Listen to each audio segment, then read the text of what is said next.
We are nearing the end of Season 3 of The War Within here in AWC, the third and final cup to keep the grand final dream alive for a select few teams in both the EU and the NA. The time is now for these teams to really turn up the level of competition. The road to grand finals, it has narrowed, but these teams are here this weekend to fight for their spot in top 3 to make it to the grand finals. Hello, everyone. My name is Aya. I'm here with Zico, Venriki, and Super Tees, and we've got an exciting weekend of games lined up for you once again here at the AWC. But let's catch ourselves up a little bit. Zico, what have you been up to this week so far? Let's see. What have I been doing? I have played a bunch of ultra hardcore in classic WoW. Made it to level 20. Okay. Played a bunch of Diablo 2. And I have watched the open bracket. I've watched these teams sweat to get here, and I've enjoyed it. So yeah, that's what I've been doing. Okay. You still alive in hardcore? Yeah, I'm level 20. I'm alive.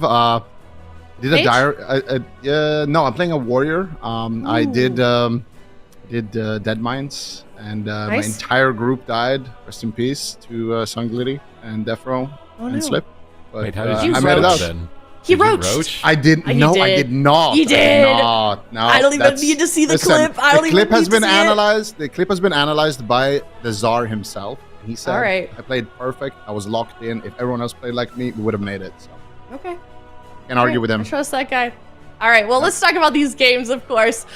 We can talk about the first 3 cups. Of course, like I said, we are on the 3rd one, which means that they are running out of time to make it into that spot that they want. Top 3 is the goal, but 4 teams from EU and NA will be going to the grand finals. And to get into that 4th spot, you have to go to the gauntlet. If you're 4th through 8th place, that's where you get sent. 1 team from EU, 1 team from NA makes it out alive to make a top 4 for EU, NA, and A into the finals in mid-November. So a lot of pressure on the line for some of these teams. Some of these teams, they kind of secured their spot, and some of them are really, really close. But then Zico did already mention that open bracket. I know you were watching it as well. What are some of the things that you noticed on Wednesday?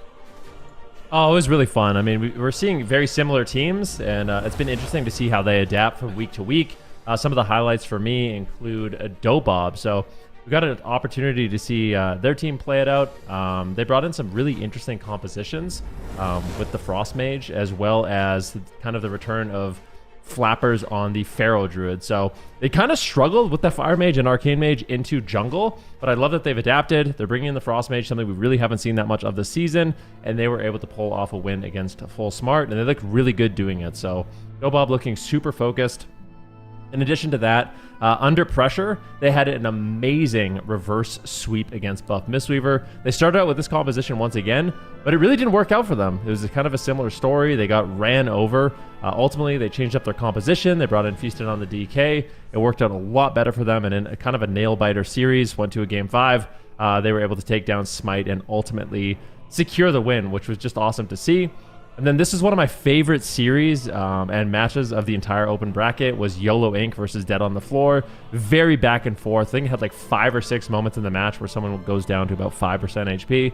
But ultimately, Gelu kind of has a 1v1 duel with the Warrior here. And Mage vs. Warrior, guess who comes out ahead? Gelu is able to take him down, and they secure their spot. So looking for that team. As well, CLEAVE. They went up against Rap. Now, Rap, unfortunately, did not make the top 8, but PMake, Acro, Dakara, this is an incredible team, incredible players, and CLEAVE was able to take them down with the Ret Demon Hunter Preservation Evoker. So that might be good news for them. CLEAVE, they might be looking good for Echo and DOBOB if they end up playing RMP. So signs of life there.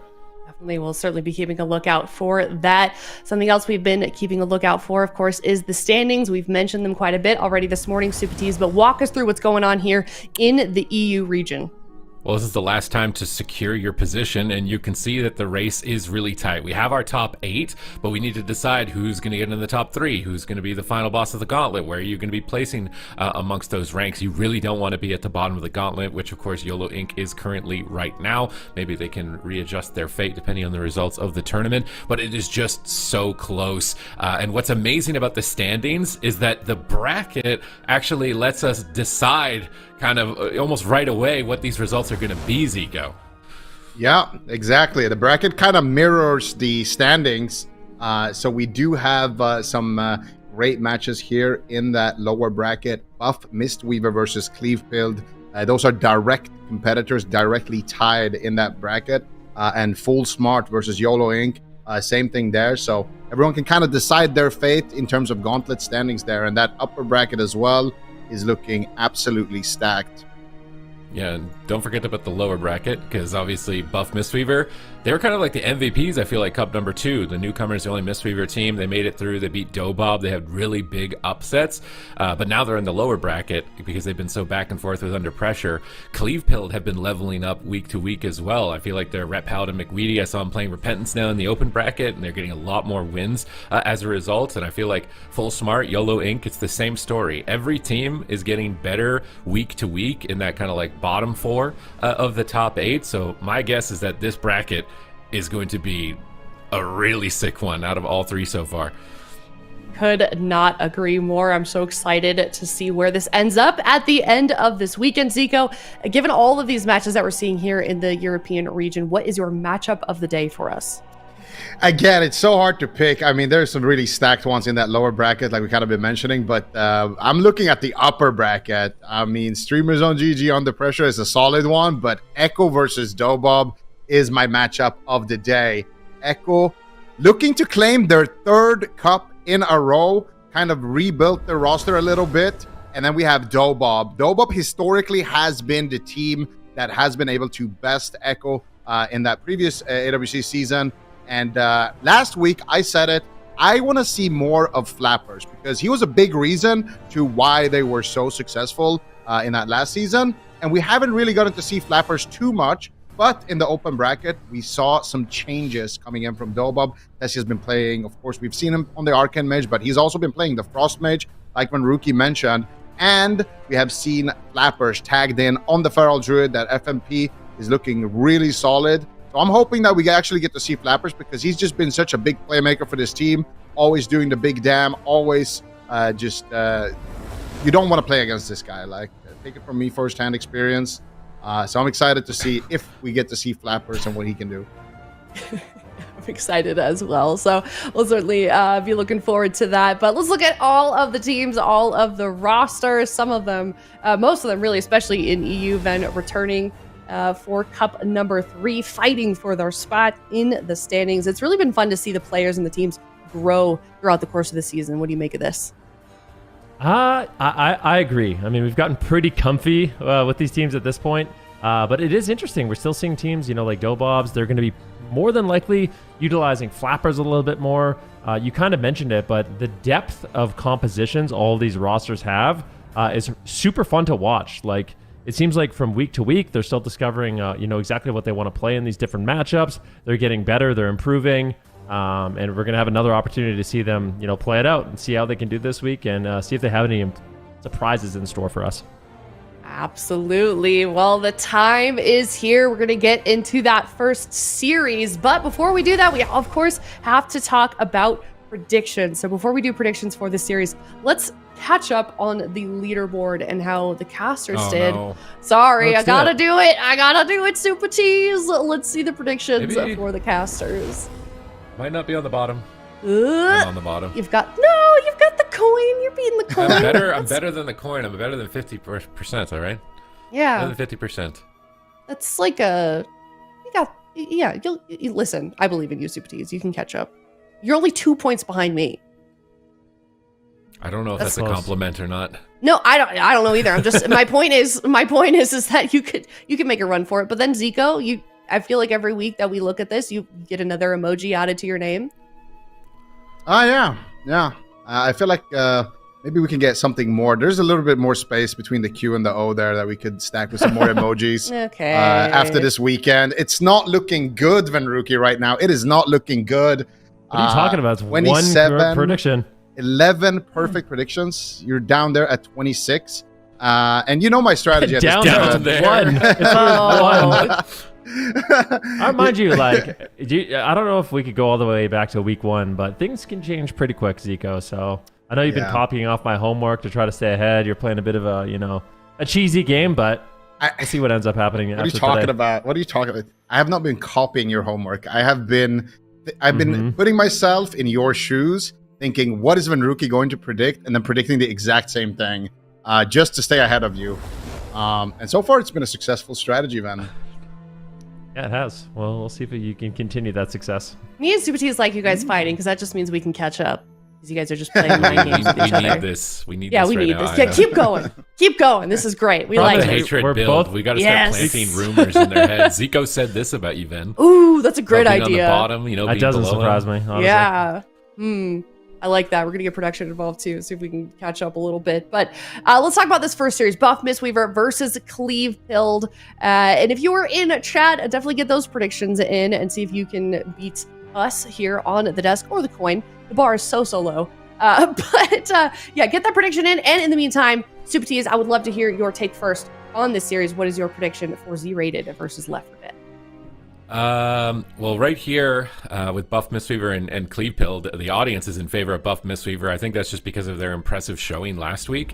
But this has been a nail-biter series, back and forth, week to week, right? Between Cleave Pilled and Buff Mistweaver. In the first week, Cleave Pilled got the upper hand, and then in the second week, Buff Mistweaver had the upper hand. And I feel like both these teams are leveling up, that it's a lot closer than what those channel point predictions are really entailing to us, because you could see how close it was constantly. It's always almost a game 5 or game 5 between these guys when they go head to head, and I feel like anyone could take it on the day with some well executed crowd control. I feel like Cleave Pilled though are a little bit more improved from the open bracket performance that I saw from them. I feel like McWeedy in particular, week to week, his rep paladin skills have gone from just zugging down the target, and now he's actually getting really good crowd controls with his teammates in the open bracket. And if he's able to do that against a Mistweaver, I think it will be absolutely devastating. So this is the final chance for these teams to decide which one of them is going to be coming out on top. They're obviously tied on the standings, which just shows how close they are as well. And it's always a very entertaining match between them.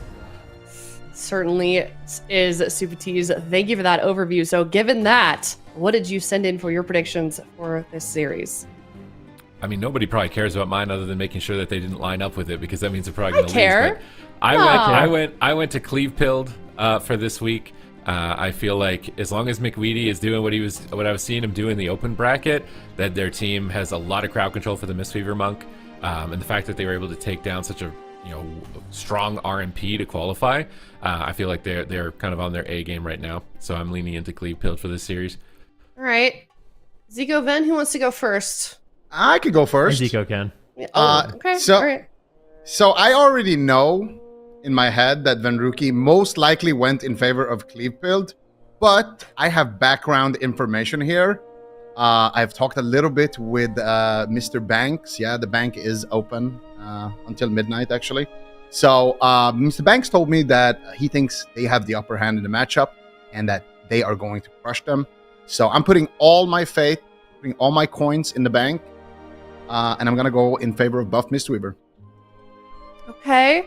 All right. Then, Here's first I your want to hear chance. what you think about Zico's prediction, and then I want to hear your prediction.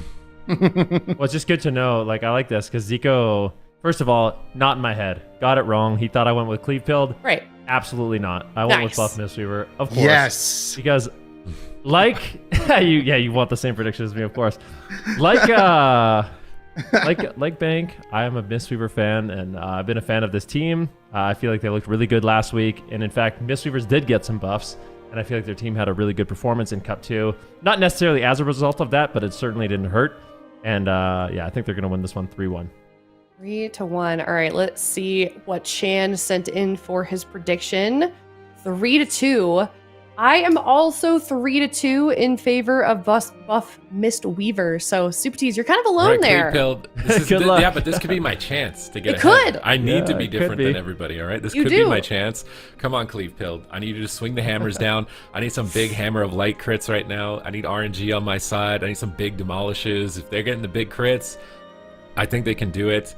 So I really want to see him do it. Chad is against them. Everybody's against them. I'm the only believer. Maybe not though. Maybe D Machine. He doesn't even believe in the Red Paladin. He doesn't even believe in the Red Paladin. Nobody believes in them. It's only me that believes in Cleave Pilled. I'll tell you, Olza got insane knockbacks, cup to cup. We featured him on MVP lists. Okay, I don't know, man. Cleave Pilled. I'm leaning in favor of them, man. I think I think you guys are underestimating, okay? They're undervalued. Seriously undervalued. You know, we've got All right. Vanguards working as OBS also behind the scenes. I've kind of, or OBS behind the scenes. I wonder what his take on this series is. I wonder if we can get a Vanguard's prediction, because maybe he'd be on your side. I don't know, but Ven, I think I cut you off. Imagine he's No, not. you didn't. He's Yeah, not on your it's side. I said, imagine if he's not.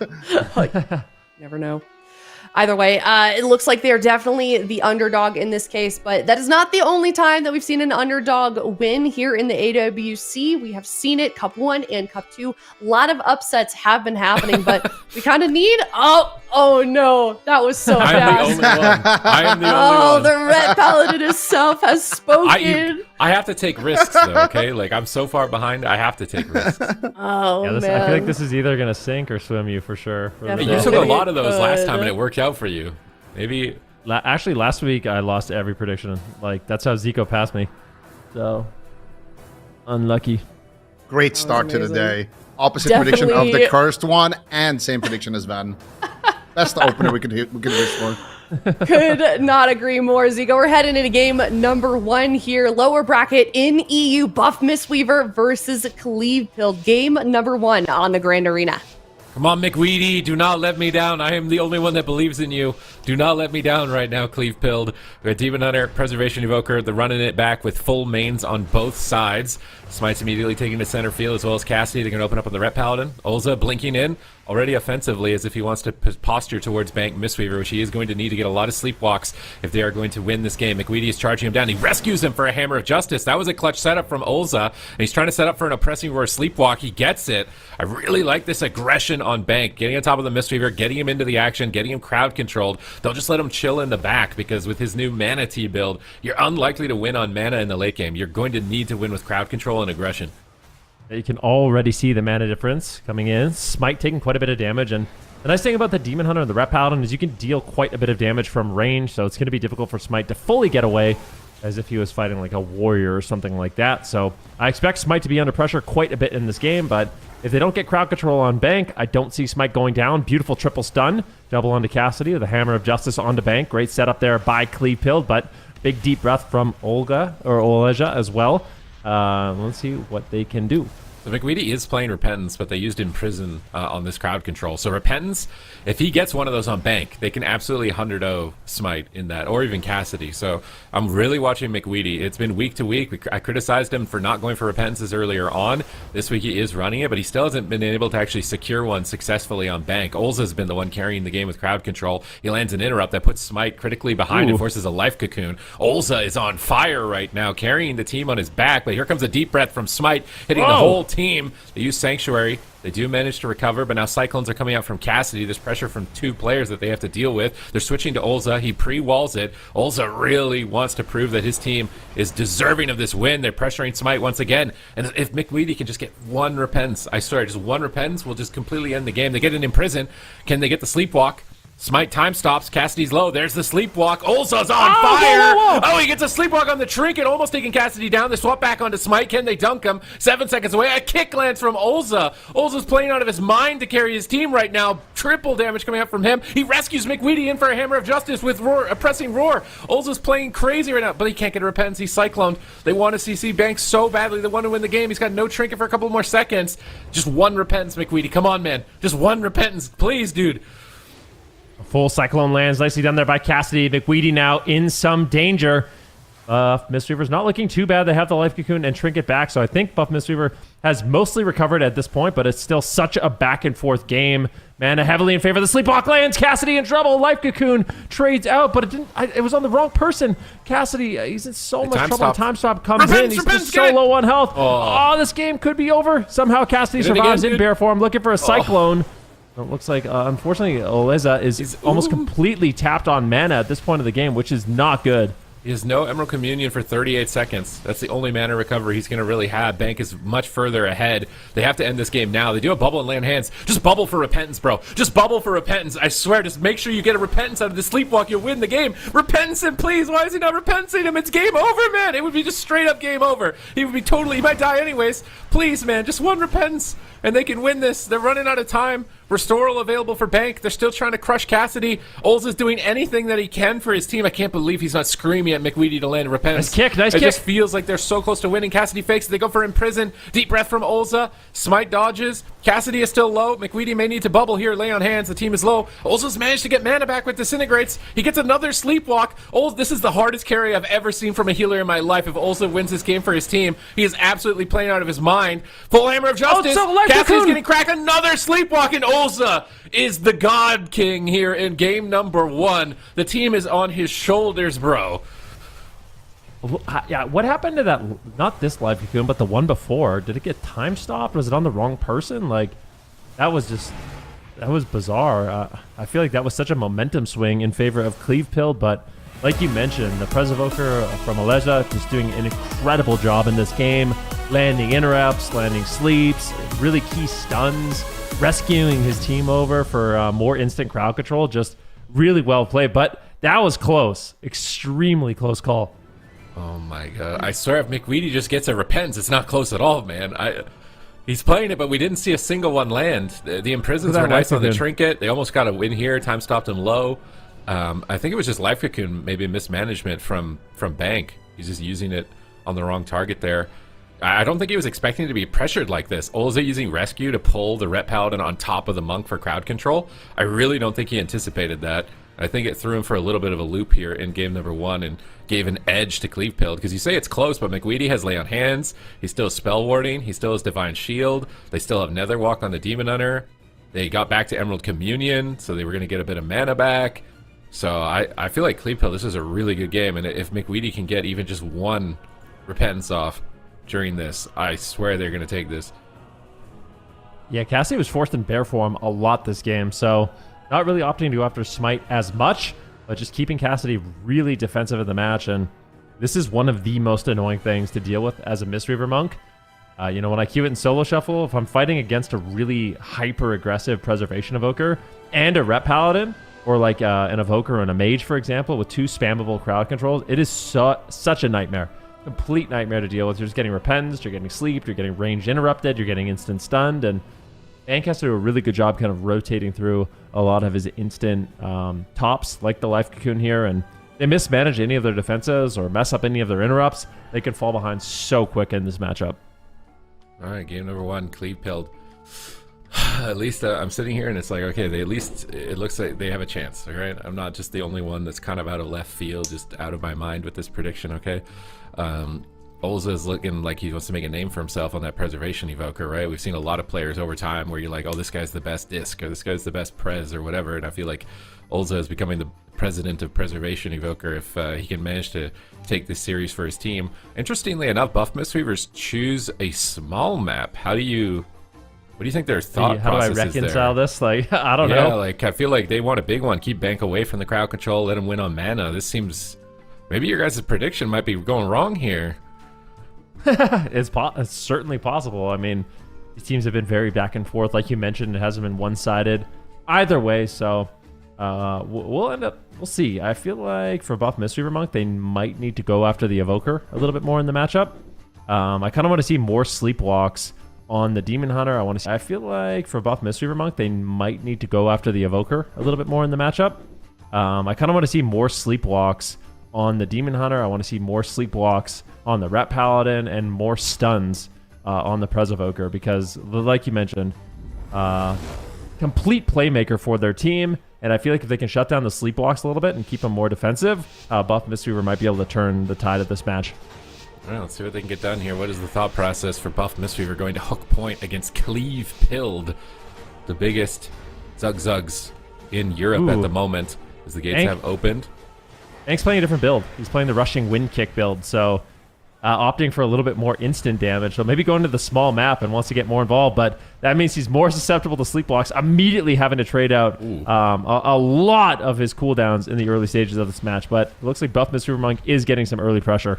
Cleave pilled with a great recovery throughout that initial exchange with the Incarnation Dragon Rage. Here comes the Imprisoned. Smite is low. McWeedy gets Cyclone low from Cassidy, though, and now Olza needs to time a heal. He's trying to get crowd control and heal at the same time. It's going to be a difficult dance for him. McWeedy gets critically low. He's got lay on hands available. Big pressure coming up from Buff Mistweaver, but Olza once again lands a kick. Hammer of Justice secured. No way out for 2 more seconds. Smite uses Rescue. Deep Breath flies through. Chaos Nova hits the whole team. They secure the Sleepwalk, and Olza wants this. He's speed running against Bank Mistweaver to try and close this out as fast as possible, and they don't manage to force Survival Instincts just yet. If they're greedy, maybe they will. Big heals come through. Cassidy recovers.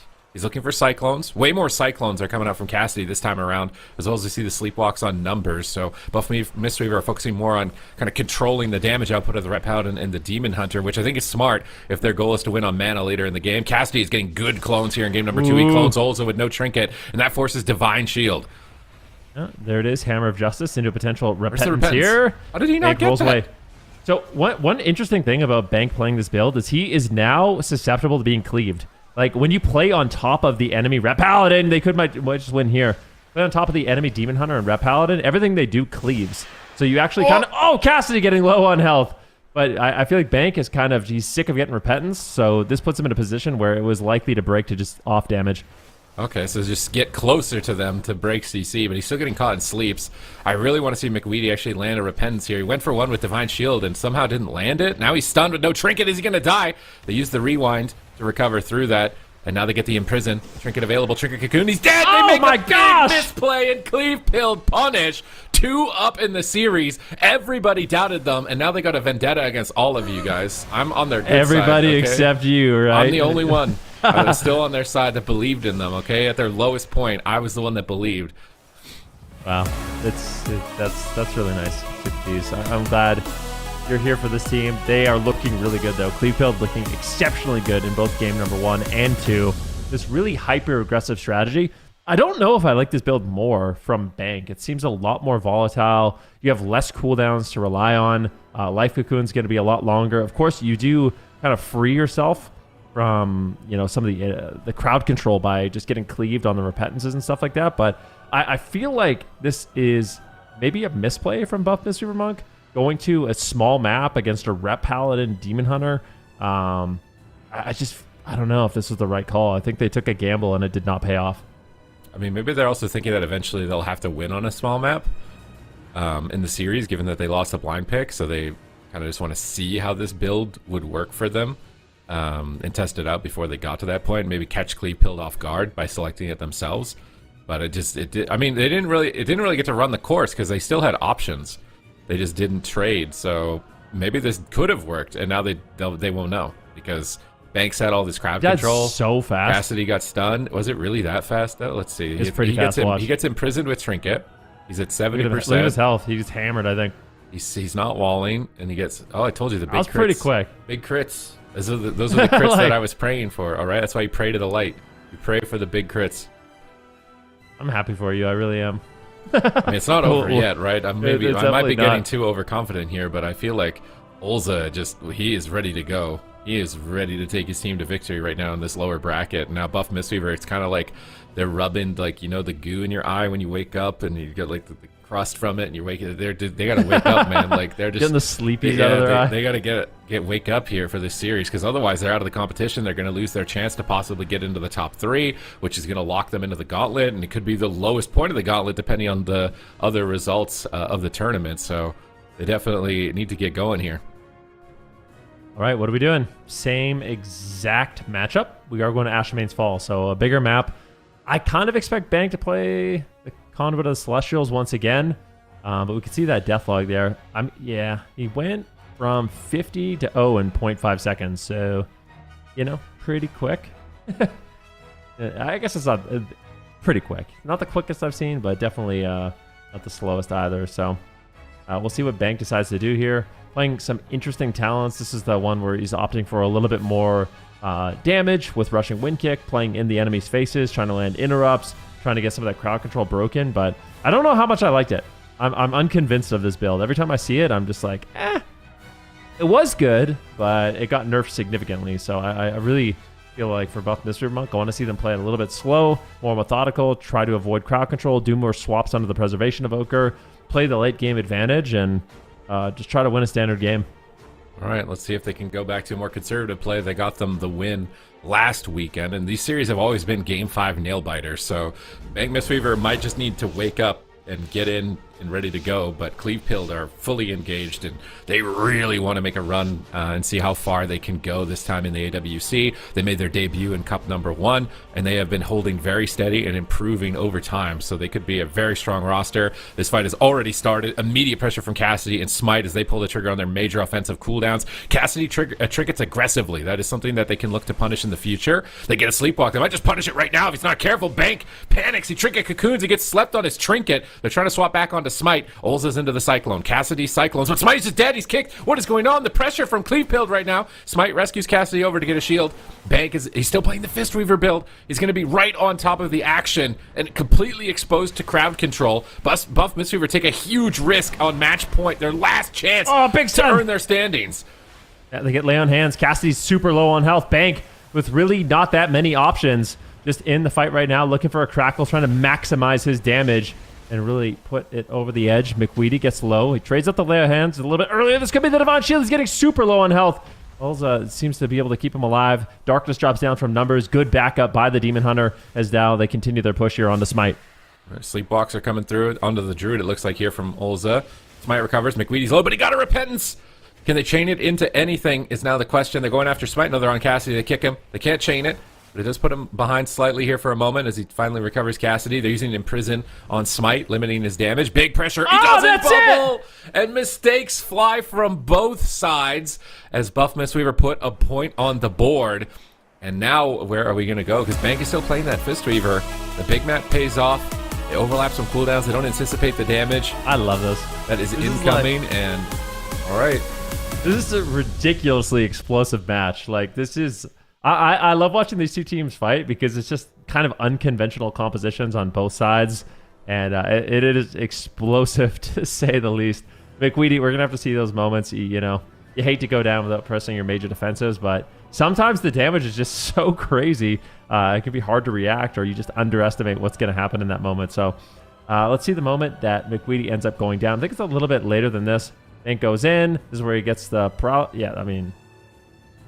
He had the Shield of Vengeance too. It would have been pretty okay to trade that out, but just a little bit of mismanagement on defensive cooldowns. Like you said, these mistakes are coming out from both sides. It's just the damage is sky high. Look at the overall damage done for both these teams. What is that, like 10 million almost in the entire lobby maybe of damage per second that both sides are just dealing with ongoing for a minute and 20 seconds straight here. And Bank rolls over, stops the sleep, gets the crowd control on the healer with no trinket. Look at that. He gets absolutely bonked, bro. He gets bonked right back, okay? Like, the RNG gods return the favor towards McWeedy here in game number 3. We're going to game number 4. Buff Mistweaver are not out of it, and it seems like their strategy is to match Zug with Zug. They're not going to back down and retreat into the corner and play this slow dampening game. They're getting in their face and matching them Zug for Zug here, and they look good in game number 3 as far as putting the pressure on, but it's a big gamble, it's a big risk, and it could backfire on them. Now the question for CLEAVE is, can they keep the presence of mind to move forward to the next couple of matches in order to find success here against their opponents? And we got a little bit of a leak here with Mugambala. I love Mugambala. Let's go. Why do you like this particularly for CLEAVE? You don't like it? No, but why? You say you like it, so why do you like it?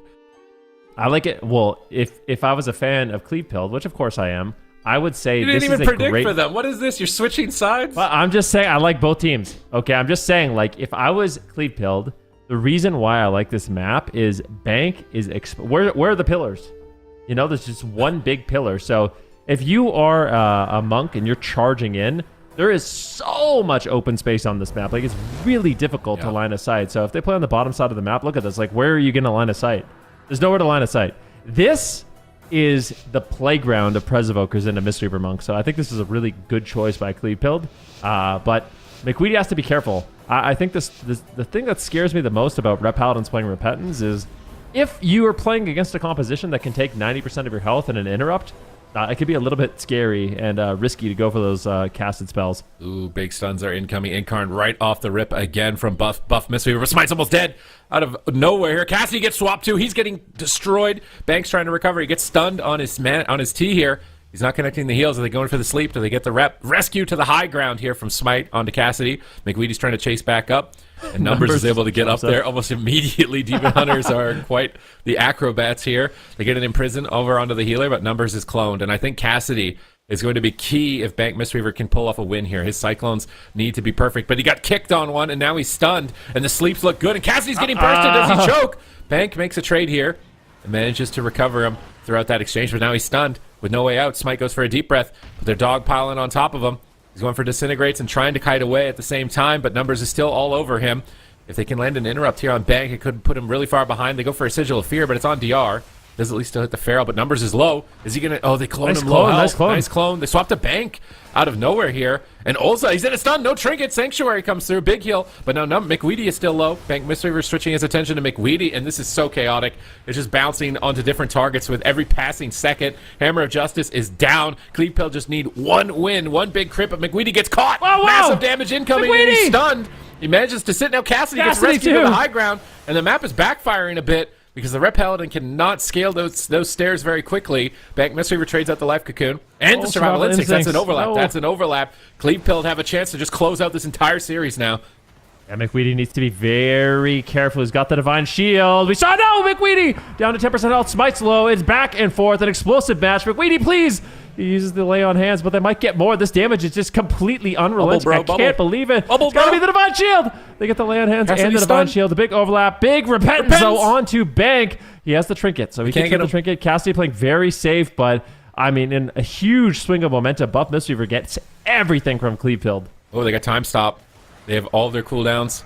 It's coming down to the wire. Emerald Communion is so far away, but Bank is dying. Everyone is dying. Smite got imprisoned, low health. Here comes Incarnation, and what do they have to survive it? Olza is trying to get aggressive. He goes for the deep breath, hits the whole team. Can they win with offense facing the Incarnation? Cassidy's on the back foot. They're just going to drop him. Cleave Pill, do it. 3-1. Haters going to hate. Cleave Pill advanced. Not even the Ret mains believed in them. Everyone abandoned them, and they showed up, bro. In this lower bracket, they showed up. And they are making it look fancy in the lower bracket. Buff Mistweaver, their fate is no longer in their hands. They're not going to be able to grab a top 3, and we're just going to have to see how it rolls for them as far as what place in the gauntlet they're going to be now. I think the silver lining for all of these teams is they're in top 8. Every single team here is in top 8, either top 3 or gauntlet, so we'll see what happens by the end of this cup. But what a fun match once again. Super explosive. Bank playing, I think, a pretty risky build here, trying to play super aggressive on the Mistweaver Monk, and it almost caught McWeedy off guard a few times, but the problem is with this build, you can fall behind on healing really, really quick, and once that happens, it can be very difficult to recover. Numbers and McWeedy getting super aggressive on Cassidy. There's just no defensive cooldowns, and I think a lot of it comes down to just that overlap, right? It's the Trinket Life Cocoon from Bank overlapped with the Survival Instincts. That's huge. Survival Instincts is one of the highest damage reduction abilities in the game, so using that at a time where you really don't need to is really unfortunate for the side of Buff Mistweaver, and Cleave Pilled punish in a big way. It was a beautiful game. I love watching, like, we've had this battle of the top 4, but I really like watching the evolution of the bottom 4 and seeing what they can do, because they're not playing the traditional comps, the conventional comps, like you said. So I think it's really cool to see how they are making their kind of way and their mark in the current meta, irregardless of what people consider to be the best specs and the best combinations, and week to week how they're evolving and moving forward for the finals. So even though Bank Mistweaver is out here, they're a very entertaining team to watch. Part of me, even though, I voted for Cleave Pill to win this, but part of me is also kind of sad because I feel like Buff Mistweaver put on some really close matches with the other contending top 3 members. So to see them go out so soon means that Cleave Pill really need to level up when those situations occur later on in the tournament. Oof, we talked about so much. We talked about how upsets can happen in the AWC, and that happened just now. Cleave Build, complete underdog going into that series. Nobody believed in them. Like you said, Sid, not even the Red Paladin main, and they were able to make it happen. But I'm so curious what they do for the rest of this bracket. They've got some tough teams to go up against. I'm kind of curious, man, what your take is on their composition, and if you think that it can handle any of the other teams currently remaining in EU. I do feel like the Retribution Paladin in general, it's a pretty solid pick. So there's going to be difficult matchups for them for sure, but it seems like this week they're more focused than ever. They're landing more crowd control and just playing a little bit less Zug and more like controlled and concise, and it's working out really nice for them. When you can play a Rep Paladin Cleave and have that mix of like all-out Zug damage, just trying to go for the one-shots, but also find these incredible moments where you're getting the Sleepwalks into the Hammer of Justice, into the Repentance. It makes for a really threatening mix-up. So I don't know. Cleave Pill, they definitely proved me wrong in this matchup, and we'll see how far they can take it. But these players are obviously extremely good. Yeah, definitely. And, they have to be. I mean, we talked about it before. There's not a lot of wiggle room in the standings here in EU, and Cleave Pilled know that, and they're going to make it happen if they have anything to do with it. So they're moving forward here in the lower bracket. As you can see, they're still facing elimination, so they cannot drop a series or they are out. Full Smart and YOLO Inc. That is going to be the series that we've got coming up next, Super Tease. Yeah, and Full Smart is another team that I feel like has been leveling up. And look, it's YOLO Inc. right on the heels of Full Smart. They just see Buff Mistweaver drop out, so it's like, here's a chance. If we can beat Full Smart, we can try and climb up this gauntlet so we don't have to play so many games during the gauntlet day, because that becomes really brutal. But they also struggled very hard with Hunters. Last week we saw Gelubaba floor POV a lot of the times against the Hunters, so I do wonder if YOLO Inc. have what it takes now for week number 3, because it's in their own hands. They have a chance to climb the ranks of the gauntlet right here and now, but this was kind of their first kryptonite, which was that marksmanship hunter to deal with. All right, well, we're going to have to wait to find out what they are capable of when we come back. It is Full Smart versus YOLO Inc., and we're going to head to a break. We'll be back soon.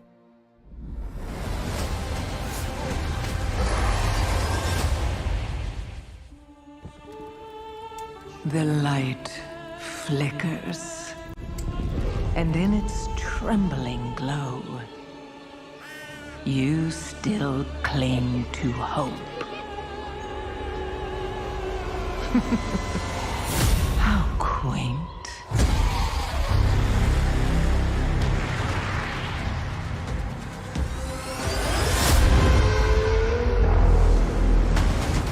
The shadow is closing in. It hungers to devour everything.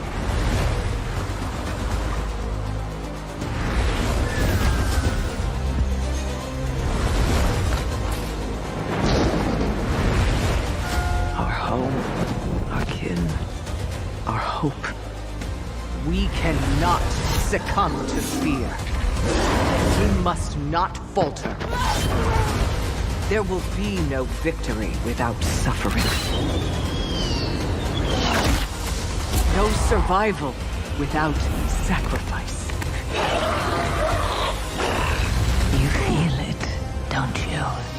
The call of the void, that devouring host, with no mercy, no equal.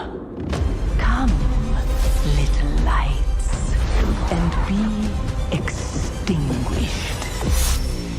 The darkest night falls upon us. But if we stand together, the dawn will come. I call upon you now, champions of the light, defenders of Azeroth. Summon your strength, steel your hearts, because today, we fight!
Welcome back, everyone. We are still in the lower bracket, still eliminating another team at the end of this series. It's either going to be Full Smart or YOLO Inc. going home, Zico.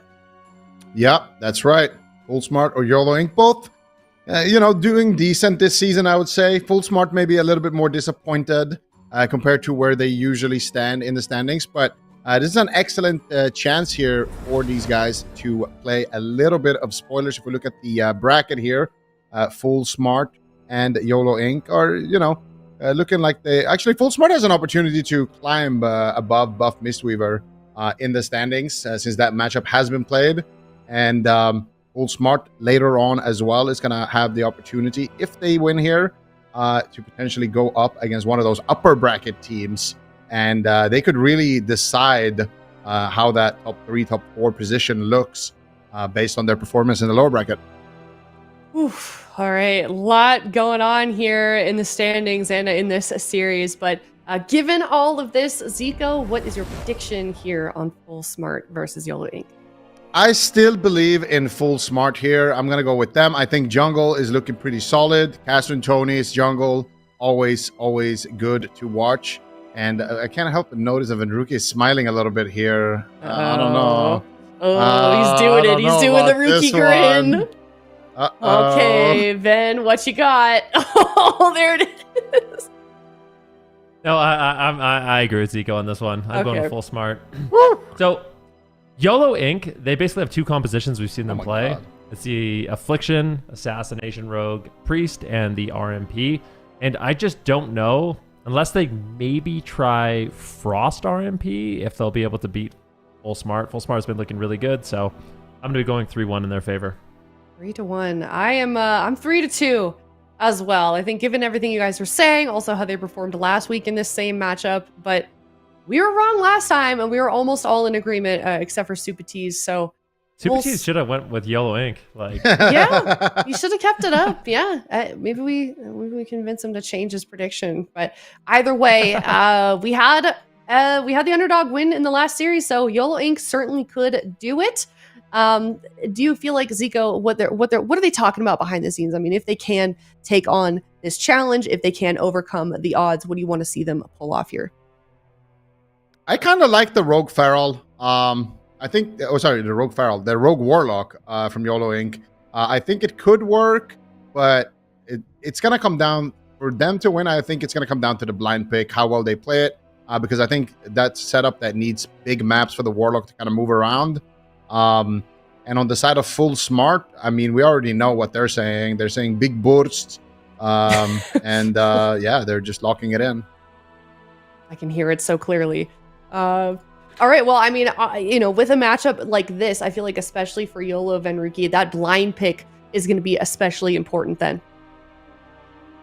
Yeah, it's either going to be one of 2 choices, in my opinion, the Affliction Warlock or the Fire, maybe Arcane Mage, but I don't know. It's not looking super good here. I honestly would rather, for me, I feel like if YOLO Inc. wants to win this, I want to just see them play the Affliction Warlock, Assassination Rogue. To me, that's the composition that they're best at. It's the most convincing.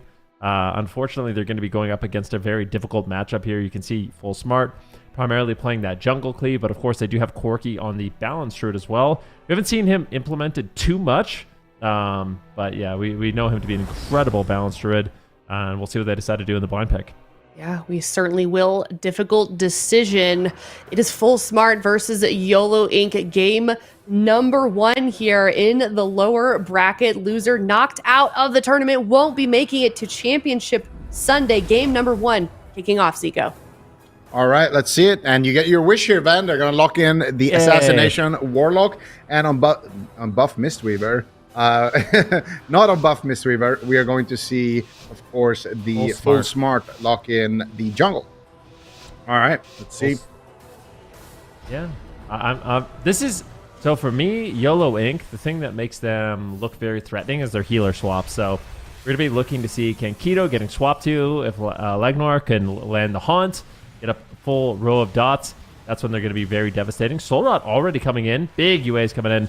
Let's see what he's able to do. Power Infusion. Massive damage early on here from YOLO Inc., but Keto looks like he should be able to defuse this. Getting some big heals out. Tony, Casu, Kinkido all rotting down low. The full trap lands. This is where Lagnor is going to have to play very defensive in these moments. Oh, he's doing a good job kiting, though.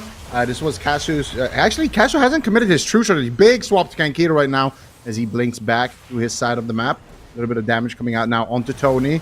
Lagnor free casting in the midfield, but here comes true shot from Casu. Aim shot, it's going to connect onto Lagnor. Huge damage, pain suppression coming out from Mazikeen. And the Cyclone from Tony gets teleported. Actually, it's a Cyclone onto the healer.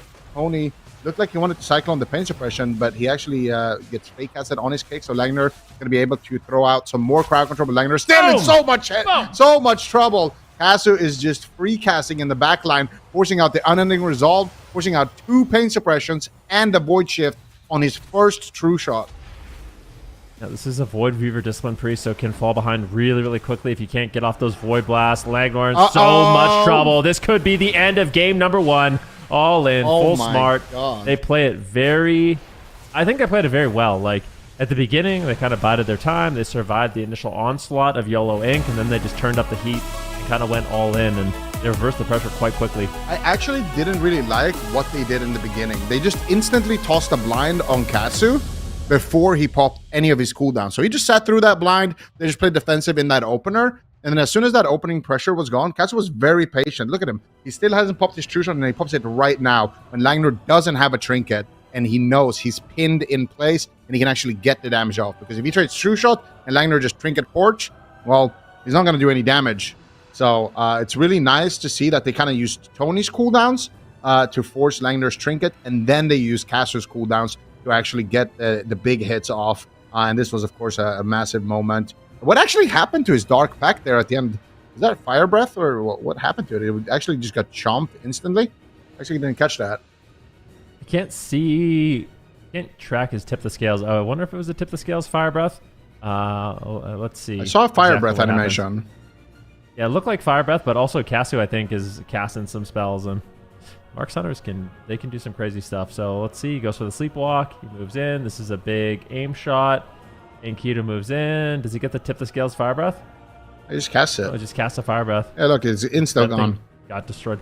It might have actually been a Power Word Shield that got purged. Oh. Might have got Trank shot off. Or Fire Breath purged off, too. I think it was Fire Breath purge on a Power Word Shield. That's that was a big shield, too, so losing that immediately. Well, the game is just so... It feels so unstable. Against the MM Hunter? Against just jungle in general, especially when you're playing with the Void Weaver. So I wonder if they need to just not play Void Weaver, try some other healer for this matchup, because at one point they were literally killing him through pain suppression with no crowd control on the healer. Like, it was looking pretty dicey. Yeah. I mean, they definitely had some big damage, but I really think that it just comes down to the trinket usage of the Warlock. I think if the Warlock knows how to kind of sync his trinket with the true shot of the Hunter, this should never happen. But if he gets punished and he kind of trinkets early before true shot, then that's when trouble is going to happen. And also for those moments, I feel like it's up to Nask actually to get something going. Get a disarm on the Hunter, get some stuns, get a blind, even a defensive smoke bomb, just anything. Just don't let the Hunter free cast aim shots on your stunned Warlock, because you will lose the game. But there's no Warlock now. We are seeing YOLO Inc. switch it up. We are bringing in Gelu Baba, fresh off the bench on his Boomkin. But before we talk about that, what are we feeling about this transmog? We got the festive spirit right now. We got the festive cow. This looks like a Chanimal transmog. I think Chanimal wore this one first. I'm not going to lie. We'll have to get confirmation from Chanimal, but yeah, this is very festive. However, I don't know. It's a bit too early for Christmas, in my opinion. Yeah, it is. I feel like we're just skipping over Halloween, going straight to the Christmas decor here. But Lagnor rocking the tier 3 set, Chanimog. I want to see, by the way, this is like a personal shout out to all the players. I want to see your best Halloween transmogs, all right? So this weekend, I want to see some Halloween transmog, please. Yeah, I agree with that, actually. Yeah, we got the Venruki Mog. This is not a Venruki Mog. Yeah. This is more my style, but yeah. You know, I don't like this. I don't like this set very much. What? I know it's a beautiful set, and I know it's like one of the most iconic mage sets, but It's just I love I feel it. like this is the set everybody wears. You know, it's like a Yeah. little too common for me. Yeah, it is. That's the thing. It's been worn out. It's going out of. It's been a trend for a long time, but it's going out of season. Objectively, it's beautiful. It's like a beautiful set, but I guess it's a little cooler because there's a disc priest wearing it instead of a mage. You know. Yeah, I don't Yeah. know. I It's this is my favorite mage set, but I like to do this set, but with a little bit of a twist. You know, mix in some Flair, glacial some pieces. glacial. Yeah. Mix in, like some cool looking tabards, and this weapon. Make it your I own, mean, you know. yeah, exactly. Make it your own. And this tabard, this weapon does not work with that tabard whatsoever. Like, that thing needs to It's go. not that bad. Oh no, that. Come on, man. Objectively, look at that staff. You telling me that staff works with the monk? I guess it is a bit blue in the middle, and it kind of has the same glow or It flash. has actually some but very similar colors. but- It's not that like I don't like the metal pole though. Like, what is that? okay. You know what I think one thing both of us can agree on, and all the players seem to be agreeing on, is Wrath the Lich King had the best tabards in the history of WoW PvP. That's what I think, and that's what the players are showcasing as well. Yeah, Wrath had some good tabards. I didn't really buy the tabards back then. I didn't. Me neither. I don't have any of them. Yeah, I just cared about rank ones. I didn't like tabards for me. I didn't know that they were even like tied to a rating. For me, it was like back then. For me, the shoulder piece and the titles. That's where the big prestige was. Getting the mounts, getting the titles, getting your shoulders for the first time. Those were good times. I think Nask has the best transmog of the team. Okay. Of his team, Nask has the best transmog, by the way. And we're seeing the exact same time with the Mog. Got the Cursed Vision. I forget the name of that blue set. Yeah, that's the Cursed Vision. Sargeras. Yeah, also, yeah, he's got some leaves in his hair. So How do you feel about those celebrating the leaves? fall season, I guess. Yeah, it's a little bit Halloween-y. As a Canadian, how do you feel about those leaves? I gotta rake a lot of leaves in my yard, so yeah, it's giving me a bit of trauma right now, honestly. Yeah, I don't like the staff though, Tony. We gotta do something about that. What's Gotta work going on on with these players not picking good-looking weapons? Like, there are so many good-looking, cool weapons, and you have all of them at your disposal. And this is what we're doing. Shiver Venom Lance. What is it? That's a mage weapon. Like, what? What's going on here, Tony? Is it? I think it's a pole arm. Mages can't even use that. Looks like a mage weapon, man. Looks like a mage staff. The name also sounds like a mage staff. Could have fooled me. Yeah. Yeah. All right. Okay. Okay. Now we're cooking. I love that bow. First good-looking I like weapon. the helmet too. Yeah, The really cool helmet. The bow and the helmet are insane. The enemy This of is the what sky. I'm talking about. Like, he's wearing a full set for most of it, but he mixes in his own flair, which is really nice. You know, like, I'm pretty sure the helmet is unique to the set, compared to the set, and as well as the bow. So, you guys are wondering why we're looking at transmogs. YOLO Ink is taking a 1-minute delay. Gelu probably making sure his boomkin is fully set up for the game. Make sure all the keybinds are good. Practicing on the target dummies. You think that's actually what's happening? Gella's like, I don't know. I'm getting, the Warlock's just like, I'm out of here, guys. I'm not doing. Like, do you guys see what just happened there to me? I'm not playing. Gella's like, all right, fine, but I'm not playing Fire Mage into this. So This is. I'm not kidding. This is a matchup where Lagdwar needs to play Destro. Like, yes, I feel like if you're gonna play, like, if I could offer this team any advice, it's like you can't only play one spec. You kind of have to play, the different specs. And I think if he could beat Destro, this matchup could potentially look a lot different. yeah, because his rogue plays all specs. His rogue, like Nask, is really, really solid on rogue. I would say he's been most impressive to me as an outlaw. Actually, so they could play Destro outlaw, and he would have like a lot of peels, a lot of lockdown, a lot of setup. He's really, really good on the outlaw rogue. So I would like to see that, or as the sub rogue as well. Could be really good setups too. But they're going with the Boomkin. Let's see, Gello tagged in here on the Boomkin. They're going after Kankiro immediately. But Gello wasn't even there for this opener. I feel like Nas kind of pulled the trigger a little bit early, but they do reconnect. Nice spear onto Kankiro as well. They only get the Obsidian Scales, though. They really wanted to get Kankiro's Trinket in this setup. And failing to do so means that they basically kind of wasted most of their offense here unless they can rotate it into something onto Casu. Doesn't look like it. So far, everyone on full smart has all of their cooldowns defensively, and we're already seeing defensives being burned through here onto Gelu. Already taking a lot of damage. Aim shots flying in from Casu. Nice defensive peels, though. Kind of doing a go with that, actually. Full Cyclone lands. Casu could be in trouble. I like the setup coming in from YOLO Inc., kind of turning the tides on its head right there. Back onto Casu. Nice disarm as well onto the true shot. And they're managing the offensive pressure from full smart a lot better this time around. Nice knock there by Gelu, looking very comfortable on the balance druid. Gets stunned up. Mazikeen into a Cyclone. Big offensive pressure here onto Gelu, but I think Mazikeen playing the Holy Priest, the Oracle Holy Priest, should be more stable in this match.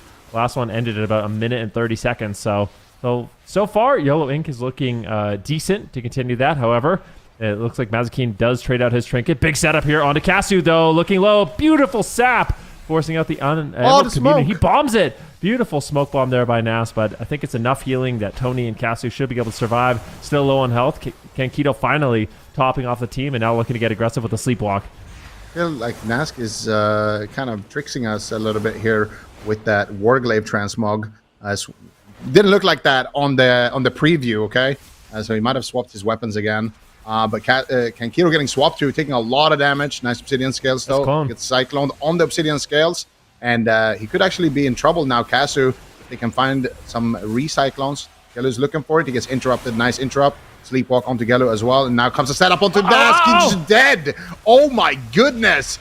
What in the world was this damage? This was so clean. No trinket on the rogue, no trinket on the priest. And they just 3, 2, 1, go. One shot. That was a really nice setup. I mean, full smart, they're going after Gelu basically the entire game. But Nask, as a subtlety rogue, when you're getting crowd controlled on your setups, you often will just trade out the trinket. You want to remain aggressive. You want to play for tempo. And it's nice to see full smart really punish that, you know? Mazikeen had no way out of crowd control as well as the rogue. So this is a great setup here by full smart. We can see exactly how it did play out. It's after the Shadow Blades setup. So Nask trinkets aggressively with the Shadow Blades. See right now, Mazikeen also trades out his trinket on that last setup. You get some pressure here onto Casu. Casu ultimately survives this setup. It's a beautiful bomb here as well from Nask, but unfortunately Casu is there to just run into the smoke bomb and continue to get healed by the Emerald Communion, but it's just a double stun. Intimidation stun onto Mazikeen and a maim stun on Nask. Like very minor setup there, but just the damage to completely topple him. I really like what they did before the setup, though. They didn't make it obvious that they wanted to go on the rogue. They just cleaved him a little bit. They just softened him up a little bit so he would be kind of low. And they just knew exactly how much damage they were actually going to be able to do in that setup. And that's just Casu and Tony. You know, they know their jungle very well. Look at him right now, just bleeding up the rogue, making it look like he's not the target. And then they get the sleepwalk, they get the stun, and just boom, pull the trigger and immediately one-tap him. That's crazy. Like, it was like a 2-second. I mean, if you're Mazikeen, that's unfortunate. They literally went down like a 2-second intimidation stun. That was a crazy amount of burst, but it was set up nicely. Like you said, Kankito sleeping Gelu and then just getting the Fire Breath into the Chrono Flame. It's a lot of burst. Like a Preservation Evoker, if you can actually get off, you know, the full Fire Breath as well as like a Chrono Flame, the instant Living Flames, like you can do a ton of damage. Yeah, and you can see it right there. Like you mentioned, you got that big fire breath. The Chrono didn't even go off because he died. But the most important thing about that setup is actually sleepwalking Gelu. Because if you don't sleepwalk Gelu, he's just going to disorienting roar Tony. And you're not going to kill in that minor window. So really, really well coordinated from the side of full smart. Very big brain. And now we're going to Asherman's Fall. YOLO Inc. Locking in the same thing again. I honestly didn't mind how that game was looking. And I love watching Sub-Rogue Boomkin. It's such a cool comp to watch. I love when this comp is meta. It's just so nice. Like when Corky played it, it was so fun to watch every single one of his games. Just fake casting, getting cyclones. And if he gets kicked too much, he's just going to get one shot. But if he lands them, you kind of can get this like infinite pressure with the Moonkin. You can go on a target, get it low, cyclone it, and then switch to the healer. Get him low, cyclone the healer, and then go back on the target that you already were on the first time. You can kind of rotate your pressure like that. And as soon as people don't have trinkets, you can just one-shot them in a smoke bomb, root solar beams. Just a lot of cool setup with the comp from YOLO Inc. Have a lot of damage at their disposal. Here's a Sylvan Strider. Nice. Beautiful. Gates are about to open. YOLO Inc., unfortunately, this could be the end for them. Guaranteed top 8 at this point, but they want to continue to earn points for standing. Being at the bottom of the gauntlet is actually kind of a horrifying position to be in. You have to win so many games to actually make it into that top 4. So they're definitely going to want to battle it back here. We'll see if they can do it. Full smart so far, though. It's like you kind of mentioned. They're a team you wouldn't expect to be at this spot, with the names and experience that they have. Big all in on Mazikeen here in the opener, but YOLO shuts it down just a little bit, finding Cyclones. Kankito now getting swapped to just Emerald Communion, first global. Not going to worry about it. Doesn't want to trade out his trinket. Just realizing he has to make the trade, and honestly, I respect it. Yeah, and Kasu has to respect it a little bit right now as well, as he goes to play a little bit more defensive, getting some distance away from the rogue. Nask sitting through a Cyclone, trying to make his way back, but he gets rooted by Tony on his way to his target. Now Nask finally going to connect here onto Kasu. Full trap lands onto Mazikeen. Full stun onto YOLO. He's going to be the target. He's going to trinket. Straight out the bark skin. Doesn't want to use the renewal though, so he's going to still have that in his back pocket. Now YOLO going for the Cyclone. Ooh, they overlap the kicks there. Tony was a little bit too slow with that one, but still Tony makes up for it with a Cyclone onto YOLO. Gets massive spelled by Mazikeen, and now they're going after Kasu on the side of YOLO Inc. Looking for a setup. No, they're going to Cyclone Kasu and go after Tony a little bit. Tony's just in bear form, tanking it out at the pillar. Mazikeen pushing in for the fear. Can he find it? Kankito's in a time stop. He deep breaths. Did he deep breath the fear? No. He wasn't able to find it. And there's the blinding shot into a stun onto everybody. And YOLO is taking a lot of damage here. What is he going to do? He has the renewal, though. He should be fine. Didn't even trade it out there. Mazikeen told him to hold that one. And YOLO's going to survive.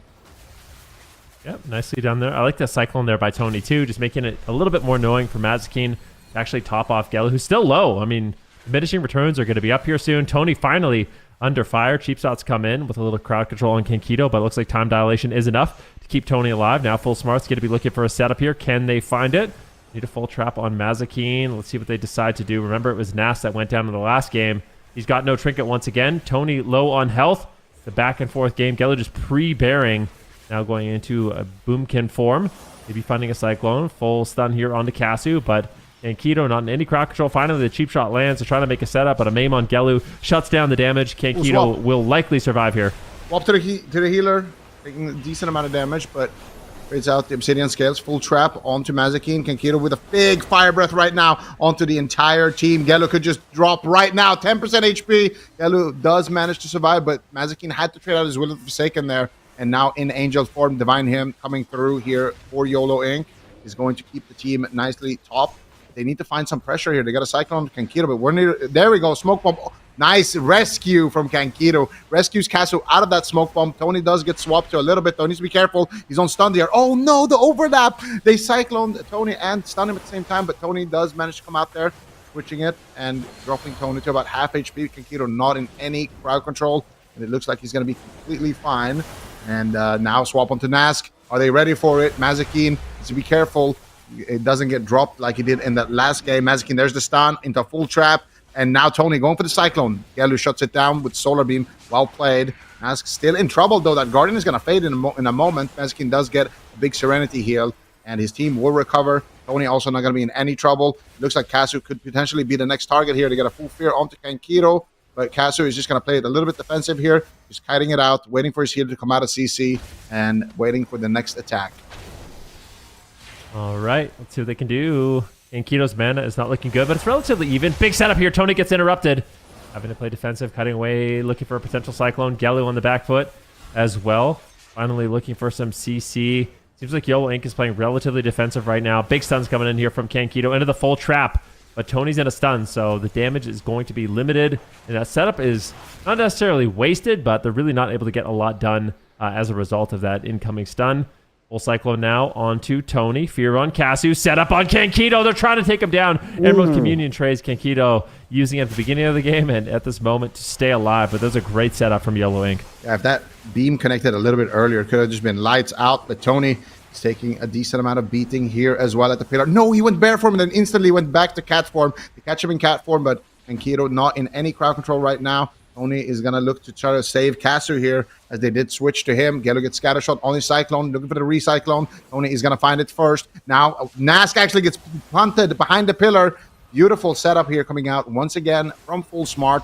That was a great knock by Tony, but Yellow finds the Cyclone onto Tony as well. And it looks like both teams will stabilize for now. Yep. Very back and forth game number 3, but it's YOLO Inc. whose life is on the line. If Full Smart can close this out, they will be advancing, and YOLO Inc. will be eliminated. Gajai onto Tony. Full kidney shot on Kankito once again. Decent opening here. Nask, of course, is looking low, but throws out a nice defensive stun lock there onto Kasu. Trying to take him down. Actually, a big amount of damage. Unfortunately, Gello is forced to play defensive in that moment, but they still get the aspect of the turtle. Beautiful sap there by Nask. Keeps Kankito and extends the crowd control chain, and still, Full Smart could be in some danger here. Yeah, Kankito has a lot of work ahead of him, but should be okay. He still has the trinket and the rewind as a last-minute emergency. Nice grip there onto Nask right before the setup. Mazakin reads it this time around. The double stun combo is not going to net them a kill, but still a scatter shot into a sleepwalk potentially. No, they get the Cyclone instead. Nask is in a lot of trouble here. He trades out the Cloak of Shadows. Doesn't have evasion. He swaps to Kankito. Big setup, but Yellow's not really connecting with his damage. Rewind still available for Kankito. He only trinketed there and used his Obsidian Scale, so he has rewind, but he could still get dropped in a stun. But at the same time, Nask in huge trouble. Gets Cyclone. Kankito's looking for the deep breath. Mazakin fakes it. Full trap onto Mazakin. Nask is left out in midfield. Mazakin trades out his trinket. Saves the day. Has basically no mana left, though. They're going for the all-in onto Kankito. Here we go. Can they drop him? Big damage coming in from YOLO Inc. They gouge as well. They gouge. 30. Beautiful gouge there by Nask. They had nothing left. They might still lose 2v3. Tony's looking for it. He's got Incarnation active right now, but he gets Cyclone. Nice disarm there as well. Gelu making sure that they don't disrespect right now, but still, Nask might just drop. Oh my God, can they do it? Tony and Kasu might win this in a 2v3. Kasu is so low. Mazakin still has no mana left. Full Cyclone all together. Kasu dropping down from behind the pillar. He's rotting down. Just one more hit, but Tony could maybe win this. No, Tony is way too low. I don't think so. There's no way. Beautiful. But that just shows, though, that was the very last setup from YOLO Inc. That was it. It was now or never. I had to win there. And that gouge, man. That gouge. Walk us through it, man. I mean, so there's a change to crowd control. There's a little bit more of like a damage threshold. So what you can see really good rogues do is extend their stun lock with a gouge. And sometimes it can last half a second. Sometimes it can last closer to a second. But Kankito, he was not going to die. Like, if he was able to get off the wall rewind, I think he actually lives here. So you can see the kidney shot comes in, and out of the kidney shot, he gouges them at the last second. He actually dies, loses about 20% of his health in the gouge, which is something, if you're a subtlety rogue player, this is something you should be adding to your arsenal, because it's a very clever tactic and can absolutely win you games, and you don't see rogues doing it that often. It's really annoying. I guess rogues should do it. But yeah. That was beautiful. Also, before the stun connects here, see how he dropped the smoke bomb right there before the setup. So what a lot of rogues should be doing is when you're swapping to a target and it's already in crowd control. I mean, this is just like textbook from Nask, but you don't want to stun and then drop a smoke bomb. That's what a lot of rogues do.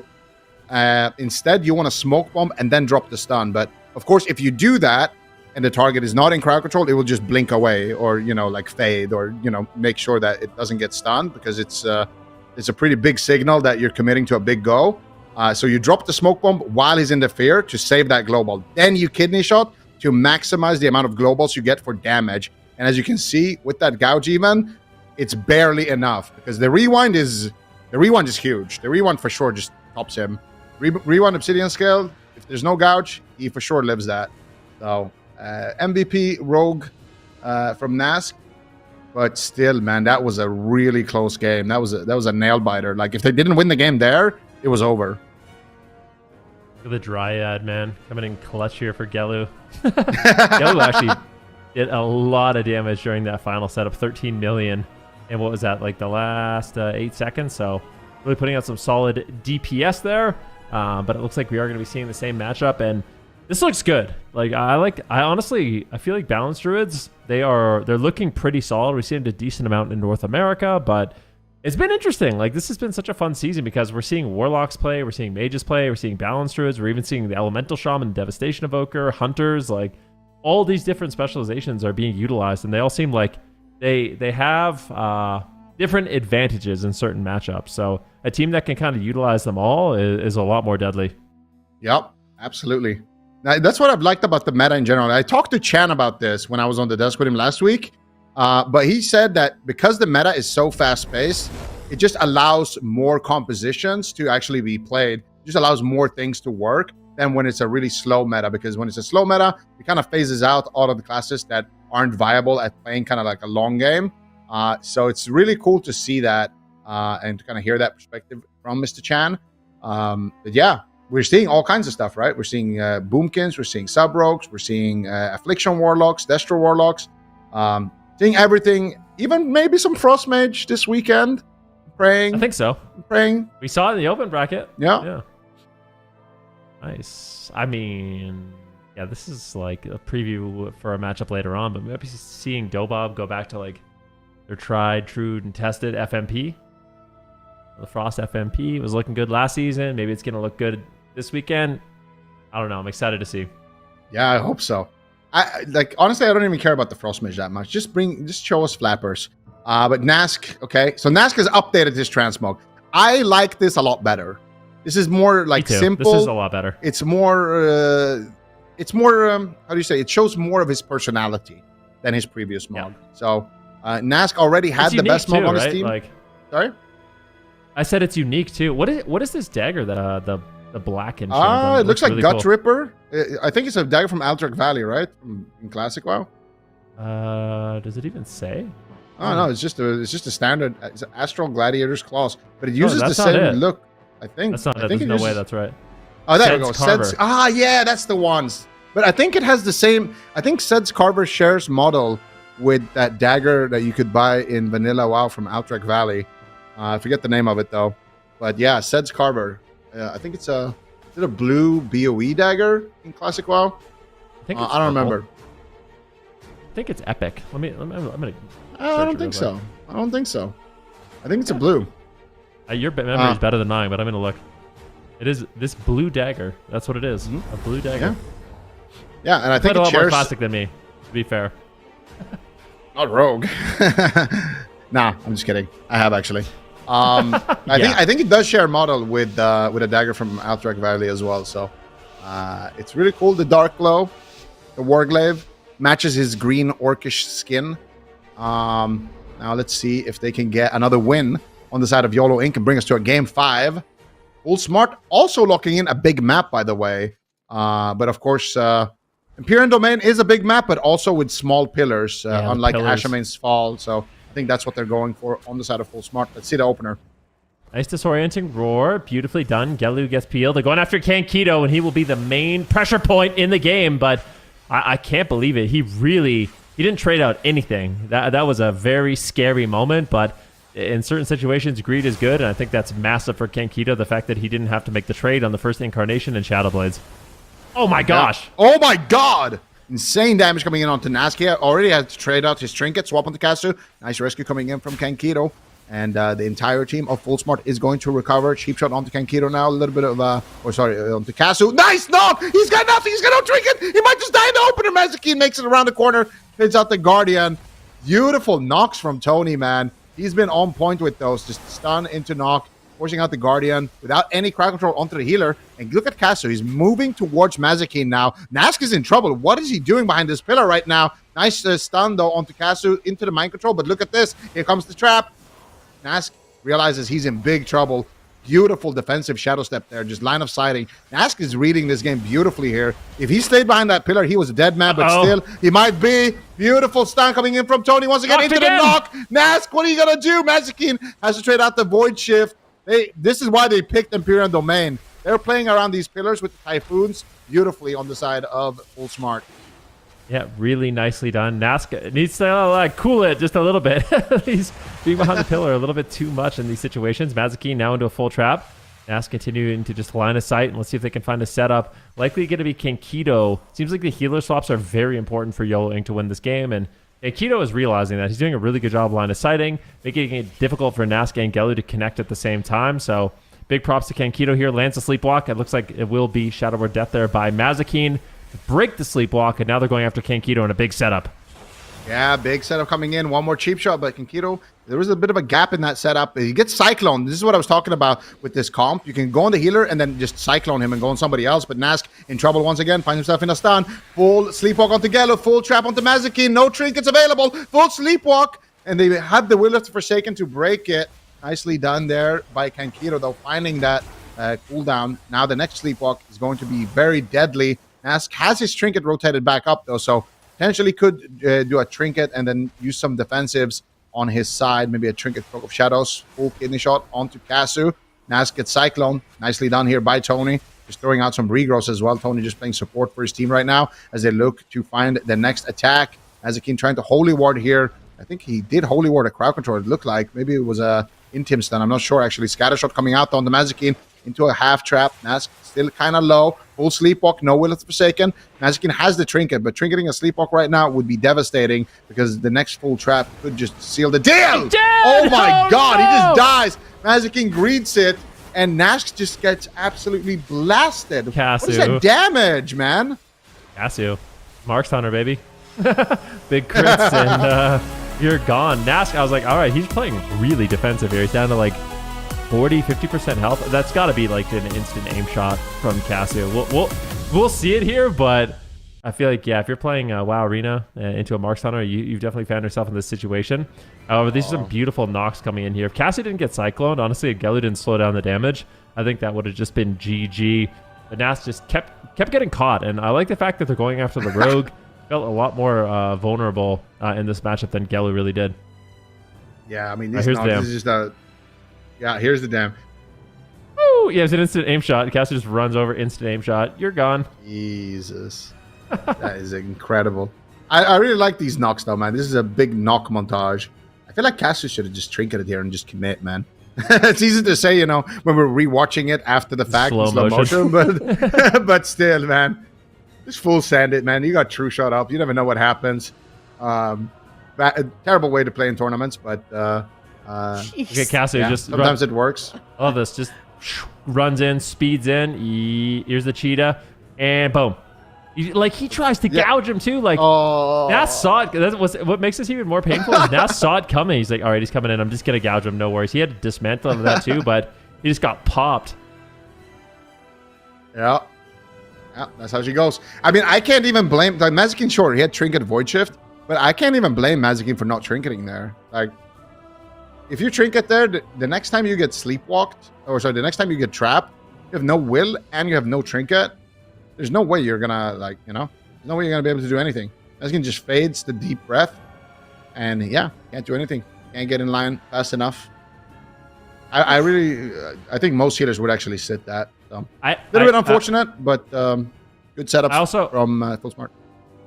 Just for the sake of transparency, I also think there's something with the UI with Will of Forsaken and Trinket, where sometimes it shows trinkets available when it's not with Will of Forsaken. So I've seen that happen before. So he might not have actually had it available, but yeah, if he did, you know, it's definitely a tough judgment call. Okay, well, that is a 3-1 Full Smart. Going to be staying in it. Unfortunately, no more YOLO Inc. And they're going to play the last series of the day, another elimination round. So they're not in the safety zone just yet. But we've got 2 series down, and we're going to hop back up to that upper bracket. And Zico, we are now going to be heading to that match of the day that you were talking about earlier in the beginning of the day, Echo versus DOBOB. Yes, sir. We've seen Tony on the Feral Druid. Now it's time to see maybe a little bit of Flappers. Oh yeah, we've seen Cassidy too. So far, we've seen 2 Feral Druids. Let's keep the momentum going. I would love to see that. I would love to see him tagged in. I would love to see the Frost Mage as well, but I don't know how well it would do into the RMP that Echo probably is going to run. But still, I think it's going to be a really exciting series. I'm excited to see if this new Echo roster can take it all the way through as well and just win all 3 cups. There's somebody who's going to upset them. It should be either Streamer Zone or it should be DOBOB. So one of these teams is going to most likely face them. Could be under pressure as well. So yeah, anyone in that upper bracket I think has a pretty decent shot at beating Echo. But Echo looking really, really solid too. So I'm really excited to see. I hope we get to see at least one Flappers game. If DOBOB loses, I would like to see him at least try one Flappers game. Yeah. Just for science. Loses the series or loses a game in the series in upper bracket? No, like if they go like 0-2, let's say they lock in RMP mirrors and they go 0-2. Right. Even if they think it's a bad matchup, I want to see a Throw 'em Flappers in there. game. Chance. Yeah. Give them a chance. See what happens. I like that. All right. Well, maybe we will see that. That is the upper bracket series. We just saw the bracket, of course, Echo, DOBOB. That is next. We've got another upper bracket series for after that one, StreamerZone.gg versus Under Pressure. So a lot of games to be played still here in the EU region for Friday. But we're going to head to a break. When we come back, see if they will bring out Flappers. Are we going to see another RMP? Who knows? Who's getting dropped down to the lower bracket? Lots of questions are going to be answered after this short break. We'll be right back.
Welcome back. We are in the upper bracket, biggest matchup of the day. We even had Zico talk about it for his matchup of the day segment in the morning. It is Echo versus DOBOB, an upper bracket series. Two teams that have been fighting for that top spot for quite some time. Super T's here in the EU region. Echo usually coming out on top, but DOBOB kind of the only one that's really been able to challenge them recently.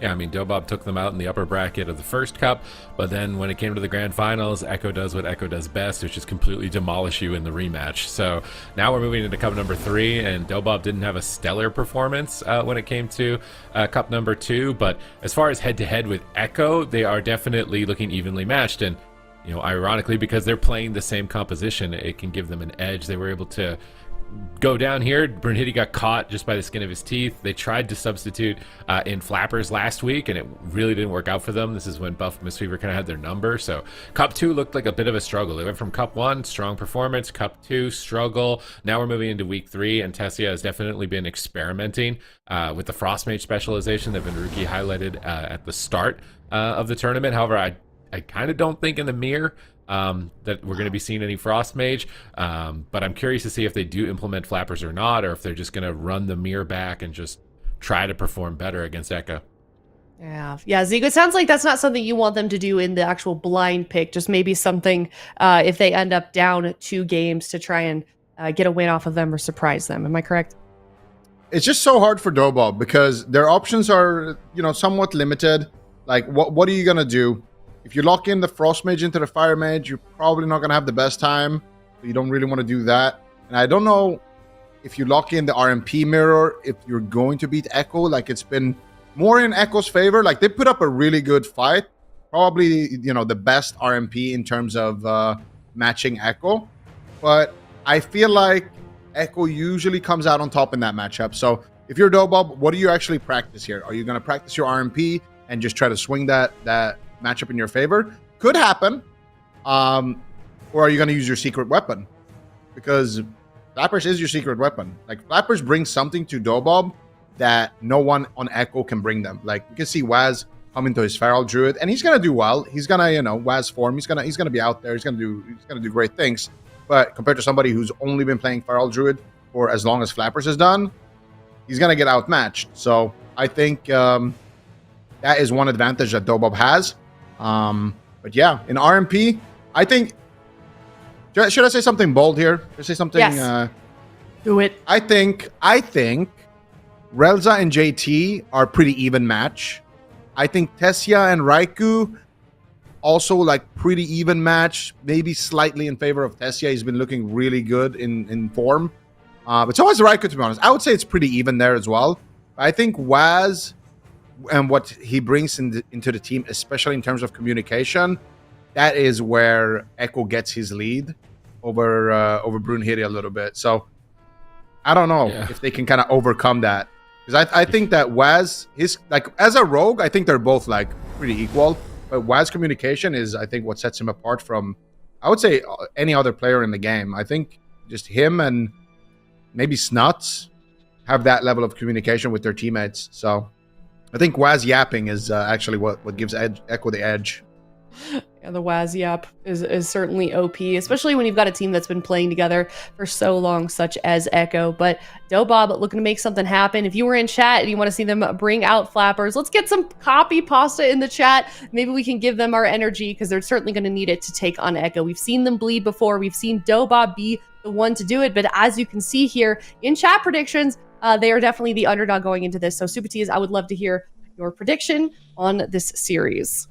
I mean, I'm not going to do anything wild here with this one. I feel like it would be pretty risky. I'm having a good day so far, so I'd like to keep it that way. I'm definitely leaning onto the side of Echo. I kind of disagree with Zico, though. I feel like Waz on Feral has been looking really good. I think, and they were rivaling each other even in the previous season on Feral Druid between Flappers and Waz. So I feel like Waz might have just the upper hand overall as the melee for the team here in the matchup. You think Waz You think Waz has the upper hand on Feral versus Flappers? I think Waz Feral is definitely getting up there.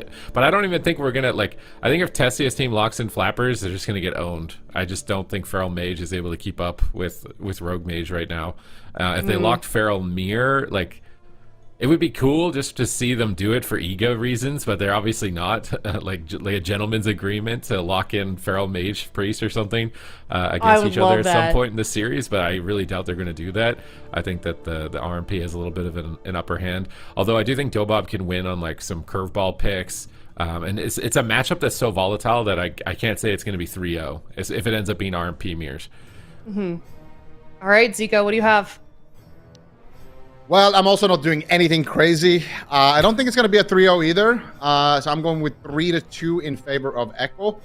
I think most likely, to my disappointment, we're going to see RMP mirrors, which is still fun. I mean, I love watching RMP mirrors. I just want to watch flappers a little bit more. But I'm still happy with that. But yeah, I think it's going to be RMP mirrors, and I think it's going to go in favor of Echo. Not because he's a superior feral druid to flappers, but because he is just a god tier yapper. You guys know those animated YouTube videos where it's like a simulated like T-Rex versus gorilla or something, like who would win in a brawl? We need that for these two, I think. Flappers versus Wes. I want to see the 1v1. I want to see the Mob Kara. Yeah. Something like that. I wonder if you uploaded like every arena game they've ever played and asked AI to generate that, if it could even do that. We could literally see the simulation. Is Waz Feral better than Flappers Feral? Let me go ask Rock. Rock, is this true? All right. Well, I'm also 3-1 in favor of Echo. My heart really wants to see DOBOB win. I love an underdog story, and it's funny talking about DOBOB in the context of underdog. In this series, they are against everybody else. Definitely not. But Echo just continues to stay so consistent, and every time we see DOBOB or any other team actually beat Echo, unfortunately, they just whip around really quick 360 no scope them the next time we see that rematch. So 3-1 for me. Let's see what Ven has for DOBOB versus Echo. Ooh, 2-3. Straight out of my book. Oh, He's trying to pass Going you, with the Zico. bold prediction. Yeah. I like it. Yeah. Well, he said his goal this week is to either beat me, or he's at the end of this week he's gonna beat me or be as far away as possible. He's throwing it all in. But that's interesting that he went for it this match, because I really thought, I said it in game number 1, but I really thought that he was oh my god, the coin and D machine as well, going for DOBOB. I really thought in the first game that he was gonna go with Cleave Pit. I'm so surprised that he didn't. I bet he's kicking himself a little bit that he didn't. There was definitely some big points to earn there. I hope he's suffering from that choice. There at the top. Oh no, wait, it's you now. It's you that's at the top now. You're the then I take that back, Finruki. Zico's enemy number 1 now. Oh my gosh, I'm so sorry. No. All right, here we go. Game number 1, upper bracket. It is a big one. It is Echo versus DOBOB in the Grand Arena, kicking off Super Tees. All right, we're following Raikou straight out of the gates here. He's probably going to be exchanging fireballs, and we'll have to see if the rogues do land a sap and immediately grabbing combat, although they are sprinting across for cheap shots. I think Waz wants to be aggressive here. Gets a kidney shot from stealth, immediately leading the charge, but Raikou is the one who's behind with a blind. Now they switch on Waz. Big pressure onto 2 players. Raikou is still low. And it looks like Angels have traded for both priests for that initial combustion. It's really important that these priests play around their mana. They want to be jumping into this angel form and get value from avoiding crowd control and trading cooldowns, but also the fact that it gives you free healing during its time, because mana has been a problem in this matchup if they are looking evenly matched as they have. Raikou gets caught behind the pillar here in a cheap shot by Brunhilde, but he's got barrier. We see JT fading crowd control, repositioning. You should be able to stabilize Raikou. Brunhilde is looking like he's moving quickly here, like he wants to make a move, but he gets caught by Waz in a kidney shot. Dragon's Breath away into a Chastise, into a Sheep. Good peels from Tessia here. And we do see the rogue swaps a lot in this matchup. It's evolved a lot more than just a mage race week to week. Yeah, I really like what JT did there. He actually just faded. I think he might have faded the stun from Brunhilde there, so they don't get the setup. JT's playing this kind of long-range game really well, just avoiding all crowd control. Raikou is pushing in for a crowd control of his own, but he gets stopped by Brunhilde. Nicely done by Brunhilde. Now pushing in with the killing spree, doing good damage onto Raikou. Raikou is just going to pop his combustion here. No crowd control. Just going to pop a combustion swap actually onto the rogue. Can they get the Cloak of Shadows? Doesn't look like it. Brunhilde. Oh my god, look at JT again. So annoying. Forcing out Brunhilde's vanish there. And now Brunhilde actually getting disarmed. They're swapping to Waz. Waz reading it, but still had to fit out his Cloak of Shadows. Didn't have to commit the trinket though, but bomb is available for both of these rogues. So they could look for a bomb setup. Raikou though. Oh my god, Raikou. Where is Raikou, man? He's on the other side of the world. Had to trade out his power word or his mass barrier in that exchange, but didn't have to actually trade out his Cauterize. JT fades another CC. Gets look at that. Relza tried to fade it as well, but Raikou actually he did fade it, and Waz had to use his vanish to get that stun as well. So both priests doing a great job, just fading as soon as the rogue hooks in and baiting out their vanishes by doing that. This matchup is a balance between setup and just overall consistent pressure. We can see that Brunhilde's finally caught up to Waz on the damage meter, but Raikou continues to build up a lead over Tessia. And Tessia's just getting crushed right now. They make it as cauterize. Oh my god, they do. This is so early in the game. He may have to ice block. He gets blasted. Raikou in a cheap shot. Tessia fakes the kick. He's desperately spamming polymorphs as he is playing that High Mountain Tauren Mage, opting for that. Brunhilde gets caught in a swap, and they get cauterize from Mage and Trinket Cloak from Rogue. Echo, they're on top of the damage. They're on top of the cooldowns. They're in a great position. Tessia needs to turn this around, but he's not able to. JT just grips him away. So they're going to switch back on Waz, but Relz has been sitting through a lot of crowd control at the moment, and Tessia is very sad to get almost no value out of that combustion. Now his team is really far behind. That was a really good evasive maneuver by Echo. JT gripped Raikou back to the pillar as soon as he saw that combustion, and Waz just pre-vanished. So no one, there was no one for Tessia to hit. So Waz just sat in stealth there, playing around it. Once again, JT fades the stun from Brunhilde, fears Brunhilde, forces the dispel, and then he chastised sheep Brunhilde as well. So Brunhilde just can't get crowd control onto JT. And then as soon as this happens, JT swaps position to the other side of the map. Once again, so Brunhilde has to go really far, but finally they get the kidney shot, but Tessia gets gouged. Tessia is not going to find a polymorph here, most likely. JT doing a great job avoiding the crowd control. Once again, they don't have the Angel, though. Actually, JT's Angel procced on Raikou earlier, so he's not going to have Angel for another 2 minutes or so, a little bit less. That could be a big deal in terms of his mana, in terms of the pressure on Raikou as well. Raikou actually just got sheeped on his Trinket, by the way. Tessia doing God's work here on the Mage, but still slightly behind in cooldowns, like you mentioned. And Raikou pops his combustion. Relza is going to mirror that play that we saw earlier for JT. And oh my god, did he just get gripped on the smoke bomb? JT is making some big moves, but Waz might just still die. Oh my goodness. They greed it. And Waz is going to hold on to his Trinket there while JT sat through that blind. Raikou, Waz, what are you going to do? He's taking so much damage from this Phoenix of Tessia. So much pressure coming in, but this is a result of the greed. And resulting of that greed is that they now have 2 Trinkets. Now, imagine if JT didn't grip the bomb. Waz might be out here in game number 1, and Venriku would be smiling and grinning as he always is in those smirking situations. Tessia's got to be careful. Kicked on Polymorph, unable to avoid a stun if he goes for it. Shifting power right after the interrupt to get to that combustion. Dragon's Breath too late from Raikou, but Raikou's combustion is coming up. Waz, smoke bomb too far away, but he has kidney shot. Brunhilde's pre-evasioning, anticipating the stun. Waz grapples over.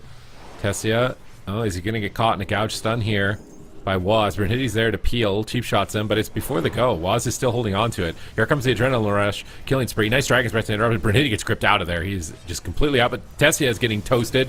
You might have to block. No cauterize to fall back on. Relza fades crowd control, but he does get caught in a cheap shot. Tessia looks for Polymorph. He gets it. Is he going to break? He's kind of stacked up here. They can't really do maximum damage. They may swap back onto Brunhilde. And they're still just going after Tessia. Really trying to force that block. Echo are pushing the pace here to close out this game in the near future. If Relza isn't careful, he pops Apotheosis, gets a Serenity reset. And DOBOB, it just feels like they're struggling. They're trying to make something happen onto Waz with his combustion here. Can they actually make it happen? Full blind, JT Trinkets. He fades. The follow-up, Apotheosis. Big trades from JT. He's got a mana lead. Raikou's still in the lead on damage. Waz still in the lead in damage. Echo in a great position to be able to close this out in the near future. Yeah, kidney shot onto Relza into a gouge. Right, Waz going after Brunhilde now. Don't have a grip here for this stun. There's the bomb late! Brunhilde almost got stunned on his Trinket there. Manages to get it off though, and the Cloak of Shadows. Nice place here coming out from Waz, just doing a solo setup. And here comes Brunhilde with the killing spree onto Waz as well. And he's taking a significant amount of damage, but like you mentioned, mana in favor of JT. But JT's in a cheap shot into a gouge of his own. Brunhilde kind of mirroring this play that Waz just did with a counterattack onto the Rogue. Doesn't force anything with it, though. Good pressure, though. JT has his Guardian Angel in about 20 seconds. Tessia pushing in for Polymorph. Brunhilde might just die right now. Killing spree. So much damage coming in from Echo. They're just brute forcing it right now. Relza, 10% mana left. Had to trade out his Guardian. It is not looking too good right now for DOBOB. They need to get a cooldown right here with this combustion onto Waz, and they do. He trinkets out. They have the smoke bomb rotating up for Brunhilde. That could be a win condition, Sid. Yeah, the combustions are such an important swing moment, but guess whose combustion is coming up sooner now? Raikou is. So if JT can stabilize the team here, they're absolutely going to push DOBOB back. JT's in a cheap shot. Maybe they don't have time to do it. Can they catch Waz? Waz is behind the pillar, but Raiku's left alone in the middle. Dragon's Breath on Tessia. Brunhilde grapples over, knocked away, immediately reconnects here. Big damage in on Raikou. They get his cauterized. They might still have a chance. They get his block. Somehow DOBOB are doing it. If Relza was drinking right now, I feel like that would secure potential late game. They get a polymorph. This is such a great play, and Relza gets a grip on Brunhilde. DOBOB, their cauterize is coming back. They have block still, which they could trade for this combust. Tessius is going to trade it. He wants to stay ahead. He doesn't want his healer to spend mana in this position. DOBOB, they can win. Combustion's coming up in 15 seconds. They've been getting owned the entire game and playing from behind, but they have one opportunity, one chance, and they're going to miss it here against Echo in game number 1. It's JT who needs to be ready. He has all of the answers. Is he going to choke here? Raiku's at 50% health. He grips him in on the go and pre-angels it, anticipating the plays of DOBOB. Immediate reactions from JT in this position. Oh, Tessia actually gets sheep there as well on his combustion. Gets stunned as well. He has no ice block. He needs to be careful, Tessia. Can't get too aggressive in this position. His healer is not there. JT now in a kidney shot. They could go after Waz. Looks like they're not going to choose to commit to Waz there. Raikou has no ice block. They have smoke bomb on the side of DOBOB. Brunhilde's being so patient with it, and I think they're going to let it rip onto Raikou here shortly, or it could be Waz. Should be off stun DR shortly. Raikou blinks into the middle of the map. They managed to interrupt him on a polymorph. They could just smoke bomb him and drop him. Needs to be very careful. JT needs to be on point here with his plays. The kidney shot Relza. Echo pulls the first trigger. Can they take him down, though, is the question. There's the chastise onto Relza. Tessia is so low. They have swap. They have some cooldowns to answer. He might need to trade it. There it is. Warship coming out. Here's the smoke bomb I was talking about, Raikou. What are you going to do? Waz comes in with the killing spree disarm, and he manages to save the day. If Waz wasn't your rogue right there, Raikou, Angel in 2. Close, but he might still go down to the sheer pressure. Raikou, Void Shift comes out from JT to save the day as well. Now both team has nothing, and it could be a cross consent. I feel like this is going to come down to a 2v2 Rogue Priest. I feel like the mages are so pressured. Raikou falls first to the combustion. Can Waz turn it around? They just have no pressure. I can't believe they did it. DOBOB were behind this entire game, and they still technically are on the damage meter, but they pull it off in the end. DOBOB put a point on the board. Maybe I should have kept up with my trend. Maybe I should have. It seems like I can't believe they turned this around. It was just that one point where they got Raikou kind of left behind earlier on, and they got his caught block kind of in one push, and then that just spiraled out of control from that point. So DOBOB, maybe they're pulling their punches early on, waiting for their moment, and we're actually able to secure it. Okay, so DOBOB look evenly matched. Yeah, definitely. You sound surprised. After week 2, I was worried that they were just going to fall off. I had concerns, but it looks like they're fired up here in game number 1, and they were playing from behind, and they just didn't give up. And they punished Raikou for just pushing in with no caught, no block. And then he just stays alive by the skin of his teeth because Relza's Angel comes up, so he can heal while he has 0 mana. It's just like the perfect storm. I want to know, how did Relza get mana this game? Because he was behind on mana the entire game. He must have gotten a drink that we just didn't see. I think when they got that ice block, I think it was actually when Relza was drinking. Because I swear he came back from that with more mana than JT. And before that play happened, he was constantly behind the entire game. So I don't know what Relza is doing here, but somehow he got mana to actually outlast JT and Echo. And I think that's the biggest reason to why they actually won the game. Because I think in terms of like Rogue Mage, they look pretty evenly matched, but damage was heavily in favor of Echo. They had more pressure, especially in the early to mid game. But DOBOB, they just had the late game secured, and they walk away with the W. So nicely done here from DOBOB. All right, DOBOB show that they can win the matchup, and I think this is likely going to be what we just see throughout the entire series. And I do wonder if it's like a miscommunication, Raikou getting caught in this bomb on the push, or if they really just wanted to commit for it, but then they didn't realize that Relza's still at Angel. Like, they're just looking at an out-of-mana Priest, and they're thinking they could just run on top of them. And then just combustion at 8 minute 45. JT 0 mana, tried to grip him. Couldn't get him for far enough out of range. And even if he did, he just wasn't going to be able to heal anymore. They managed to even out the mana. So I do wonder if Relza was able to drink or not. I don't know if we tracked that on our details as far as mana recovery with drinks, because I was wondering if he was going to drink at certain points. They had Echo like at the pillar, and I was like, man, if Relza drinks here, I think they can win in the late game. And he just managed to have his mana be slightly behind JT's by the end of it. He just had a cooldown lined up with it. The power fusion, combustion, just the perfect moment to go for an all-in. So despite playing from behind, I guess Relza technically beat JT on damage. So he made up for like 10 million, but his DPS were definitely not. And so maybe that's the main difference, is Echo are playing a little bit more like on the ball at the beginning of the game, whereas DOBOB are kind of just like Miyagi-Doing the punches that are coming their way, seeing what's presented to them. Like, you know, in Echo or more Cobra Kai, like they're just getting in there. It's just no mercy. And I wonder if that isn't going to work if the game goes too long, if that actually ends up being bad for Echo. But at the same time, Echo are so close to winning that I feel like they're likely not going to switch their playstyle. Yeah, I'm just looking at a screenshot that production sent me. So, I mean, mana restored, was actually higher for Relza because of his usage of Symbol of Hope. So, Relza used Symbols of Hope a little bit more, or maybe JT got interrupted when he used it. I'm not sure. But Relza got a little bit more mana back from that compared to JT throughout the match. Yeah. I guess that maybe plus just doing more like damage, atonement healing. I'm not sure. Relza doing the Lord's work though for DOBOB, but they're gonna need it 2 more times here. DOBOB versus Echo. Both teams are most likely, like we said, just running this entire the entire series. RMP mirrors all the way through, and it's just gonna come down to little micro plays like that. But I think in the past, in this matchup, it's been a lot about going after the rogues. We did see it a couple of times in this game, but ultimately it was the mage that fell. And I think when it comes to that playstyle, Echo has been doing better with that. So I want to maybe see them try to do that a little bit more. Just try to make sure that they get those punishes onto Brunhilde, and see if they can snowball that into a big lead. I mean, we saw it in the replay before the series, Brunhilde getting caught like 1 millimeter out of line of sight on this map. So I think Echo are definitely looking to try and relive that moment from the previous week against DOBOB here in game number 2, and they can't let that game get to them. It's one of those things where like Echo felt like they shouldn't lose the mirror in the from the previous week against DOBOB here in game number 2, and they can't let that game get to them. It's one of those things where like Echo felt like they shouldn't lose the mirror in the first week, and they did, and then they came back and smashed them. So maybe they're going to readjust, recalibrate, and come into game 2 even stronger. And if they can't, maybe DOBOB runs away with the series. And it's cup number 3. It's the last cup, and there is a pretty tight race right now for kind of first and second, possibly, if Echo can completely fall out of the tournament somehow. If they somehow lose this series and fall out of the tournament, like, I think it's possible for Streamer Zone to possibly steal their spot. So there could be a lot on the line for Echo. They need to get on their A game here. They do get the kidney shot opener.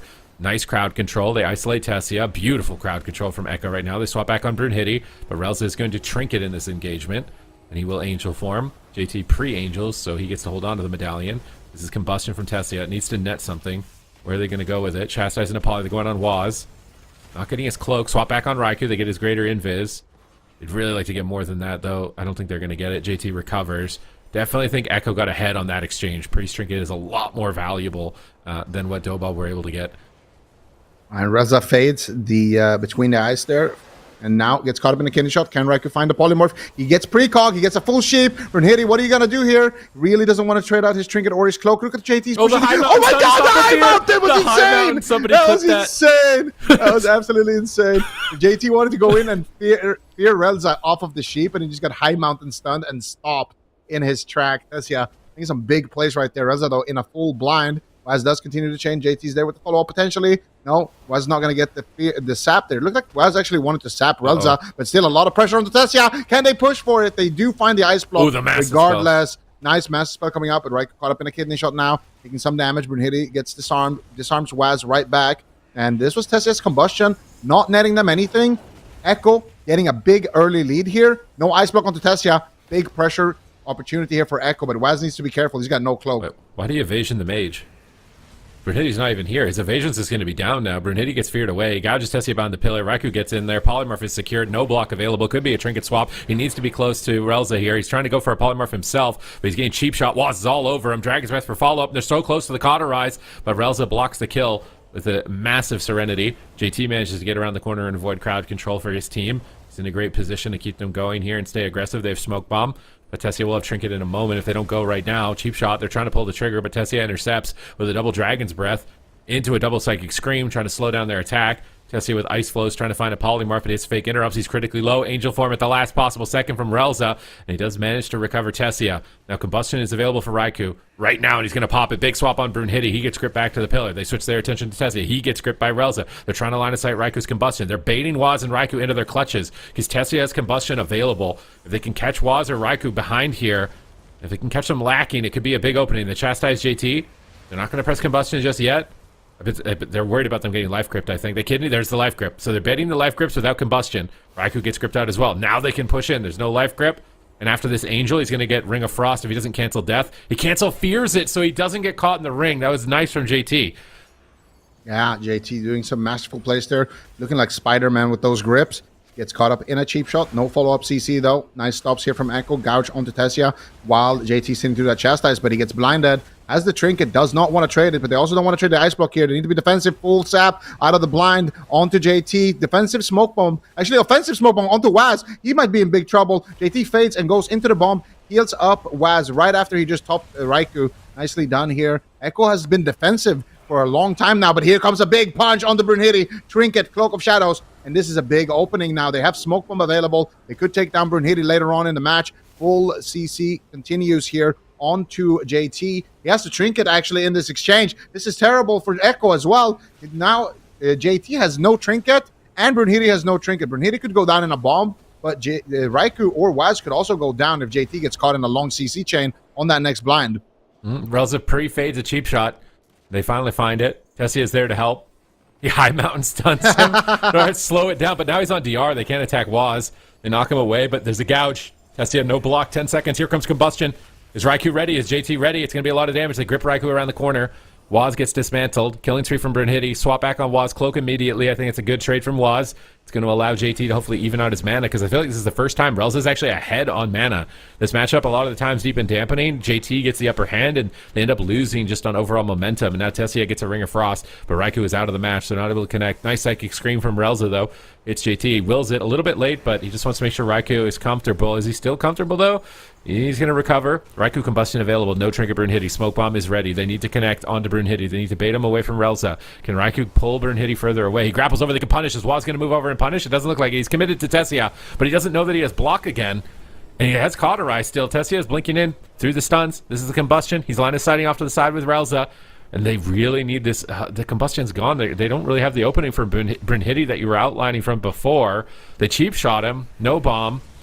I wonder if they... Oh, maybe they could just... Imagine if they just did that with Combust. I feel like it would have been Relza's Trinket at least. Yeah, but they blinded Relza there, and he actually sat through it too. So not a great setup here for Echo, and now they're on the back foot. Waz has got no Cloak of Shadows. Tessia is going to have his Combustion active right now, but Waz playing a little bit defensive. He's taking a lot of damage. At the same time, both of these mages are getting absolutely crushed here from the killing sprees. Brunhilde in a kidney shot just for defensive purposes from Waz. Still going to be Tessia as the main target. Brunhilde gets Polymorph, but should be getting dispelled momentarily. Does get dispelled. Raikou tries to knock him into a Ring of Frost while that dispel is on cooldown, but not managing to find it. Waz sitting through a disarm as well. And DOBOB honestly is looking better than Echo right now in this matchup. They have every button available still. Ice Block has rotated back up. Relza has every button. Brunhilde has every defensive as well. And on Echo's side, things are not looking great. Raikou's going to Trinket aggressively here with his Combustion and try to make something happen, but doesn't look like he has any real targets. He's hitting Brunhilde, but Brunhilde still has Cloak, still has everything, and now Raikou's exposed in midfield. He's going to be taking a lot of damage. What is he going to do? He blinks behind the pillar, but now they left Waz open, and Waz is getting swapped. He gets knocked away on his Trinket. Waz might just die right now. He hooks back into the other side of his healer with the Cloak of Shadows, but still, now he's got no Cloak. He's got no Vanish. He does get a big heal, but again, this is very taxing for JT. Relza Trinket blind, Angel to immune the push. They've got blind and Adrenaline Rush and Smoke Bomb. Brunhilde can carry the game right now. It's in Brunhilde's hands. Can he find the opportunity in the moment to take it out and take DOBOB to game number 3 and put Echo on match point in the upper bracket? I don't think anyone's been able to 3-0 Echo in I don't know how many years. If DOBOB can finally do it here, they get the cheap shots. It's Waz who's actually leading the charge. Dragon's Breath. Tessia is isolated. Big damage incoming. They almost proc his Cauterize immediately. He barriers at 10%. Now they're overextended. Maybe they can punish. Brunhilde pops Adrenaline Rush, but he's the one that's going down. Defensive Dragon's Breath. Defensive Ring of Frost. They grip Waz away, but it's honestly maybe premature. I think Waz actually wanted to push in there. He's trying to keep up the chase towards Tessia. Brunhilde's going after Raikou right now, and they're still sitting on the blind. When is Brunhilde going to pull the trigger? He's had so many cooldowns. He pushes on JT. He's trying to bait Fade. He's trying to bait Death. He grapples back with a smoke bomb, chastised, but he gets Dragon's Breath by Raikou into a fear. Now they're setting up on Brunhilde. Beautiful punish right there from Raikou and JT. They totally shut that out. And Brunhilde is denied of his kill for now. Dismantle will stop his damage. Tessia still has Combust, though. Maybe they can topple him. They can't. That was a great reaction from Raikou.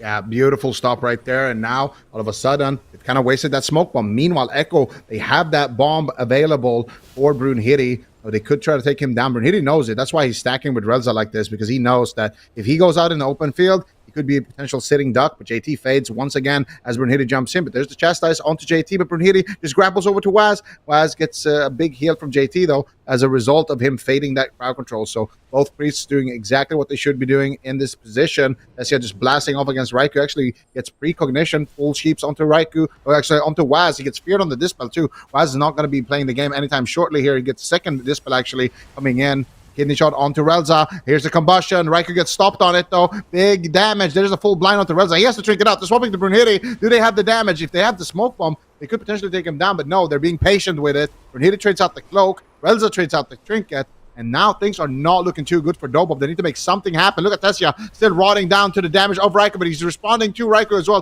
doing a lot of damage. Greater invisible trade for Raikou. It's faded. JT gets caught up in a cheap shot. Raikou forced to ice block, gets massive spell on the ice block. It's a bit of a mage race right now, and it looks like DOBOB is going to be the one who pulls ahead. Oh my god, JT in a tough position right now. Raikou is low. Waz is also kind of softened up. They stun Brunhilde. They go for the smoke bomb, but Tessia knocked Waz away. Now JT wraps into the smoke bomb to fear, but he has to swap. He's caught a cheap shot. They can switch to Relza. He's in so much trouble if they can hit him at all, but Raikou can't connect. He's trying to finish him with a couple of pyros. Big swap on Relza. Can they dunk him? The Phoenix is hitting him. He's got basically nothing. He's waiting for that Serenity. 2 seconds away for him. He manages to survive the swap. Gets back to the pillar, but he's got a lot of work ahead of him. Not a lot of cooldowns to do it with. 14 seconds on his apotheosis. JT's going to be a lot more comfortable. He chastises Relza. Brunhilde is still in trouble. There's really not a lot for him. He gets kidney shot. He trinkets. He wraps around the corner. Can he punish Waz? Can he push him back? He kidney shots him, and Waz gets gripped around the corner. They can't get anything going with that. Ring of Frost from Tessia.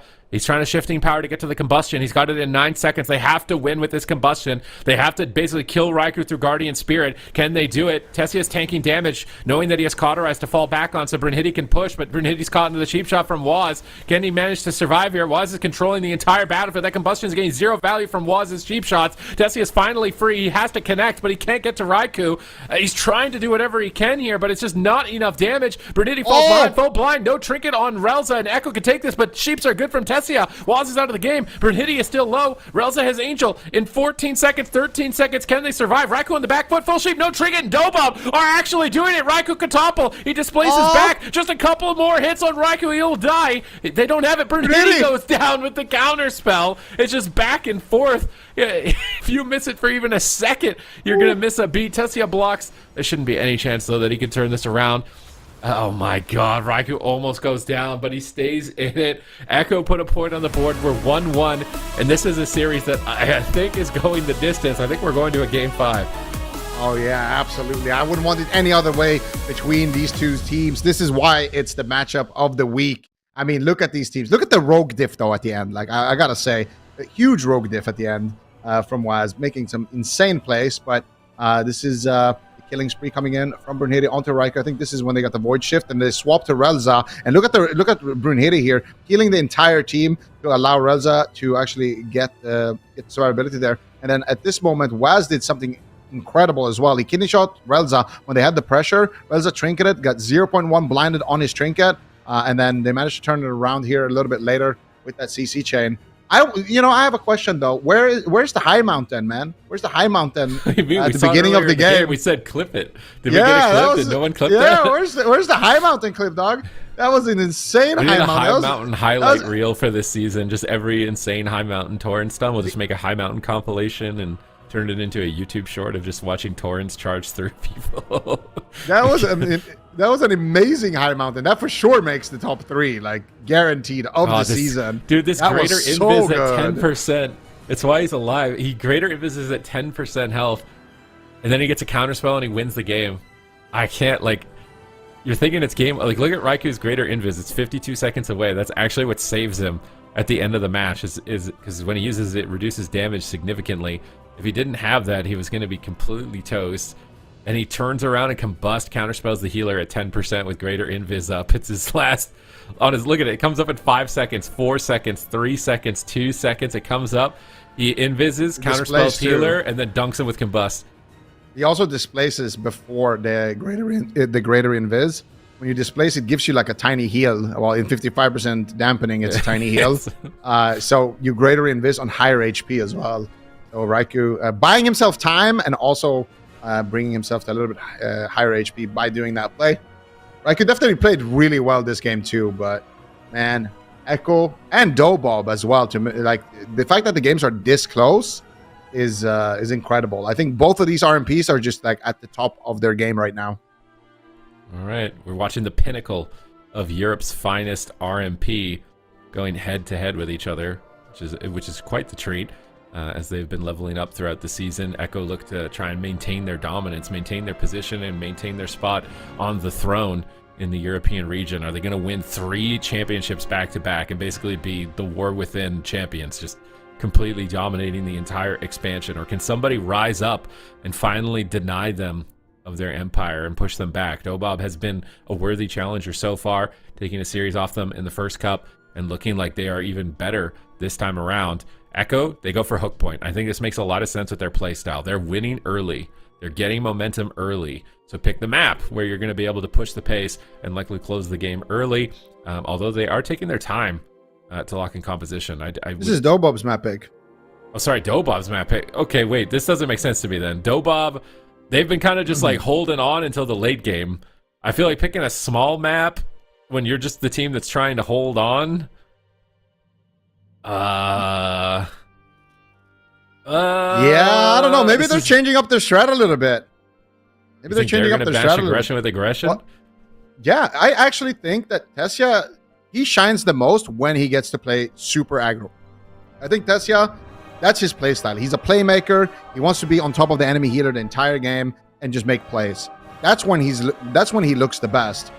Raikou is a lot more consistent. He likes to do a lot of damage. He's a bit more kind of methodical. He's not going to make the flashiest plays, but he's also not going to lose you the game. You can always count on him doing insane damage, and you can count on him to be good at stopping goals. There's been a couple line of sight block moments, I think, though, recently. Yeah, in game number 1, but like that's 2 games out of millions. I don't know about this whole like. It's gonna look a little bit shaky on D. I feel like his offense is honestly looking better lately.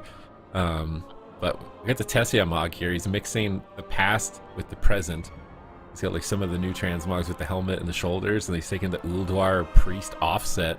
What is that stat? Is that a Mage Tower skin? No, that is not a Mage Tower skin. What? It is. It is.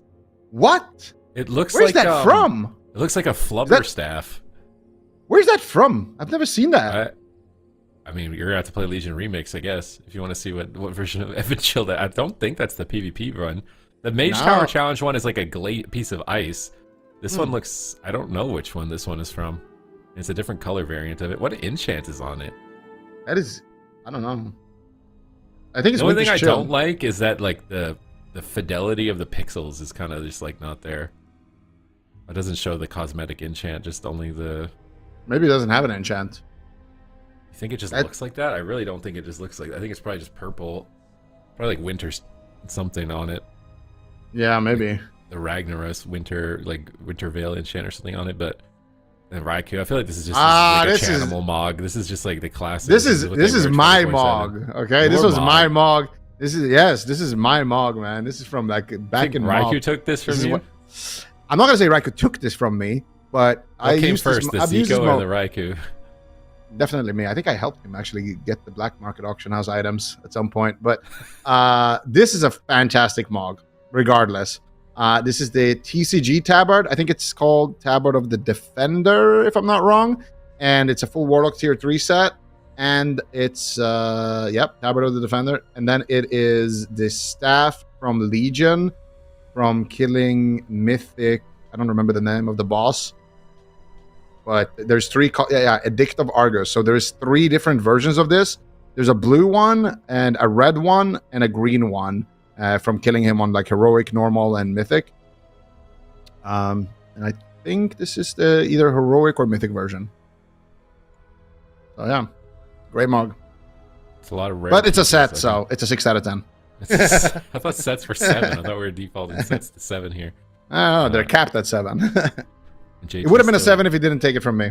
If he didn't take it. This is a vanilla WoW hat, isn't it? Yeah, I think so. Nat's drinking hat. Drinking hat. It could be. I mean, it could be a It like. looks There's like a lot of reskin of a vanilla hat. yeah. If it's not it's not the one that I was expecting it to be here, but he's got the yellow going on, which is nice. Kind of just holding out throughout all of this. The skull belt to match the skull on the tabard is cool. I don't Is know that if we Legion can- artifact? The That Shadow is Priest also- artifact? I think that is that's Zalatath's blade where she was trapped. I'm pretty sure. Yeah. For a little bit here. Nice. He's got the secrets of the void. He's not a void weaver, but he's holding the secrets of the void. We talked about Cloud9's Mage Lock, the like ancient texts. Is there going to be like an era of time where we talk about the ancient void text in the future when the void weaver meta kind of rolled through the AWC and we saw all of that? Waz got a very, very just standard rogue. that's, Rogue T3, Blade of Azzinoth, Warglaive. Come on, bro. I mean, it looks fantastic, right? It looks so good, but also like this is like making a Red Paladin and calling him Uther, you know? Like what's going on here, bro? What are we doing? Double It's just- glaive, just basic. cursed vision, full tier 3 rogue set. There's some basic mugs. I like the priest mug the most. It was original. It showed a little bit of personality. But I mean, these are great sets, but it's like, you know, it's just mainstream at this point. They're like Ben wearing, Ruka said it, they're it's like overused. brand clothing. They're just wearing brand clothing with the tier 3 sets. That's not unique here. It's Hook Point, Dobob's map pick, and I feel like Echo has been putting it to him for most of these games. So this could be a risky pick to go to the small map. Is Tessia going to be able to style on Raikou? We haven't seen any ice walls either, which makes me think Tessia has decided to opt out of it in the matchup, because that's a big adjustment. Relza seems to have made an adjustment on his mana management because he's looking a lot more evenly matched with JT here in week number 3. The gates are open. There's no going back immediately. Just trading fireballs and mirroring each other's spell casts, trying to get through the Shadow of Deaths and fades. But Relza's in a cheap shot. Raikou ring around the corner here, and he gets it. It looks like actually it ended up breaking early on Relza or something. Maybe he managed to death it because that Ring of Frost was definitely secured by Raikou. And now Raikou's in trouble. Waz in a cheap shot. Big swap. They're going for a smoke bomb on him. JT ducks into Angel to heal through the smoke bomb with Divine Hymn. It should be enough to keep him alive here, and I can connect some Serenities. Good reaction. So Brunhilde, Dobob, they're trying to be aggressive with that smoke bomb, but they get nothing with it. They actually have to trinket themselves, so not a great start here for Dobob, but still early on in the match. Tessia looking for the Ring of Frost, gets gouged on it. Waz being very annoying on that rogue, being very evasive. He used to chain over the Dragon's Breath, not able to find the sheep. Nice knock there onto Waz. Both rogues in a sheep for a moment. Relza trying to fade the CC from Raikou. Raiku's looking for the sheep, gets instantly counterspelled on his Ring of Frost, then gets polymorphed as well. He wants to go for the Dragon's Breath into a sheep, and he gets feared on it as well. So Raikou gets completely shut down in that exchange, but he could still push for it. There's no counterspell on Tessia. Raikou could make an aggressive play of his own here. He's playing on the same pillar, so it looks like he wants to, but can't really use that blink like that, and he's going to wait to be stunned and then just blink out of the stun instead. Port back. JT's in a crowd control. Essia looking for the repolymorph. Essia making what he's known for. He's making those big plays, and that's going to force out JT's Trinket and Guardian. So Essia getting the upper hand there. Yeah, Dobob are actually pushing the pace, using the map to their advantage and getting on top of Echo. Raiku's trying to fake Shadow of Death here. He gets a polymorph, but it looks like Relza Death the first one. It's on DR. Tessia taking some damage, but he gets a polymorph. He's getting so many polymorphs on JT on this map, unlike the larger ones, into a blind with no trinket. Can they actually power through to get the cauterize? A couple seconds are left here on the blind. He fades out of the blind and avoids it, and he manages to fear him now and recover Raikou. Now Tessia on the back foot. Relz is trying to fade. Raikou knocks him behind the corner. Raikou is still getting pressured, though. JT's in a cheap shot. Is Raikou going to topple? This looks like a completely different Dobob as far as offense is concerned. Raiku's constantly on the back foot. Brunhilde's tearing in. Big killing spree damage. He barriers at a sliver of health. Manages to pull himself back up. Tessia, you see a dismantle on Waz. Defending his damage for now. They polymorph Waz. Trying to polymorph the Dispel. They fake the interrupt, but here come the cheap shots. Raikou needs to get there, but he can't. Tessia's just spam polying Raikou on the cheap shot. He can't get a sheep. The kidney shot Waz. Set up the swap. JT fades, but fades into a chastise. Raikou wraps around the corner. Brunhilde's chasing him down. Dragon's Breath for follow-up. JT tries to get back to his mage. Waz is low health as well. The Phoenix is blasting Waz right now around the corner. Brunhilde sees an opportunity. Grapples around the corner, trying to catch Waz here. Here's the cheap shot. trying to set up the engagement. Waz counter engages with advantage of his own, though. Beautiful counter engagement from Waz, totally shutting that out. Combustion available for Raikou. Waz needs to try and get onto Tessia here. He sets up the crowd control with a kidney shot, but Raikou is still low. High Mountain Stun on the Ring of Frost again from Tessia, blocking his crowd control. He's got Combustion up. It's a race on the mages. Double Fear on the Combust is beautiful. Into the Poly Spam. Would have liked to get that like a second later, though, on the Dispel. Raikou still gets a couple of seconds of Combustion here on Brunhilde, but doesn't seem like he's going to be able to capitalize. Hyperthermia window. Big Pyro Spam. He's shielded up, reflecting some damage. Tessia answers with a shield of his own. Tessia has Combustion. Raikou, no Trinket. Smoke Bomb available. They need to take that opening. They're trying to punish him right now with the killing spree. Waz is back to peel if he needs to. JT fades. Rels is in a kidney. Ring around the Rosie. Oh, nice. Raikou gets it. Waz's cheap shot, though. Brunhilde is peeling. Tessia is taking 0 damage. He's trying to find JT. He gets a poly on JT. Raikou could be in trouble. Tessia combusts. It's going to be a caught. He could get MD'd. A greater invises. He's line of sighting. Oh my god, Raikou is so cheeky. Nice. Deep in enemy territory, he gets away with it. Yeah, that was the only way he was going to... If he tried to go back into their line of sight there, he would have had to ice block for sure. But instead, he just line of sights the damage at the enemy territory and then comes back when it's safe. Nicely done by Raikou.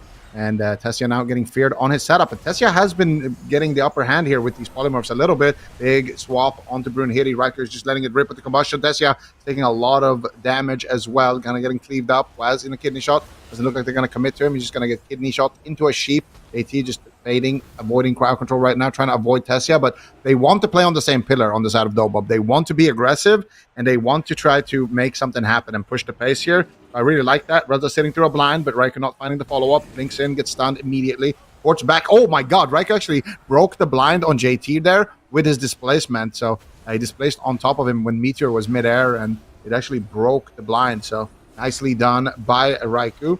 And as a result, DOBOB wastes their blind. They get no trinkets out of that push, and now it's Echo's turn to get aggressive. All right, Frost Nova and Brunhilde. Relza blocks Raikou with Angel. Tessia still getting pressured. Combustion coming up for both mages here in a moment. Who's going to get to pull the trigger first? Tessia's on the back foot. Means Raikou can maintain momentum here. He's trying to bait Shadow Death off of Relza. He gets the fade out of the way. Brunhilde's grappling in. He's setting up the team. Poly on Waz. Raikou trinkets immediately, but Tessia is the one getting destroyed by Raikou. He's gripped into a defensive bomb to line of sight the combust. Raikou blinks into it, but now he's going to get line of sighted by JT. He almost gets punished for it. Tessia still has Combustion rolling, but he's still so critically low. Hyperthermia window about to engage for Tessia. High Mountain's back to his healer, but there's a kidney shot. Tessia's going to he's going to have to block. I think in a second. Blocks in the instant Master Spell from JT from downtown. Ring. And now Raikou possibly still in trouble if he can keep the chain going. He gets a sap off the ring. They have trinket swap. They really want to get trinket swap here from Relza. Another sap. They're not going to find the trinket, but they may still get swap. Pressure's high. Combustion coming up for Raikou so soon. Once again, just 40 seconds away. He's getting a shifting power. He's getting there quicker. Waz gets caught. Is he going to choke? JT has options. Another cheap shot. JT trinkets. He pulls Waz back. Getting that trinket means that DOBOB still have a chance, but they need to be very careful of protecting Tessia. Yeah, Brunhilde has a blind available here. He really needs to make this one count. They're pushing in for another crowd control. Raikou finds the polymorph. They're going after Brunhilde. They might take him down. He's got no cloak for another second. He trinkets, disarms Waz, and now he has access to that Cloak of Shadows. Raikou does find the repolymorph, but the damage is done. Brunhilde had to trade out his cloak. Smoke Bomb available on Team Waz, and at the same time on Team Brunhilde, he's got his blind. They need to line it up here and make something happen. They need to blind JT and go after Waz. That's the biggest play that they can make on the side of DOBOB and look for a one-shot. But at the same time, Raikou's pushing in here with the Combustion, doing a lot of damage. There's a full kidney shot onto Raikou. He's taking so much damage. There's a full blind now onto JT. Raikou isolated in no man's land, shortly caught into an ice block. Raikou gets over-aggressive, but he's punished for it. At the same time, Tessia is dead. Waz turns it on its head with a CC chain of his own and finds the kill, man. That was beautiful. I'm telling you, like, you're talking about Raikou being like the conservative player, just plays for the late game, but I swear he's making plays today. Like, he's getting in their face, pushing in, forces the trade, cancels his block to go for the win. Like, there's no way, bro. He blinked in, got a full kidney shot, and then his rogue just soloed the enemy team. There's like canceled block versus one pyro. This game right here at the end? No, I'm not saying he soloed the game. I'm just saying at the end. At the end here, like what? At the end here, I swear, like Raikou knows he's ahead. Remember, we were criticizing Echo on not knowing how to end games, and they were getting caught and then losing. So it seems like they've figured out a way here. That massive spell from JT was so nasty, and then Raikou is forced in a caught block, and then at very low health, while JT is still CC'd, he cancels it, and he goes for the win. Yeah, but that's because his rogue did all the CC and set him up. You're saying Waz is just doing everything, huh? I'm not saying Waz is doing everything. Don't put words in my mouth like that. I'm saying that I think Tessia is a better offensive mage for sure. I think Raikou is a more consistent mage, but I think Tessia is a better playmaker. Now. I think last season for sure with the Ice Wall meta and the FMP for sure. But I feel like right now today in RMP mirror, like it's close. I think in terms of strength overall, both mages are pretty evenly matched. But I think when it comes to this particular playstyle, Tessia for sure pulls out ahead. But when it comes to like more, being more consistent, doing more damage, stopping more goals, that kind of playstyle, I think Raikou is better at that. So I think it just depends on how the game is going as well.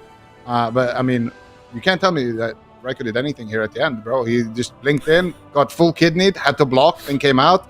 It was rogue CC the whole enemy team, and he just did damage, you know. Yeah, but if he didn't tank the kidney, Woz kidney. Okay, bro. He was drawing aggro. Look at Woz. He's like, Woz, I'll get the kidney here. I'll blink and bait him, and you can win the game. It was strategic, okay? Yeah. I'm going to use that one next time I play. It was strategic. He tanked it for the team so Woz could win the game. All right? And he's doing top damage every single game. Yeah, that's what I'm saying. Raikou is better at doing damage. I'm saying that. I'm not arguing that. Raikou always does more damage. He always does the most damage. But when it comes to like landing CC, doing like touch, playmaking, I'm not going to count Tessia out. But anyway, yeah, Cage of Carnage for DOBOB. It's the DOBOB map, except Echo beat them. They broke their kryptonite. They lost this map every single time previously to this season, but then Echo won the last time. So I kind of feel like it could work for DOBOB though this week. It feels like this is like they're a lot more on point than previously. It feels like they had like wind knocked out of their sail last week, but this week feels like they're more fired up. So I think this is a good move from DOBOB. Echo are taking their time, but they're probably there's no way anybody's really significantly going to be changing anything here against each other. It just seems like they feel like the mirror is the best option. There's not anything they could be sneaky with that they think is going to play better. But let's see if there is. Cage of Carnage, Echo are in. They moved to match point. DOBOB looks so good in game 1. Looked like they were kind of taking game 2, and now they're falling behind, and Echo are looking dominant again. Can they keep up the momentum? Because remember, like, these games are long. This is like, and it's intense. It's not just like, a game where nothing's happening. You're just sitting, like a Mage Lock game where you're just pressing Greater Pyro and Chaos Bolt and vibing. Like, it's not like that. It's like constantly like, okay, I need to save advantage to stop this go, and then I'll have an invis for that go, and then you'll pre-angel that go, and then you need to be constantly deathing the sheep throughout the game. Like, this is like high intensity, long duration cardio. Like they're just sprinting a marathon every game, so fatigue is eventually going to start to hit in. You somehow have to stay on point. Every game is brutally long, and any little tiny mismanagement is going to be punished immediately. Can DOBOB manage to come back here, take 2 wins against Echo? Is it time for Flappers? Maybe. This is the Flappers map, but I feel like the matchup is just not that good this season for them. I've been thinking about it. Like, DOBOB's taking their sweet time here, but maybe, they're just getting out, get some air, stretch their legs, and they're going to, most likely, I want to see Flappers, but I don't know if we will see it. I feel like, it's Cup 3. It's a bit risky to experiment, maybe, if they haven't, already played this matchup and kind of know how it's going to go, and are confident that it will be in their favor. Most likely going to see the same thing, but I like that DOBOB tried to kind of play to their strengths a little bit more with that last game, but I feel like, oh, no way! We're going to see it! He is Flappers is tagged in. Let's go. Finally. Oh. Okay, but Tessia is not going to play Frost Mage, because that's what I was saying. Like, a Frost Mage into a Fire Mage, you're not going to have a great time. So, Tessia locking in the Fire Mage, Flappers being brought in on the Feral Druid, on the brink of elimination. This is either looking really good for Venruka's prediction or looking very horrible for Venruka's prediction. There's no in between. Yep.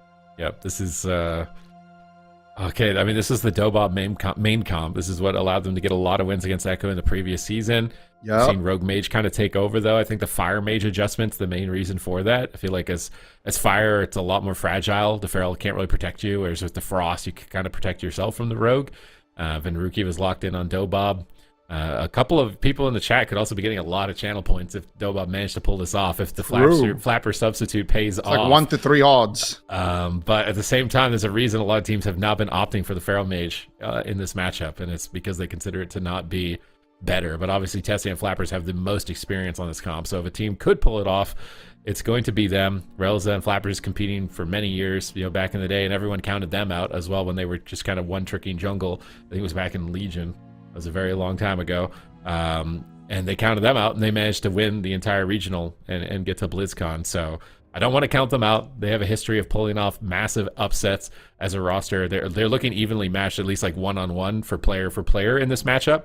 Pound for pound, they're looking very equally matched. So this could be the time of the Flappers, the big biter, the big bicep biter. Is he going to be able to? Is he going to be able to pull it off for his team right here? Because they need it. It's the hour. It's midnight right now, and their glass slippers are about to change back into rags. They gotta pull this off. Come on, bro. They gotta pull this off right now. Can DOBOB do it? Can Flappers come in here? Can he pull off the win with the kitty against Echo, and possibly rewrite the entire landscape as far as meta is concerned? Wasn't there a mouse in Cinderella? I don't remember any kitties. But yeah, we'll see here if Flappers can do it. They're gonna need it, man. They're gonna need it.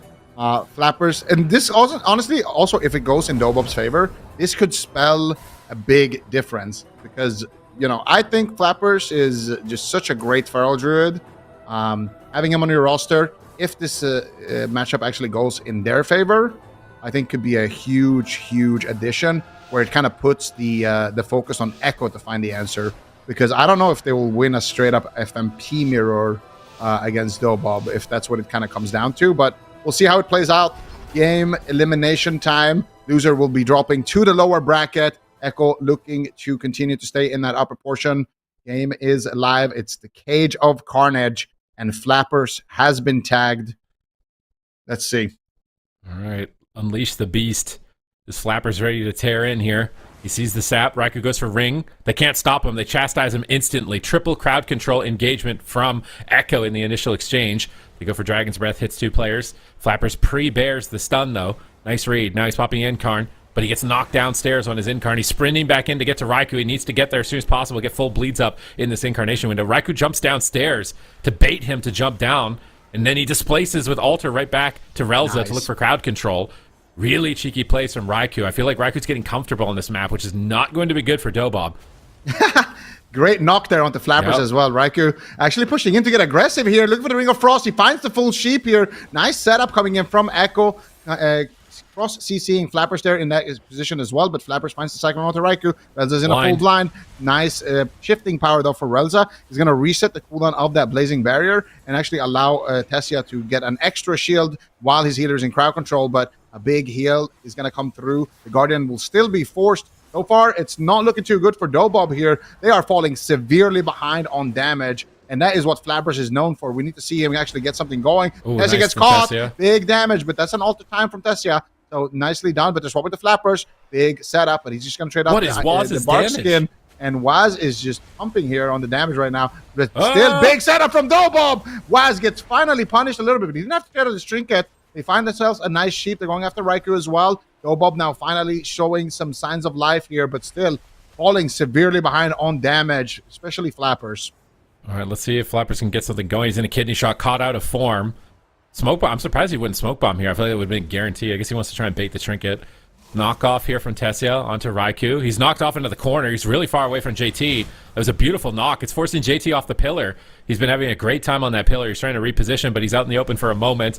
They can't punish him. It just feels like Flappers and Tessia can't control JT. They're just playing defense because Raikou's blinking on top of Relza constantly. Grapples over. He fears Waz. He fades the stun and fears him, but Waz still gets it. Triple crowd control from Echo. Flappers is the target. Barkskin in 2 seconds. They're polymorphing Waz, but that just removed all the bleeds. That's going to reset Flappers' damage. He's trying to get it going again. Nice stun on the killing spree there, at least. Waz gets gripped back behind the pillar. JT into Angel, realizing mana could be a problem, and it's a good trade with the Incarnation.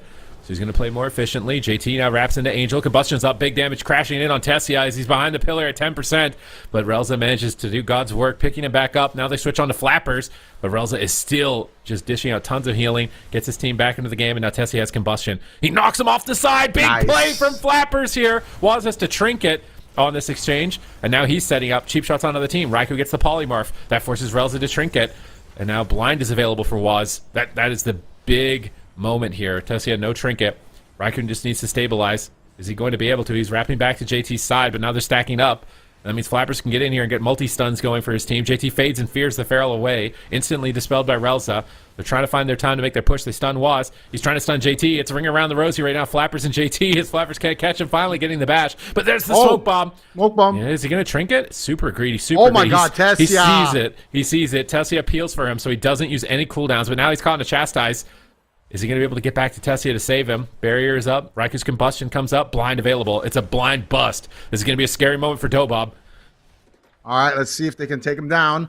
That was a really nice play from Tessia. He Dragon's Breath Raikou on that smoke bomb and then knocked him all the way to basically the opposite side of the map. But here comes the big setup. Flappers, are you ready? Flappers going to trade out the trinket, Barkskin, survival instincts, everything. He knows this is a big push from Echo. He cyclones Raikou, gets Raiku's trinket as well. Nicely done there by Flappers. Tessia looking for some defensive heals onto Waz, but instead he's going to just go for damage. Big stun onto Waz. Flappers at the same time, though, taking so much damage. Guardian gets traded out as well. Raikou is doing so much damage on that mage right now, but at the same time, Flappers still not feeling confident here. He's on stun DR right now. I don't know why he's running around in bear form, but Tessia actually is going to be in big trouble as a result of that, kind of being left alone. But now Flappers is off DR as well. They could swap the Flappers. He's got no Barkskin. There's the gouge. They're looking for it. There's the full kidney onto Flappers. Here comes the setup. Big damage onto Flappers. Can they take him down? Doesn't look like it. No crowd control right now onto Relza. Relza has his trinket rotated back up, and he does have the void shift, so he should still have a good answer. JT fades, stun. Here's Flappers. Still doesn't want to get maim stunned behind that pillar right through. In the same time, looking for crowd control onto Relza, and they force out the Guardian Angel in trade for those cooldowns. Oh, Flappers runs in bear form knowing that Waz wants to stun his Incarn, so he's able to tank this engagement. That was nice from Flappers, but his Incarn's not getting any value, unfortunately. He's trying to get some value here on a Raikou with a big bite. Forcing his barrier, not enough to force anything else. Nice chastise on the killing spree from Relza. Raiku's trying to get polymorph. Relza wraps away. Bash, Ring of Frost. Tessia gets stopped. Can they get anything? JT goes for Guardian Spirit. Flappers feared around the corner. Tessia in trouble. Relza's not in control, crowd control, but he's having a tough situation of trying to heal at the box and not overextend. He grips the kidney on Flappers back to the corner, but now he's in a cheap shot. Raikou shifting power to get to the next combust. He line of sights Tessia's combust. Tessia displaces back in on top of the team, getting aggressive, stacking them up. Maybe a triple DB here in a second. Flappers getting bleeds. Maim to set up the team. Waz limited cooldowns. Is the Flapper substitute going to pay off? Triple Dragon's Breath. Big damage incoming. Tessia fakes the kick, but he's caught in a Dragon's Breath. Now Waz in the chastise. Ring of Frost. Trying to catch JT. Trying to catch him lacking. Is he going to catch him lacking? He fades it. Oh, but he just drops. And Echo turned Flappers into a flapjack right on their game-winning push. Echo 3-1.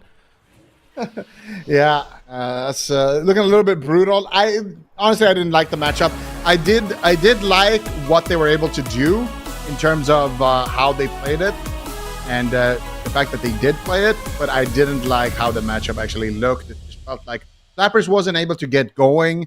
It took him a really long time to even catch up to Waz on damage, and I feel like they had this close moment onto Waz. They had some good knocks as well, where it looked like they got some good pressure, but ultimately it was the Echo show. Raikou did a great job just doing so much damage in the matchup, kind of being left free, and just finding the crowd control that they need. So really nice stuff from Echo, and they actually just take him out. Relza trying to fade that ring at the end. Like, what even was that? That was just an insane amount of damage coming in from Echo.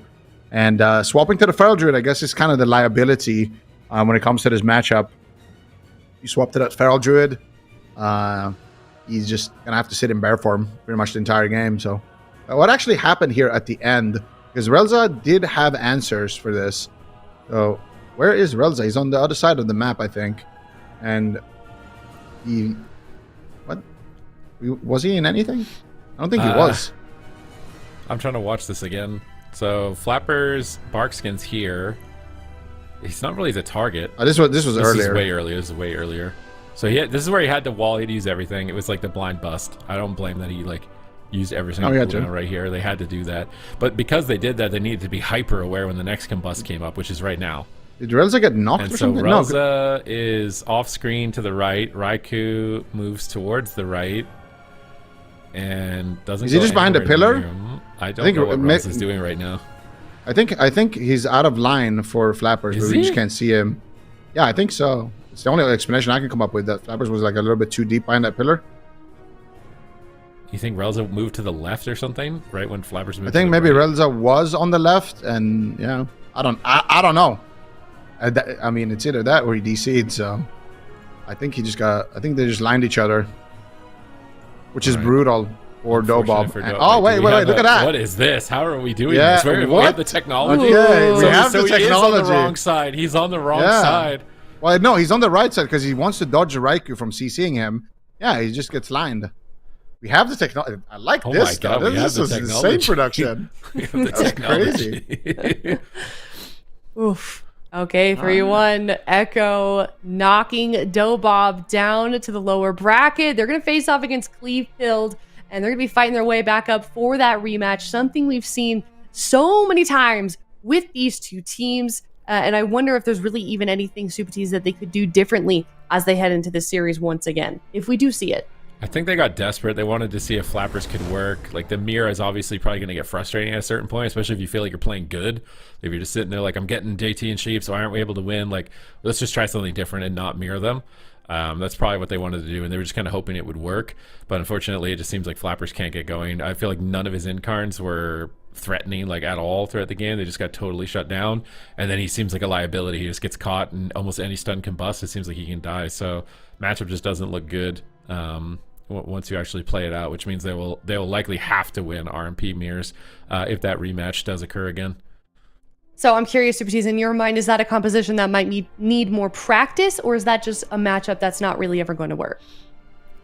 I just don't see it working. I would be curious. I don't know why, but I would just like to see a Frost Mage game just one time. Maybe the snares on the Rogue enable the Feral to do more if the Rogue isn't just like free reigning the entire game at 100% movement speed. Because I feel like if you got more control on the Rogue, then Flappers would have more room to do something. That's something maybe I would like to see. And they'd also then be able to play Ice Wall. I feel like that could, like an Incarn Ice Wall could be, because it seemed like they couldn't CC JT. And Ice Wall could be a way to get around that possibly, but they're probably feeling really deflated after that. It would be my expectation, because they put in a lot of effort, a lot of blood, sweat, and tears, and they just kind of got rocked towards the end of the series now, and that now they're in the lower bracket, and they're not guaranteed to get out. Like, a lot of these teams down here they're getting better week to week, and DOBOB got knocked out on the lower side before, so they just put their hearts out and they lost, so hopefully they can bring it back. Yeah, and they certainly need to. We know how tough getting to that top 3 is, and they were at the beginning of the day tied for 3rd with Under Pressure. So we'll certainly keep in touch with that in terms of standings for the EU bracket. But we have got another series coming up next. It is an upper bracket series once again, StreamerZone.gg versus Under Pressure. Before we head to a break and get to that series, we have got a spell guessing game. Are you guys ready? Always ready. But, Yes. I hope they made it a little bit harder, because, like, Stop. let's be Oh honest. my God. Why are we poking Let's the be bear honest. every time? I'm saying, Too like, easy for you, Zico? lately it has been a little bit easy. Maybe we are just too good, but yeah, lately I would say it's too easy for us, though, not just for me. Do you think Echo sounds like Okay. that with all the competitors in the tournament? Just like, I wish that they would make it more Meth challenging. did at one point. I don't know. Oh yeah, that's true. Oh yeah, when Matt retired, he's like, it's too easy, I'm retiring. Yeah. I remember that. It happened again. It's happened before with that Ah. team. Channel All right, here we 3-second go. cast. So one of those beam ones. See, they figured out there's a lot of beams, so now they're gonna Yeah. just put Boy every beam again? combination No. of beam. What beam is it? Is it a something solar beam? Is it 25. a ray of frost? Nah, is it is it I-beam? some type of drain? It does spell power. Do Demon Hunters have spell power? I think it says spell power on the tooltip. I could be wrong though. No. I think it's does it. No. It's just with no. I don't think so. But at the same time, 25-second cooldown. So like that. Yeah, could be a that's the disintegrate. thing. And it's 3-second casts. Have we not done Convoke the Void beam spirits, before? maybe. Ooh, but No, it's something I think that's that's 25 25 is too low. seconds. Yeah, Hmm. 25-second cooldown. I mean, what is 25-second cooldown? I feel like I-beam is around that, right? It can't be Yeah. like Ray of Frost. It can't be. What if the 25 seconds a bait? It could be. What do you mean? I want to say it's either I-beam or Void Ray, but I don't know which, because it's I-beam's not spell power though. yeah, that's what I don't know. It sounds Would weird. it be Void Ray? Is it randomly disintegrate? Is Disintegrate 25/6 CD? I feel like when I play against It costs Evokers, currency. It costs like combo points, but I think it might have like a tiny CD. I don't think it's 25. Ray of Frost is definitely not it, so it's not C. What's the cooldown for Void Ray and I-Beam? Are they the same? I'd assume they're the same, but they might not be. I didn't spend a huge amount of time reading the cooldown of it. I think it's either I-Beam or Void Ray, but Void Ray is Midnight, right? I think it's Void Ray because it's spell power. I think that I think they're trying to trick us. I think it's Void Ray. Because it is a channel. I think it's Void Ray. Yeah, I'm locking in Void Ray. Void Ray. I think it's Void Ray. This is locking the Canadian answer. We're locking in A. A. Locking in A, A. Says the only Canadian on the desk right now. I gotta. Oh, good. It wasn't I-Beam. Okay. 25 yard range. We did it. Oh my Yes. god. We almost got screwed there. Let's go. We were wrong. We thought it was 25 second cooldown. It was yard range. Oh, it's 25 yard range. We actually got that wrong. We're just lucky. We're just lucky. Nah. Round 20. It's a short cooldown. 25 I don't yard think range it's could have been 25 seconds, disintegrate. though. 25 yard range could have been disintegrate, though. Yeah. Yeah. I was just lucky. Oh, now. Nah, that wasn't lucky. Haven't we done this one before? Isn't this the one where we're shooting a beam out of his face? Yeah, because we were. Yeah, we have done this. But you know what's sad? I don't remember.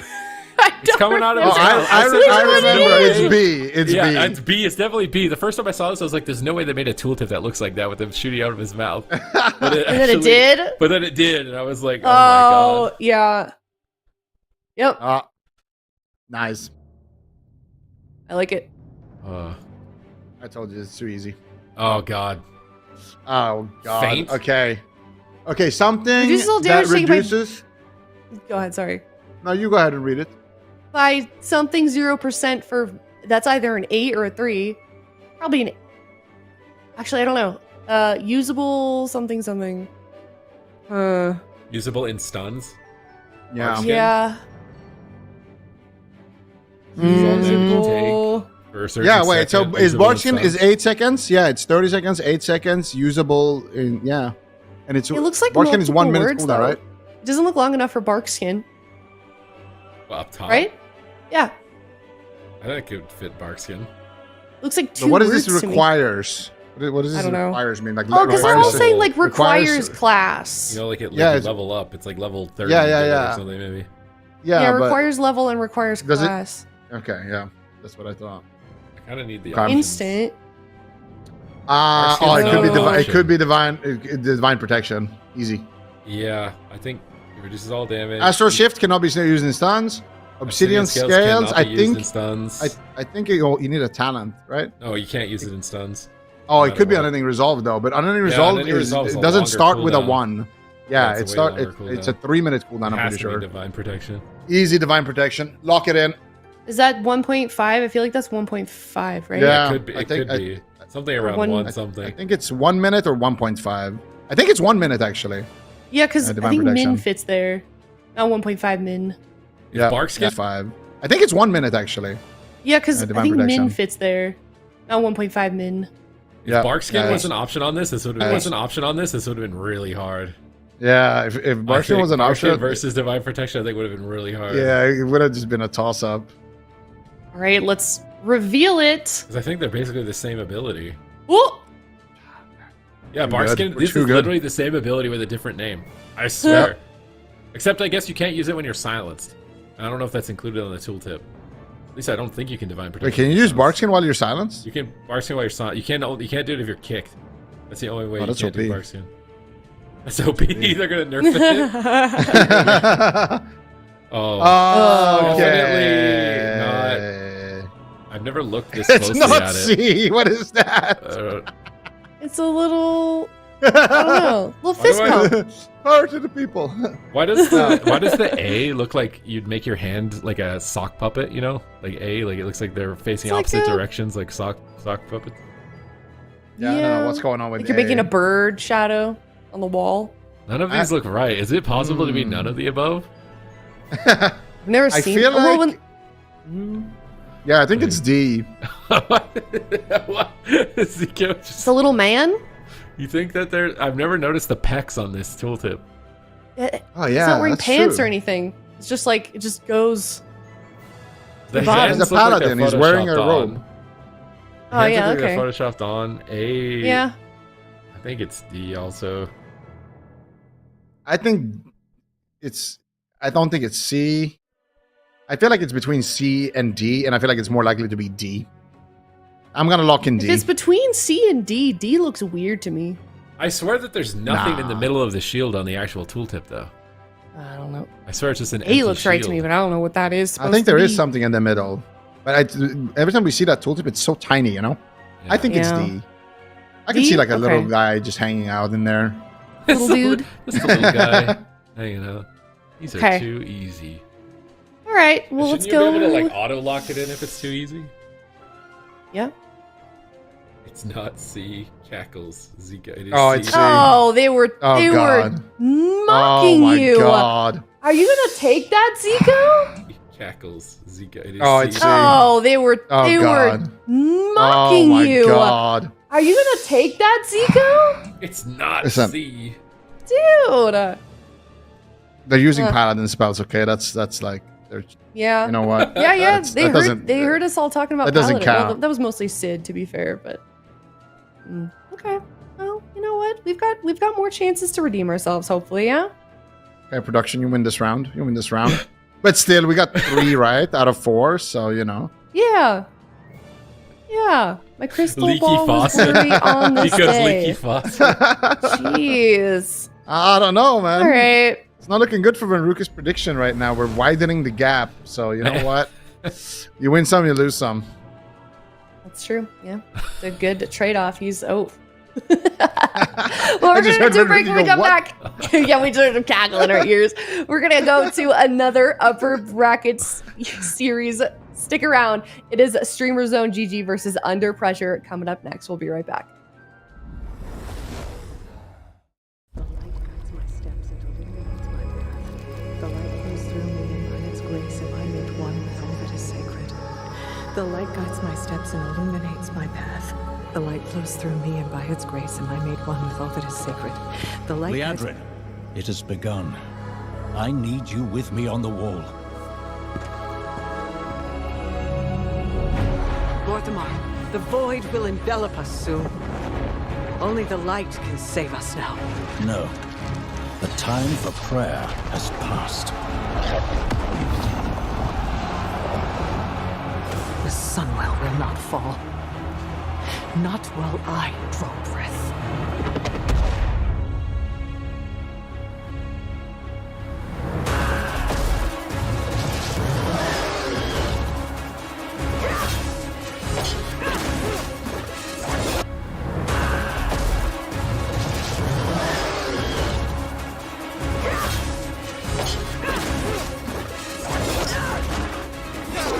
Little elves. I can see you grow weary. How much longer can you hold out? Flee and save yourselves. Liadrin, don't. Light be with you. You see? She understands it's hopeless. Soon, you all will. The light guides my steps and illuminates my path. The light flows through me, and by its grace am I made one with all that is sacred. The light guides my steps and illuminates my path. The light flows through...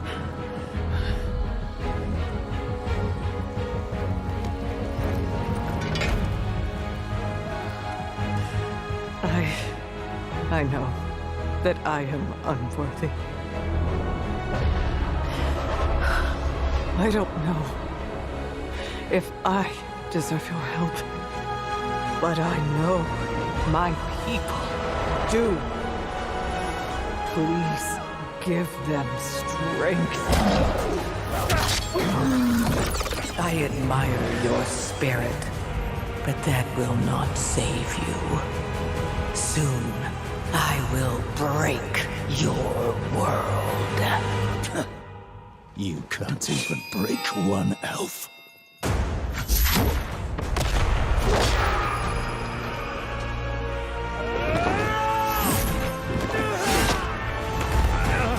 This darkness comes to devour everything. And when it is finished, there will be no more light. Without your aid, we will perish. I beg you, help us.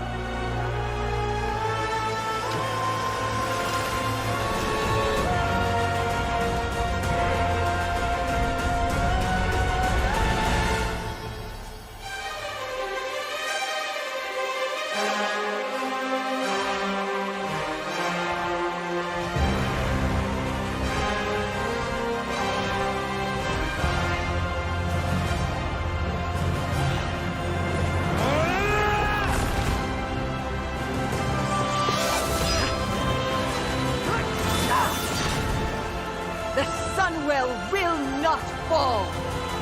Not while we draw breath.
Hello, everybody. Welcome back. It is an upper bracket series. It is StreamerZone.gg versus Under Pressure. If you're just now tuning in, we just saw DOBOB fall to Echo, heading down to the lower bracket, and one more team is going to be doing that today. But the question is, who is it going to be? StreamerZone.gg, Ven, what do you make of this team so far? How have they been kind of doing? I feel like they have really risen to the occasion. Like when I looked at this roster initially, I wasn't exactly sure, how Big Mix and Swapsy would really fit together, what compositions they would run, but they find themselves in a kind of a second place position right now in terms of point standings. It seems like they're getting closer and closer every week. So for me, this team is doing an incredible job. They're going up against a really difficult team here as Under Pressure. You can see we've actually changed their icon to a diamond. So they've been pressurized so much. They're finally a diamond here for Cup 3. And yeah, Under Pressure looked really good this week. So I would not be surprised if this is the week Under Pressure actually beats Streamer Zone, but who knows? The games so far have been so close. Yeah, they certainly have. Well, given that information, Ved, what is your prediction for this particular series? That's good. We can take a look at actually some of the previous matchups before I get into the prediction. But you can see, like, Streamer Zone, they've mostly been leading with the Hunter, Elemental Shaman, Paladin, and Under Pressure has not really had an answer. So this is the third time these teams are going to be rematching this week. And they've been looking really good. So Under Pressure, last week, they tried the double Demon Hunter comp. Didn't look too good.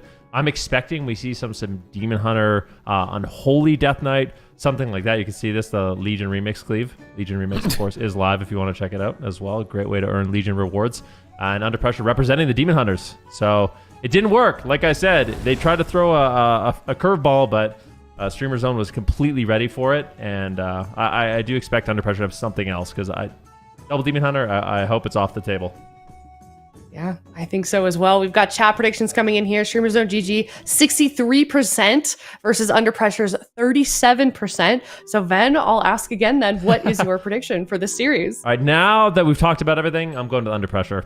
I feel like this team, especially because I think Zico's going to be going with Streamer Zone, so no guts, no glory. I have to be making some bold predictions, and I believe in you're MVQ. wrong. You guys are mirrored. Of course, unlucky. Weird? Is that what you said? They're mirrored. They're mirrored.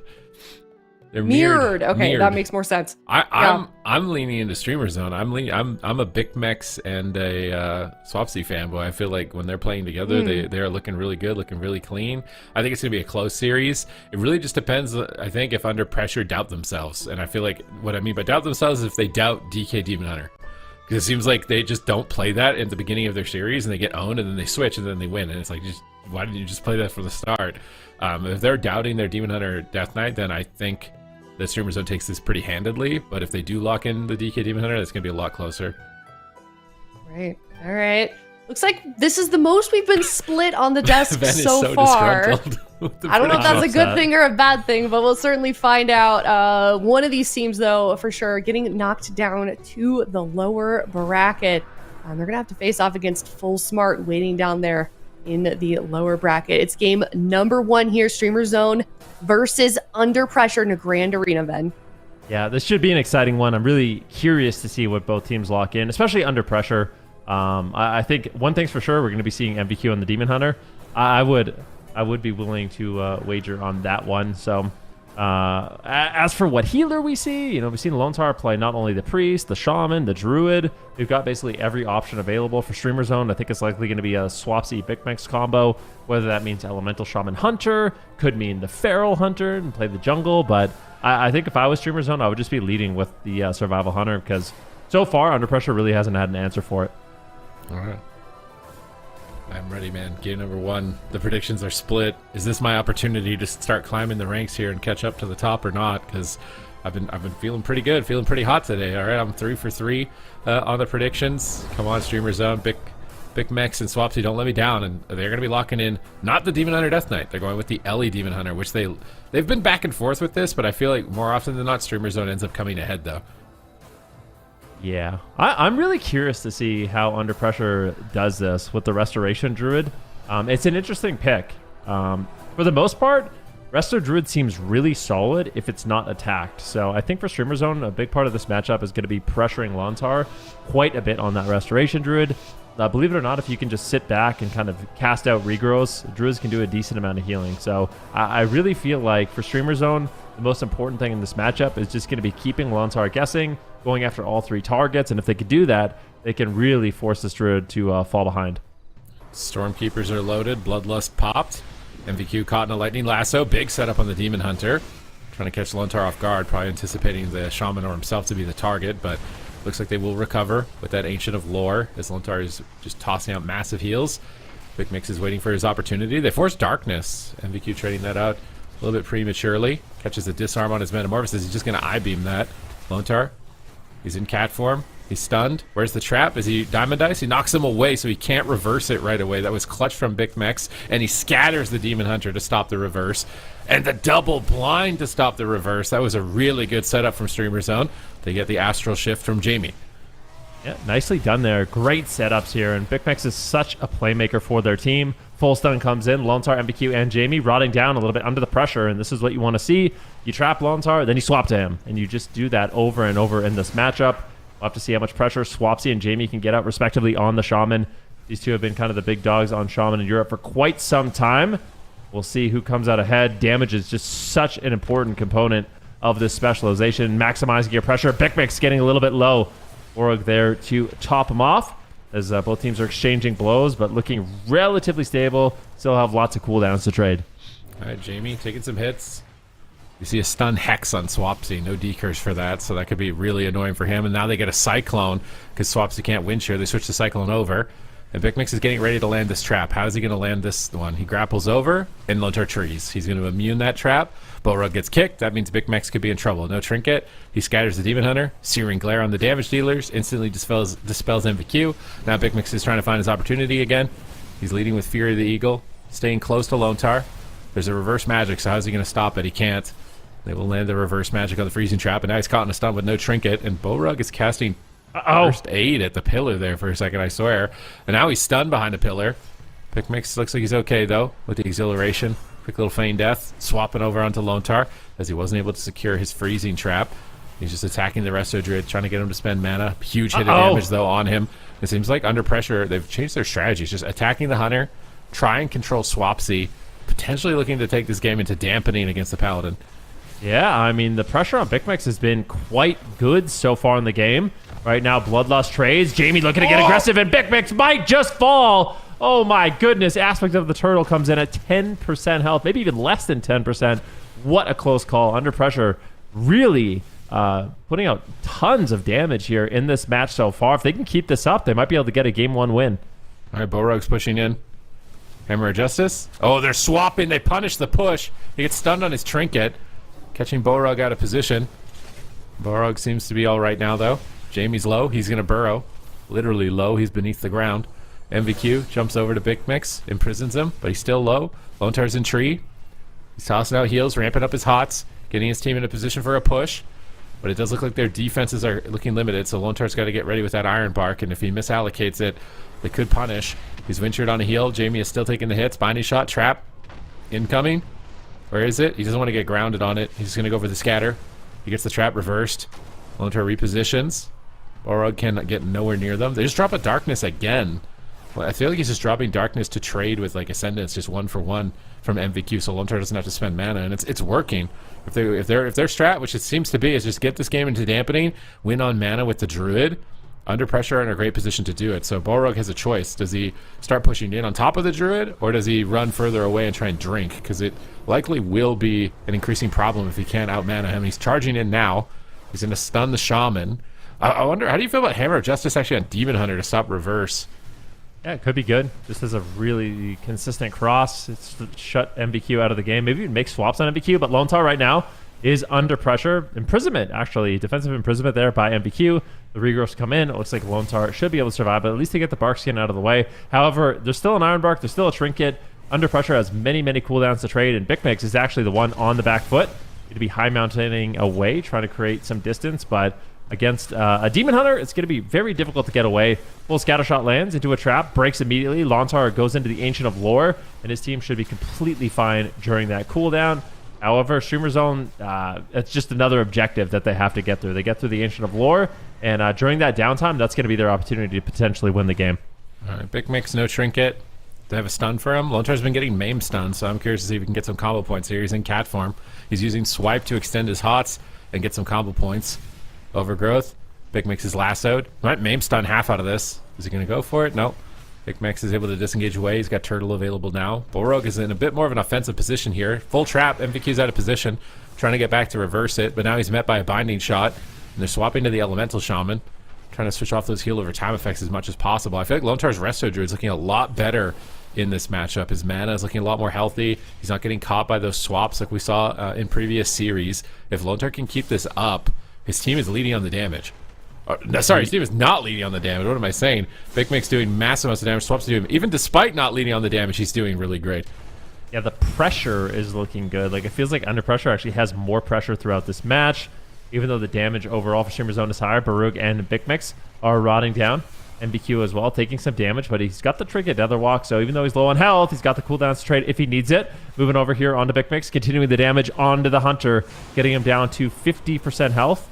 Borog behind the pillar, landing a nice little fear there onto Swapsy. Good job by MVQ, just trying to slow down Swapsy. He's now in a Hex, and they're doing a great job just getting control of the Shaman, not allowing him to develop as much momentum as he wants. The full trap now lands. MVQ gets stunned up. He reverses the trap with only a second left. I don't really know if that was totally worth it in that moment, but we'll make the trade either way. I really like what BigMix is doing with these binding shots. Huge pressure on Lontar. He has to trinket and Barkskin. He almost dies in one swap right there. And they drop Darkness again. So they're just mirroring Darkness with Ascendance from Swapsy. But then they punished by going on Lontar, who wasn't in the Darkness. Now they catch MVQ in the open. They do disrupt the lasso. BigMix uses Roar. They have Paladin Sacrifice. 2 sacrifices. BigMix grapples in. Trap. And this is where you questioned the reverse earlier. He doesn't have it for this freezing trap. They switch on Jamie, but they just can't connect. He's lassoed out of range of the Windshield. He's immune to kicks anyways. BigMix has Turtle available. May need to press it in a moment if Jamie connects here with the Primordial Wave that's available. They imprison him low. Borog wraps around the corner. He's using first aid, so he doesn't have to spend mana to heal himself. I swear I saw this earlier. He's trying to min-max his mana so hard. He's using first aid whenever dots fall off around the corner, trying to recover a little bit of health. They do get another trap. Choosing, oh, he does reverse it a little bit late into here. Tree can activate for Lontar. But Borog's mana efficiency is so good, and I feel like using the first aids is definitely contributing to that. It definitely could be. It's not something you see all the time, but it would be interesting if it does work out. BigMix goes down to about half health. Good pressure, though. Jamie falling further and further behind. And I would say as dampening gets higher, it becomes more risky for the Restoration Druid. You don't have those big saves, like the Lay on Hands that Borog's going to have available. Lontar has to rely on that Ancient of Lore, but it's not available for quite some time. Really needs to be careful. He doesn't overextend himself at a bad moment. BigMix unfortunately not able to land the Harpoon there and will take some pressure as a result. Jamie rotting down.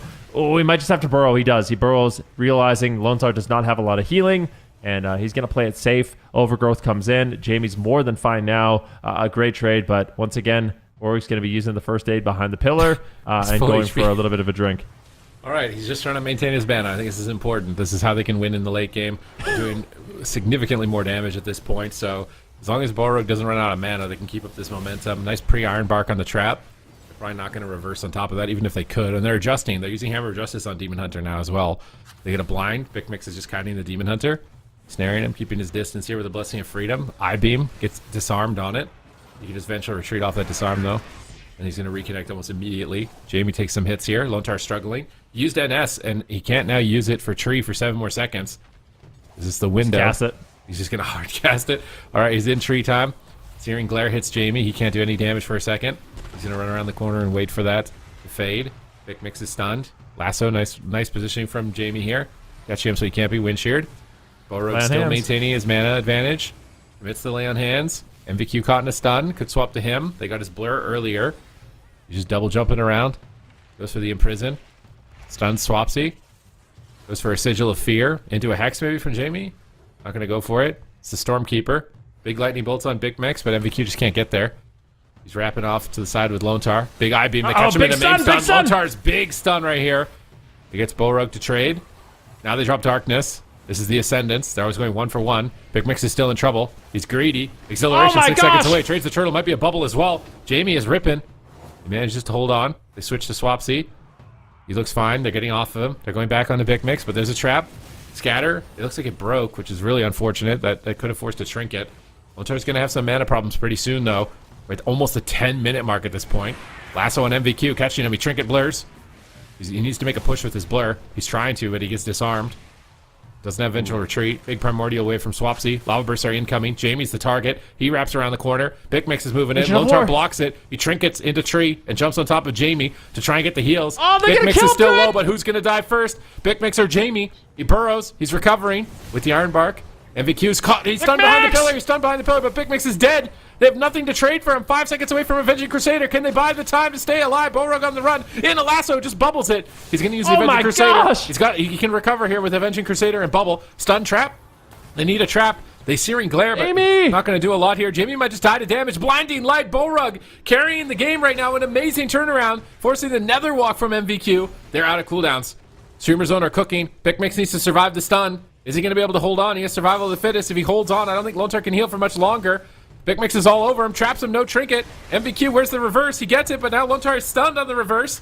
Jamie gets stunned. Big Mix jumps in. MVQ turns it around. Big high mountain from Big Swapsy stun! from downtown. Swapsy has arrived. Is he going to be able to deliver the victory? Lava bursts are incoming. Big primordial wave. Jamie falls in streamer zone. It looked dicey for a moment, but they clean it up at the 11-minute mark. Or once again, just first aiding behind the pillar. I don't know if that's psychological warfare, like just throwing them off during the game, because it felt like it literally did nothing.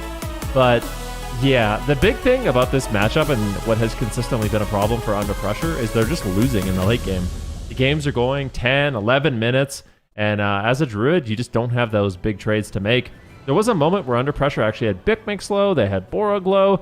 I mean, that game could have ended right at that moment. Just one more crit, and Big Mix is just dead in that situation. But you can see here, this is where the Druid really struggles. I mean, it was Ironbark and Ancient of Lore, and he still had to burrow, which is just so unfortunate. Whereas for Borg, he's trading out the Lay on Hands. He's got the Divine Shield. It just puts him in a much better position in these late game situations. And inevitably, it's going to be Jamie that gets all in. And once again, Streamer Zone has that late game advantage and claims game number 1. All right, Streamer Zone. Come on, need this. I need this. Knock Zico and Venruki down. Knock them off their pedestal. Come on, Streamer Zone, keep it up. Under Pressure, though, they came in with a clear, defined strategy. They'd refined this late game play for their side, but it still wasn't enough. Borog just adapting to it and really maintaining his mana well in the matchup, so at this late point in the game, they can ultimately come out ahead.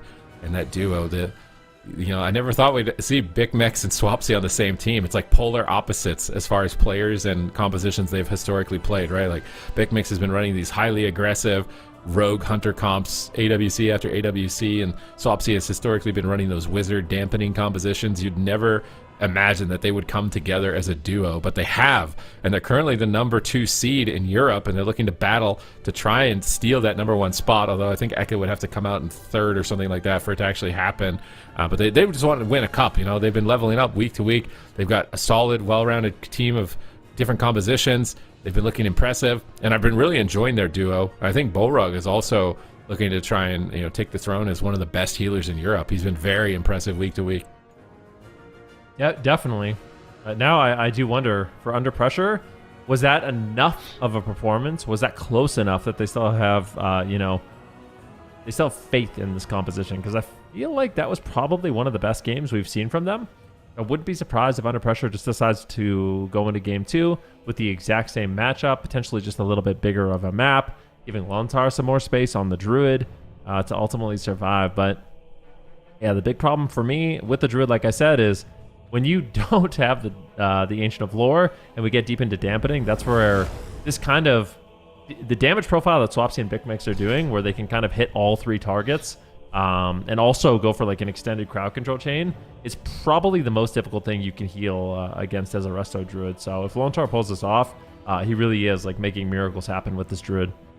The fact that they picked Empyrean Domain basically means they have to do the same thing. I can't imagine they would do any type of cleave, and I feel like the Boomkin wouldn't be a great pickup either here. So they're going to run it back, maybe chalk it up to unfortunate events. They were really close to a kill at that one moment, and Borog just had a save in his back pocket, and he just whipped out the trump card and then just turned the game around with that Divine Shield Avenging Crusader. So Under Pressure can definitely win this, but it's going to be hard. It's going to be long. It's going to be brutal. And if you come out of this series and you lose and you're in the lower bracket, like this is a series, if it goes to game 5, that's going to take over an hour probably. So Under Pressure in the lower bracket after that, like, I don't know, man. You're going to be fried at that point in the game. So is this the healing done so you can see first aid? It's literally it's nothing. It's literally but nothing. It's below leech. It's the below leech. Like it's. Why did it look good that one time though? It actually looked like it topped him. He didn't have to use any mana to heal himself. I mean, topped him from what? 95% HP. And the overall is just 0.36. He's already trying to squeeze in this little min max or 0.36%. He probably has hots on himself too. When, like he already has heals on himself when he's going for the first aid. But it's also like, I wonder if it's just one of those things where it's like, I have nothing better to do, so I'll first aid and like. And then MVQ, Jamie, and Lontar are like, what is he doing? What's happening right now? What's he casting? We have to shut that down. Push it on the first aid, bro. Push it. We can't let him first aid. He would like first aid into drinking. So I wonder if it's like a way to heal and also drop combat. Oh yeah. Here you go. Little min-max. Little min-maxy for Borug here. He's absolute sweat lord right now. He's sweating it out for his team. They mean business here. Coming off of game number 1 and can under pressure manage to pull it back here because they've been starting to swing. They look a little bit desperate though last week with the double Demon Hunter. I do think the Demon Hunter Ellie looks better than that. But their best comp to me is the Demon Hunter Death Knight. This is a very exotic Demon Hunter transmog. This is not what I expected MVQ's transmog to look like. I like it a lot. This is premium, very colorful. You know, a mix of kind of like newer items, older items. You know, the mix of the different colors on the Warglaives. Yeah, it's definitely my kind of tabard. The tabard. The tabard transmog in general, but I like the tabard too. I think the purple looks real nice. Those shoulders. Purple's my favorite color. I don't know if you knew that. Those shoulders are the shoulders that I didn't know that. But purple's also my favorite color. Wait, we can't have the same favorite color. It's not allowed. We can. It's not allowed. The royal purple also, like that one. Yep. The dark one, not the bright one. Those shoulders remind me of Sharpstorm because he wore those all the time on his Mistweaver Monk and Mop. Oh yeah, the little like feathery shoulders from Molten Core or whatever. I see those. Wigs and I feathers. think of Sharpstorm. So MVQ gave me a nice little nostalgia bomb with that Thank one. you, MVQ. So thank you for that, MVQ. We got it though. We're opening up these gates. It's Empyrean Domain. So under pressure, pick a map where it's hard to like line of sight and run away. And Big Mix took a lot of damage throughout that game, but it also means that Lone Tar might get swapped to a bit more too. Lone Tar's pre-hotting in the back line before he's likely going to go into stealth. He's getting a lot of clutch maims. I feel like this is so hard for Lone Tar. He has to do so much. Maintain hots and healing and get stuns, but not stay in too long and not get swapped to. And it seems like a very difficult matchup for him. He actually, why did he Barkskin? Barkskin first global. A bit strange there. I feel like they could swap to Lone Tar after this tree. Yeah, they definitely can. We'll see if they can take advantage of that opening. Maybe he's baiting them. Put on like a bunch of versatility and said attack me, so just so Jamie's a little bit more free. Like I really have no idea, but seems like Jamie will be the target. Full stun here onto Lone Tar. Do they land the trap? They do. So the full trap lands. There's a root on MVQ. A beautiful cross crack. I love that. If every single time we see Big Mix go for a stun trap, we get roots on MVQ, that would be a great way to cover him and make it really difficult for him to get there and actually reverse that trap. Yeah, the Earth Grab totem from Swapsy is key. I would do that as Boomkin Demon Hunter to try and guarantee my root beams would land as my Resto Shaman would Earth Grab. So if they can adjust their strategies to guarantee freezing traps, this means it's going to even be better for Streamer Zone in game number 2. And Big Mix is pressuring Lone Tar again. He's got Heart of the Wild up. He pre-Iron Barks. He's going to get regrowth behind the pillar. Balrog is right on his pillar though. Hammer of Justice. Doesn't have the blind. He needs a freezing trap. And MVQ is right there. But he's actually not playing reverse. Oh no, did he think that they were going to switch up and maybe not go for traps after it was reversing so much? Because now, I mean, it's going to be a full trap, full hodge, full blind, like in dampening, like that could be just game over. So MVQ opts to drop out of that and maybe look into getting a little bit more damage in the matchup. And we'll have to see if that comes back to bite him or not. I think he's playing the detainment now, so his imprisonment is going to be a little bit more effective. He's going to be able to basically essentially cyclone people's health, but it might not matter. Jamie's down low and ultimately will burrow in that situation. So I feel like Streamer Zone has much better pressure in the early game here, and this is looking a little bit dicey for under pressure. They've been under fire the entire game. Finally, Lone Tar is able to recover them. He moves in, gets the Disorient into a potential full Cyclone, gets immediately wind sheared, swaps it with great backup. Bring Borog. All right, full trap. Big Mix is getting towards Jamie. Jamie's just line of sighting, good positioning on Jamie. Here comes the Bloodlust. Lava burst in on MVQ. Big Mix gets stunned. Where's the Dispel? Looks like he might have dispelled a Flame Shock, so he's punishing the Dispel. It's a nice punish from MVQ. They burst Big Mix really low and force the lay on hands. Really good setup from MVQ. Swapsy stunned now. Borug, he's moving into the middle of the map possibly. Jamie's pushing in on top of him. Stormkeeper attempt here. They're going to have to wait for Lone Tar's Ancient of Lore. Borug is moving in. Big Mix is there. Stun, and here comes the go. They imprison the Paladin, they stop it. Where's the freezing trap? He's trying to get rid of the grounding. He lands it. They killed the grounding and they land the trap. That was really clutch. Not only they had to worry about the reverse in the past, they also have the grounding totem from Jamie to disrupt those freezing traps. So Big Mix is patient. Fortunately, it doesn't really net them anything. And now Lone Tar's getting aggressive. Jamie's just dying to damage now, actually. They Iron Bark and they can swap Lone Tar. Maybe they kill him to Barkskin. He doesn't have Ancient of Lore. He's very low at the moment. And just to recover his Frenzied Regen. and get back to the pillar. But I feel like under pressure, their defense, they're leaving holes, and Streamer Zone eventually is going to punish that. Yeah, definitely. Borog gets interrupted as they continue to try to make a push on him. Mana relatively even between these two healers. The last game ended around 11 minutes and 30 seconds, so this is still the early stages of this match. But if Lone Star gets caught, it could close out way earlier than that. That'll be darkness. Lone Star just sitting in the darkness right now, looking for a regrowth. Tranquility ultimately will top off, but that was a very close call. However, he has the Ancient of Lore now. Won't have Trinket or Barkskin for quite some time. There's an opportunity for Streamer Zone. If they can really just push on top of Lone Star before his Barkskin rotates back up, there is a chance for them to win. All right, this is an Imprison push on Big Mix with Lightning Lasso. What's it going to get? They're really not even going to get a sacrifice from the Paladin. Doesn't look like it.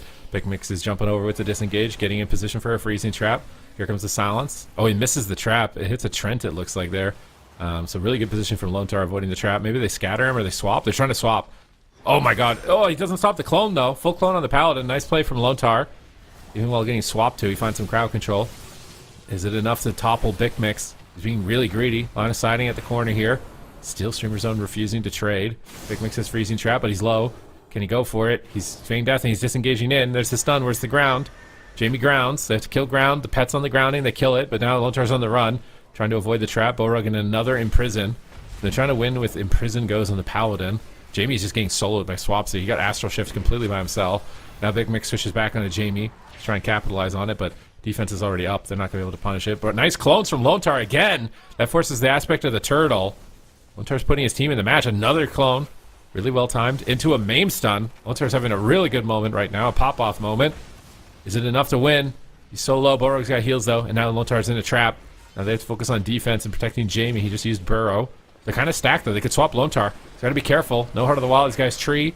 Might have to go for it here. Everyone's dying. Here comes the tree. But MVQ's getting crushed. It's so much damage coming out from Swapsy in that position. He's just hammering Lava Burst from afar. But Big Mix needs to get out of there. He does not have cooldowns. If he pushes in right now, he's going to go down. He might even just go down regardless. It's so much damage right now surrounding him. And Borog trades Lay on Hands. Bouncing him back into the fight. This little Searing Glare on the I-Beam also. And now, you know, I feel like Demon Hunter should be immune to Searing Glare. Yeah, I mean, it would make sense. Lore from accurate. a lore perspective, yeah. But unfortunately for MBQ, that's not going to happen, even though I'm sure the Demon Hunters will petition it now. Or did a good job with that crowd control. But Big Mix is under a lot of pressure in this match. Borg, of course, can trade out the sacrifice, and he does. Jamie is popping off, though. The imprisonment comes in, and Big Mix is on the run. MVQ getting rooted up. He just cannot get to his target. But if he does, under pressure, this is the best that they have looked so far. Game number one didn't look too bad. Making a swap onto Lone Star, but he's immediately in bear form. He doesn't even care. He's going into cat form. He gets a full maim stun. He is not worried about that setup whatsoever. He realizes his team has momentum, and they might be able to just win the game. Jamie just exploding with an Ascendance proc there, getting damage on multiple targets, but it seems like Borog's going to be able to keep them alive. Well, here comes Primordial Wave. Swapsy has Ascendance, but Big Mix is low and pushing in. He gets back, but he's so low. It's so much damage. High Mountain around the corner, spell warding to immune to magic damage. They can't finish him. He's immune to magic damage for a few more moments. Swapsy has Lone Star has a lot of cooldowns here and Innervate, so he can keep this game going for a bit. He's trying to get Cyclones. He gets one on Swapsy. Can he get it on Borog? Borog line of sighting. MVQ right on top of Big Mix once again, looking to try and close this game out. Earth Alley stun with Imprison. Beautiful cross CC. Borog bubbles immediately, realizing how much trouble his Hunter is in. He scatter shots the Essence Break. Good scatter shot. They stun Jamie on the push. They're jumping in on top of Lone Star. Here comes the Primordial Wave, but Lone Star's like, hey, I'm a tree. You're not doing anything. I am Groot. And Lone Star is keeping the team completely stable on that push, baiting them into that position. Now he's crossing the map slowly but surely in that tree, trying to get closer to Borog and Big Mix maybe for a low clone. Goes for the clone. He gets it on Swapsy. Swapsy trinkets. Big Mix has survived to his turtle. He lands the trap. There is no reverse. Jamie's running away, but Big Mix is just dying, even despite the crowd control being in his team's favor. He disarms the Demon Hunter. He stuns Lone Star. Fury of the Eagle. Big grenade hits here. But it's just like last time. They had momentum on Big Mix, but if he can just hold on, it feels like Swapsy's just Gatling gun of Lava Burst is eventually going to put his team back in the game. Yeah, and it just seems like as dampening gets higher and higher, the game's looking better and better for Streamer Zone. Look at MVQ, look at Jamie. They're both rotting down. Lone Star is really struggling to keep them alive, and that will be the Nether Walk. Unfortunately, it's a lot of cooldowns overlapped. Lone Star needs to make a play. He pushes in. Can he land the stun here onto Big Mix? He's in cat form. He's looking to. Trinketed. He actually trades out his trinket. He gets the full stun on Big Mix. Borog trades out the trinket as well as the sacrifice, and I think that should keep Big Mix more than healthy. And now it's going to be up to Under Pressure to survive, because once again, they are just getting destroyed. Swapsy on the Shaman, putting out devastating amounts of damage. We'll see if they can hold on much longer. It's Coordinated Assault. That's Big Mix's big damage cooldown. Who's he going to hit with this? Jamie already Astral Shifted. MVQ has got Big Mix against the ropes right now here on Empyrean Domain. Borog is struggling. Damage gets higher and higher. They have Lay on Hands in the back pocket here, so Borog is ready to trade that at any moment here to restabilize Big Mix. Lone Star's back in the tree. They can't trap him. They're just going to try and swing. He's trying to high mountain away from the tree, try and pull MVQ behind the pillar. MVQ's not falling for the bait, letting his teammate top him off, getting fully hottie. Eventual retreats to try and immune the stun on the way behind here. They wait for it. They scatter him. They stun Jamie instead. They grapple in. They land the trap. No trinket. Hammers are down. Jamie is isolated. Can Streamer Zone close it out here? Borog can't get in position for a blind or anything. They drop down the darkness. The darkness is desynced with Ascendance, though. Swapsy's Ascendance, I think, is a key moment, as well as Coordinated Assault just came up for Big Mix. He can do a lot of damage. Jamie is already low with Iron Bark. Big Mix popping the Coordinated Assault. He's swapping on Lone Tar, trying to take down the healer deep and dampening, but he gets punished by Lone Tar. Full maim stun. Beautiful punish into the clone from Lone Tar. Lone Tar carries as Big Mix almost goes down. Aspect of the turtle at 10%. Lone Tar defies death right there. Lands the freezing trap, though, trying to keep their momentum up. Jamie could be a target. Drops a stone bulwark. He's still low. Swapsy gets low. He walls. They switch to Borog. No bubble. Full stun. Nice catch. But he has the trinket Lay on Hands. He's running away. MVQ is stunned. Lone Tar dispels. Lone Tar is Anyone could fall at any point right now in game number 2. Swapsy's Astral Shift is about to fade. Big Mix uses Survival of the Fittest, trying to make himself tanky. He's avoiding the Demon Hunter. They're kiting MVQ. They're trying to pull him out into a bad position. Stun, trap. Do they have it? No, they're swapping Lone Tar. Fury of the Eagle. It's coming up. He has his tree in 2 more seconds. He has Innervate for it. He's going to end his tree and top the team. He's going for it. He's not even NSing to get the tree. He's just got the big tree heals. Can they kill him through tree healing at 10 minutes into this game? Big Mix is on the run. Lava Bursts are flying in, but MVQ is rotting. They catch him in a stun. How are they still dead? Big Mix gets caught in a lightning lasso, and MVQ holds on by a thread right now. NS comes in. Lone Tar is playing like an absolute legend to keep this going.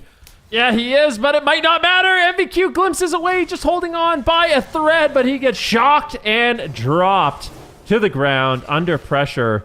Lose the second game. I mean, maybe Jamie could do this. I don't think so. I mean, I really thought, Sid, when Lone Tar got the Ancient of Lore off, everyone was going to be full health and they could make a push. They could make their final stand, but everyone was still just dead. Especially when you get to greed the NS as well. Look at this BM for Big Mix enemy. He's poking Jamie with the stick.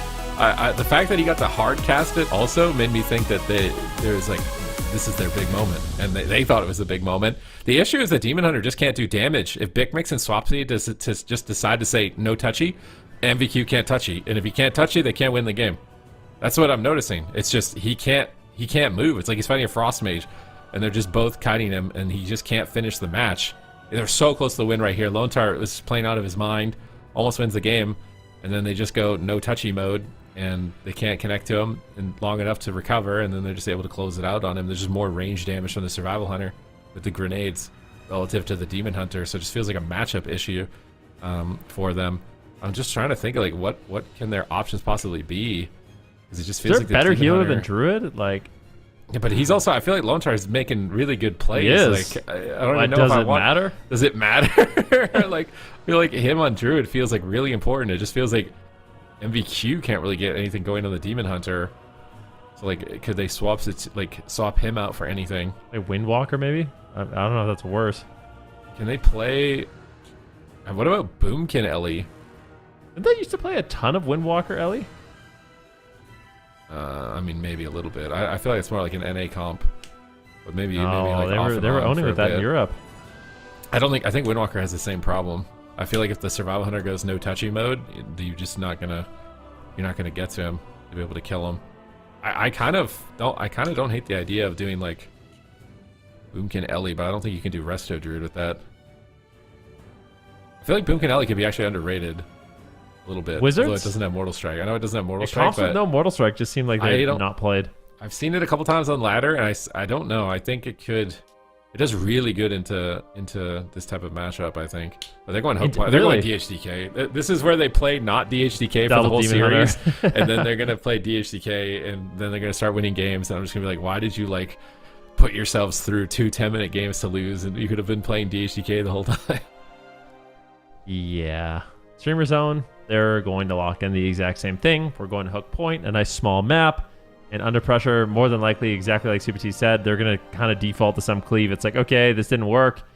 Let's play a cleave. And it's either going to be DK, DH, or double DH once again. I mean, maybe they go for the double DH. I didn't like it, but, you know, we'll see what they're going to go with. But this matchup just seems so hard for them. They just have not been. This is, like I said, this is their third time going up against Streamer Zone, and they just every single time do not have an answer for their comp.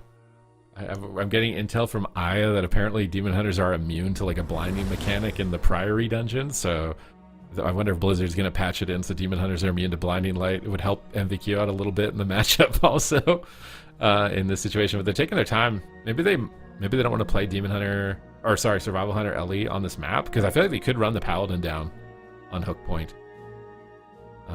So that, no, they're going to stay the same comp, and now under pressure. Didn't they try to do a Paladin rundown comp one time? Yeah, it just didn't looked work horrible at all. It was just, yeah, it was not good at all. So the LE Demon Hunter looks good at a lot of points in the game. They just can't finish the match. Like, I think both games they had Big Mix at like 5% health. I'm going to be honest. I don't want to say they got unlucky, but with a little more luck, this could be 2-0 in favor of under pressure. Like, that's how close these games are. Like, yeah, let's be honest. Like, literally one crit. Either one of those setups, and then under pressure is all of a sudden they're looking like they're owning, and Streamer Zone doesn't know what to do. Are they going to play the same? You know what I mean? It's just like, it happens though. So now under pressure, they're in a situation where they might play the same comp. I honestly feel like they should.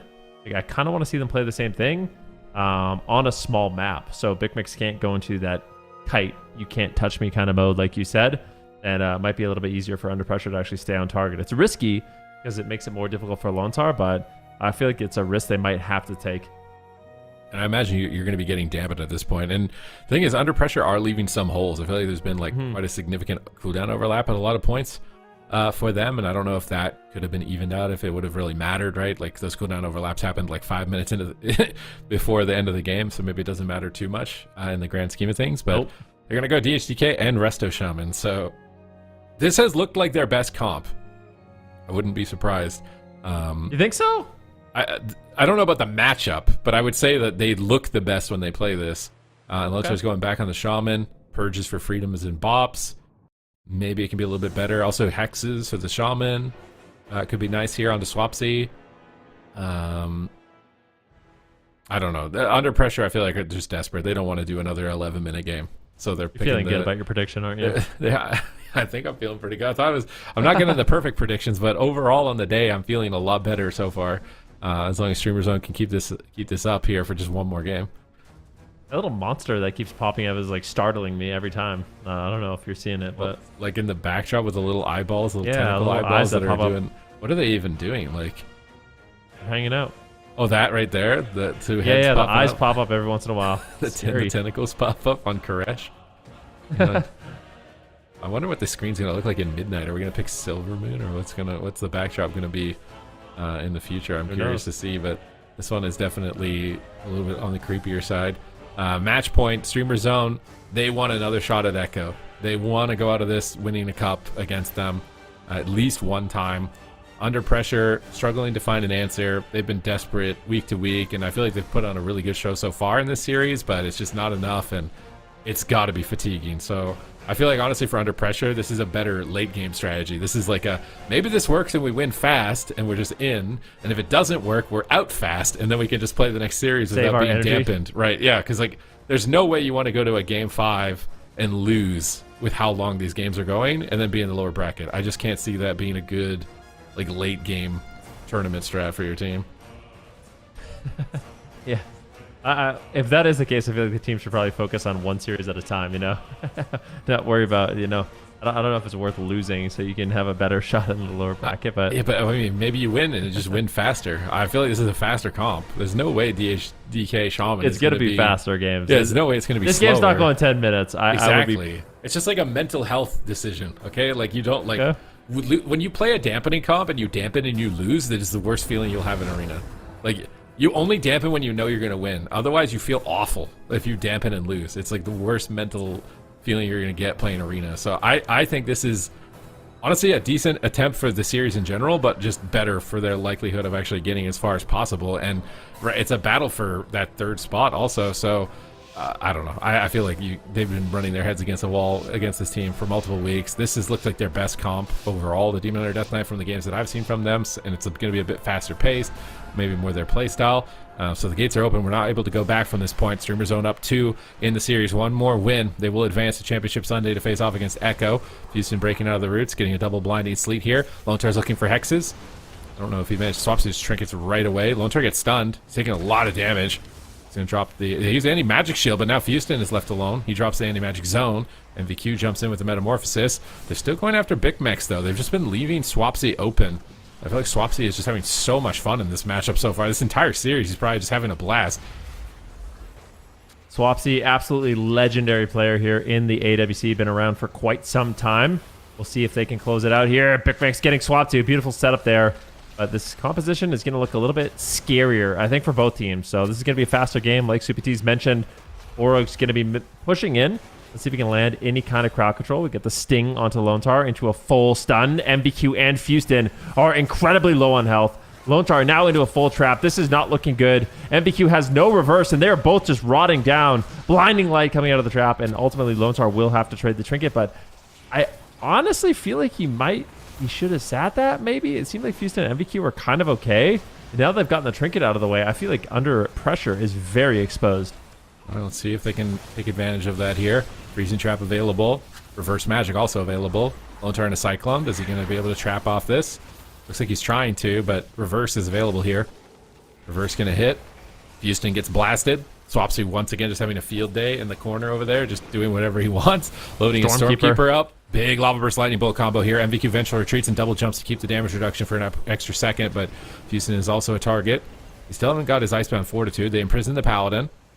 What I would like to see that. Oh, they're just committing. They get his wall. Maybe they get more. Sack. Decent pressure on BUFFMW right here at the 2-minute mark. Momentum's in their favor. Borog is forced to trade more than he would like to in this exchange, and now he's pushing it on top of Lone Tar. Pre-healing Tide Totem, though, from Lone Tar is nice. He's going to heal while he sits through the stun. Houston on the run. Trying to get around the corner. BUFFMW is there. Met by a Lightning Lasso, though. Houston is still low. Is he going to be able to recover? He will. With the Ancestral Swiftness. Now they stun Swapsy. Trying to negate some damage. Lone Tar's trying to hex Swapsy trinkets. They trap Lone Tar. No reverse. Houston getting blasted. MVQ going in. Drops the dark, but Houston just runs out of the darkness. Is he going to regret that? He's still critically low. It's match point. They can't afford to make a mistake right now. Anti-magic shield, but they're just getting shredded alive. They're dying through everything they have. Houston gets almost annihilated. Lone Tar drops down the link, but it doesn't even hit 3 players. They've completely evaporated it, and Houston just cannot move anywhere now. If he tries to leave this pillar, he is a dead Death Knight walking. Yeah, I like that. Full trap now onto Lone Tar. Let's see if BUFFMW can survive. They're finally getting some counter pressure here onto the Hunter. Very back and forth matchup, but a disarm comes in from BUFFMW, slowing Houston down just a little bit. But just one more good setup. They might be able to win the game. There is a reverse magic. Maybe they bait it out. Hammer of Justice lands. Houston just standing on top of Lone Tar, trying to eat the trap if he can. The big stun comes in. Do they have what it takes to survive? I think they will. At this point, when they're all just hiding behind the pillar, Lone Tar's healing should be able to keep them up alive. But at some point, Houston and MVQ are going to have to make a push. They're going to have to overextend themselves. This is the Unholy Frenzy. Houston's trying to really get some momentum in his team's favor, but the double High Mountain frees Swapsy from that damage for the time being. I like the Death Grip stun combo. You can like pill. Swapsy looks like a way better target also. Oh, but a full trap, no trinket. Reverse available, but MVQ is just... He's not able to get there. He's sitting in the zone. He's stunned with no trinket. The zone is over, but the double blind is good from Houston into the double Nova. MVQ goes for an I-beam. He gets rooted. He gets dispelled. Gets a flame shock. Lone Tar just staying at the pillar, trying to recover here. They're still limited on defense. If Houston's trying to get back to that pillar, he knows he's in trouble. He senses danger. And he's trying to get back to his teammate. Swapsy has the Stormkeeper loaded up. He is ready to launch lightning bolts and lava bursts, and here they come. Another wave of lava. Lone Tar is in a silence. BUFFMW gets imprisoned, though. He can't follow it up. Big primordial away from Swapsy. They stun him. BUFFMW trinkets to go for the win. Freezing trap secured. Houston in trouble again. They do manage to survive with the reverse and an anti-magic shield. Now they could switch back on MVQ. He wraps around the corner. I think it's going to be a grip go strat. Actually, just going for the metamorphosis on the Paladin. They got freedom. They have to swap off that freedom. They actually purged it successfully. They can go back on the Paladin maybe, but he's baiting them into the starting room. Balrog is baiting them to overextend here. If he survives, it's going to be a lot of pressure for Lone Star to deal with. He's going to abandon the room, though. He can't hold that position. They binding shot the room. He's trying to sprint out of there with the Paladin charger. Lone Star goes for stuns on Big Mex. Another failure option on Balrog, but Balrog just looks so durable. They're not even catching him off guard in the swap just yet. Maybe they can topple him, but his Divine Protection is coming off cooldown. He's going to pop that. Reduce damage. Another trap secure, but he pre-healing tided. Nice healing tide from Lontar. Balrog is playing out in the middle, trying to decide where's the best next move. Does he need the line of sight, or should he stay out in the open?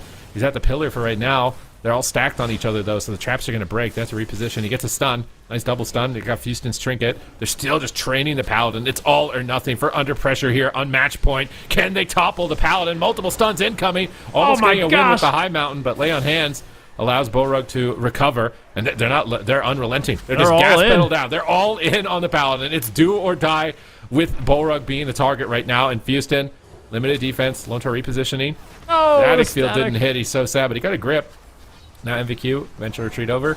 Oh no, the blinding light. Trinket link. Oh my god, he got it off in time. But now he's no trinket for the trap. They have reverse. MVQ needs to be in position. Balrog may need to bubble. He got a stun down. He gets grip back. He's trying to kite with the freedom, wrapping around the corner. Balrog survives. Another nasty swap. And Houston might just stay at the pillar, but big grenade hits the whole team. Lontar trying to recover. Mana is even. And under pressure.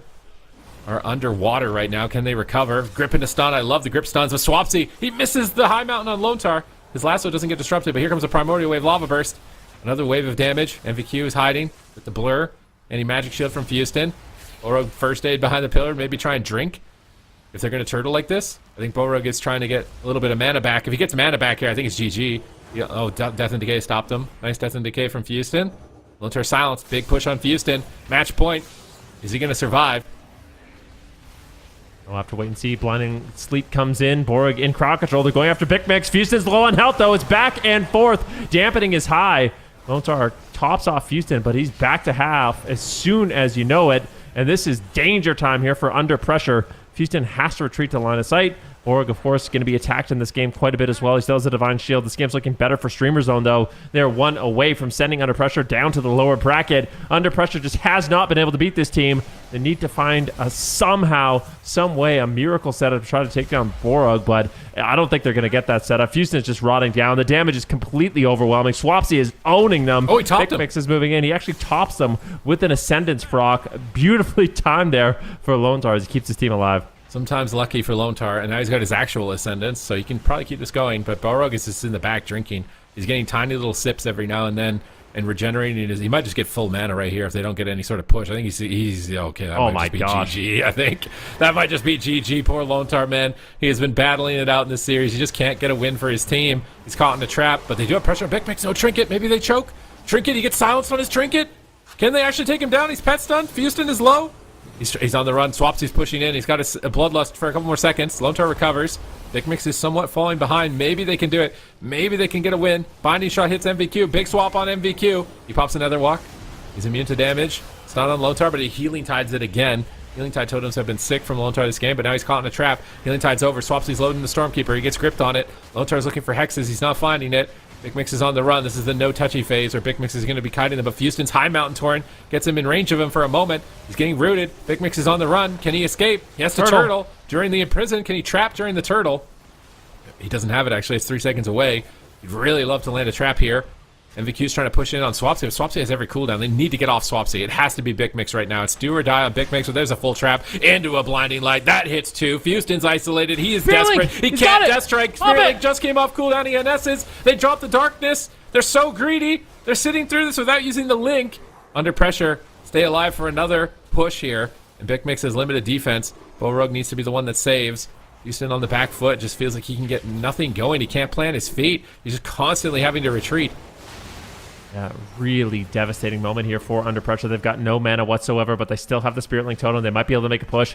Houston, of course, as well, has his Icebound Fortitude to survive. He pops it. to be as durable as possible, but just has the line of sight, trying to get the damage rolling on Swapsy. Swapsy leaps in. He doesn't care. He wants to close out the game, but Lone Star can deflect it. This is a risky move for Swapsy. They might be able to all in. There's the lay on hands. Borg has the lay on hands, but he's just opting not to use it. They are saving it for a rainy day, saving it for that perfect moment where Under Pressure overextends himself. There's a sacrifice. Borg has all the answers to keep his team alive, but the pressure from Under Pressure is looking quite good right now. Oh, stun. Where's the trap? No trap. He's feared. Houston just dying to damage. Anti-mag shield does nothing deep into dampening. The spell warding is up, and Borug charges in. Lone Star trinkets. Can they follow it up? Disarm hits the whole team. Borug is struggling. Everyone's dying, and even despite his drink earlier, he's draining mana rapidly. The entire team is rotted, but can Houston hold on long enough to win this? Lone Star has just hit 0 mana. He's got no cooldowns up either. He's just waiting to press Riptide at this point and hoping that Houston doesn't die to dots. Big explosions hit around the corner. He goes for a lightning lasso. He's trying everything that he can to get his team a win. Another grenade connects. Will he falter here? Houston on the run, trying to line of sight Swapsy around to the left, but now Big Mix is there. He's death striking. Blind hits the whole team. Trap comes down. They reverse both. Big value reverse. Maybe they can punish that overlap of crowd control. Chaos Nova hits the whole team. Swapsy trinkets out instantly. And Houston, you've got nowhere else to go, basically. You have to go for the win. He knows it. He high mountains in, trying to go after Borug, but there's so much defense that he's going to be met with. He's stunned up into a disarm. He just can't do anything. He's trying to get back to the pillar. Lone Star gets disarmed. It's not going to matter. Houston's just death strike after death strike. A binding shot comes in. Swapsy pops the bloodlust. Swapsy is looking to close this, but he's stunned. Houston is just dying to dots. Lava bursts come in, and Under Pressure will be clean swept 3-0. Borug, I have to give him mad props. He did such a good job this game, not panicking. Like, he held on to those crucial. He still has lay on hands. He still has a divine shield. Like, he held on to all of those despite that immense amount of pressure. He played it calm, cool, collected. He managed to top off the team. This is earlier on in the match. There was a few close calls on Houston, but Houston was just, I mean, goodness gracious, down to what, 2% health. Inevitably, the Spirit Link comes in and they manage to recover, but there's a great push a little bit earlier on. A little bit later. That game actually did go to 11 minutes, by the way. He's like, even with the cleave. Yeah, so this is the 11-minute mark where they managed to all-in Houston. But just before this, I mean, Borug, the entire team of Streamer Zone was down to about 20% health, 30% health. Borug doesn't Divine Shield. Like, if that's me, I Divine Shield, I lay on hands, I'm just panicking. He holds on to it, which makes it really difficult for Under Pressure, because if he had used the Divine Shield and he did use the lay on hands, then Under Pressure feels way more confident, just line of sight, and then all in. But the fact that he held on to them, Under Pressure, they don't really have any options at that point, because they know if they stay in the open for too long, Borg has the tools to just deflect the attack entirely, and it makes it really awkward for them to make a push. It's just so brutal, man. I feel like they're playing their hearts out now. They've lost 3 games in a row, and like, it's got to be like mental fatigue. Like, are you questioning? Are you feeling like you should have won and criticizing each other? Or are you just like, go next? Because you're in the lower bracket now, and the teams in that lower bracket are just as deadly. So not bad. Hopefully they can reset. Obviously, we have the other series to play before that, so they will have a little bit of time to kind of just figure out what they're going to do, because this was just, they cannot beat Streamer Zone. And it seems like Houston just dies on DK the whole time. I'm just looking at him dead. You know what? Another thing, we talk about it sometimes, but one of the big advantages Streamer Zone has is no one really plays this comp. So no one, like, you can't get and practice. Lone Star, they can't practice into it. Every week it's like a kind of a guessing game. What is this going to work? Is that going to work? And nothing has worked so far. And Streamer Zone just seems to be one step ahead in this matchup. But who knows? They fight each other a 4th time. Maybe it'll be different. Yeah, perhaps. I mean, they're showing why they deserve to be in that spot, 2nd place in the standings leading into this weekend. So very strong team indeed. 3-0 for them, Under Pressure. I'm kind of curious what your guys' take is, Supatis. Which comp do you think is better from Under Pressure, especially when we're looking forward to the rest of the bracket? They've got to play full smart. Is there one that you prefer, Demon Hunter DK or Demon Hunter Ellie, with this composition between those two? I don't really know. I think you could do probably don't want the DK into the Feral Druid, so probably do something else. Maybe the DK Ellie. But they've just struggled with the Hunter teams in general. So I imagine DK Ellie would be good, because you get the freeze, you get grounding for freezing trap, reverse for freezing trap. You're not gonna have the same issue, I think, like the Ellie Shaman, because the Marksman Hunter's a little more planted. Also, just depends on what Casu plays. Casu could play Survival, and then maybe that's not a good matchup at all. So that series could adapt, and Under Pressure might just be out of the tournament. And there were, you know, a top 3 contender. DOBOB now have to fight to hold their spot in the top 3. Under Pressure are fighting to try and get that, and then CLEAVE, and Full Smart are just like full steam ahead to try and steal that spot away. Yeah, it is looking very scary for sure, no matter where you are in the bracket. Of course, here is where we currently are. We've got in the upper, we got Echo versus StreamerZone.gg. And then for that last series of the day, the one that we just mentioned, Under Pressure versus Full Smart. But I mean, DOBOB, Venriki obviously looking to make a comeback into that grand finals. But CLEAVE, do you think they can take on this team? We kind of highlighted it earlier on in the tournament from the open bracket. CLEAVE actually did decent into the Rogue Mage Priest. So they were looking solid with their Ret, Evoker, Demon Hunter. Now, DOBOB has a little bit more flexibility than that. Of course, they can play the Mage Feral, which I think would be a solid option into these CLEAVE setups. But I don't think this is going to be easy for DOBOB. Like, CLEAVE, they've been doing a tremendous job with this CLEAVE setup. They have a few different options, too. They could always bring in the Warrior, but I think more than likely they will lock in the Demon Hunter Ret, and DOBOB, they only have a few different choices they can make. And if CLEAVE starts winning, it gets really awkward for DOBOB because they don't really have that many things they can adapt to. All right, we'll see what they can do. We're going to head to a break. When we come back, we are down in that lower bracket series. It is DOBOB versus CLEAVE coming up next. We'll be right back. I have witnessed this battle before. They who would stop at nothing to destroy our world. And the heroes who would sacrifice everything to save it. This is the timeline you know. But the past, like the future, is never etched in stone.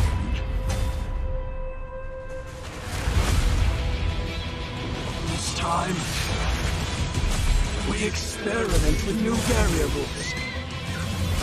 We play with power. We wield weapons of unimaginable strength.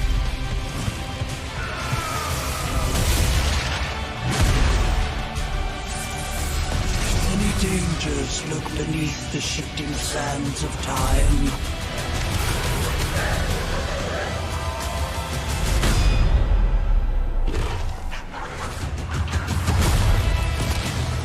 You will grow stronger and faster to face them. But so will the enemy. Tell me, Time Runner, are you prepared?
we have 2 series left in the day, and that means 2 more teams that are getting knocked out of the tournament and won't see it till Championship Sunday. It is DOBOB versus CLEAVE up next, Ven, and you two are playing some mind games with predictions.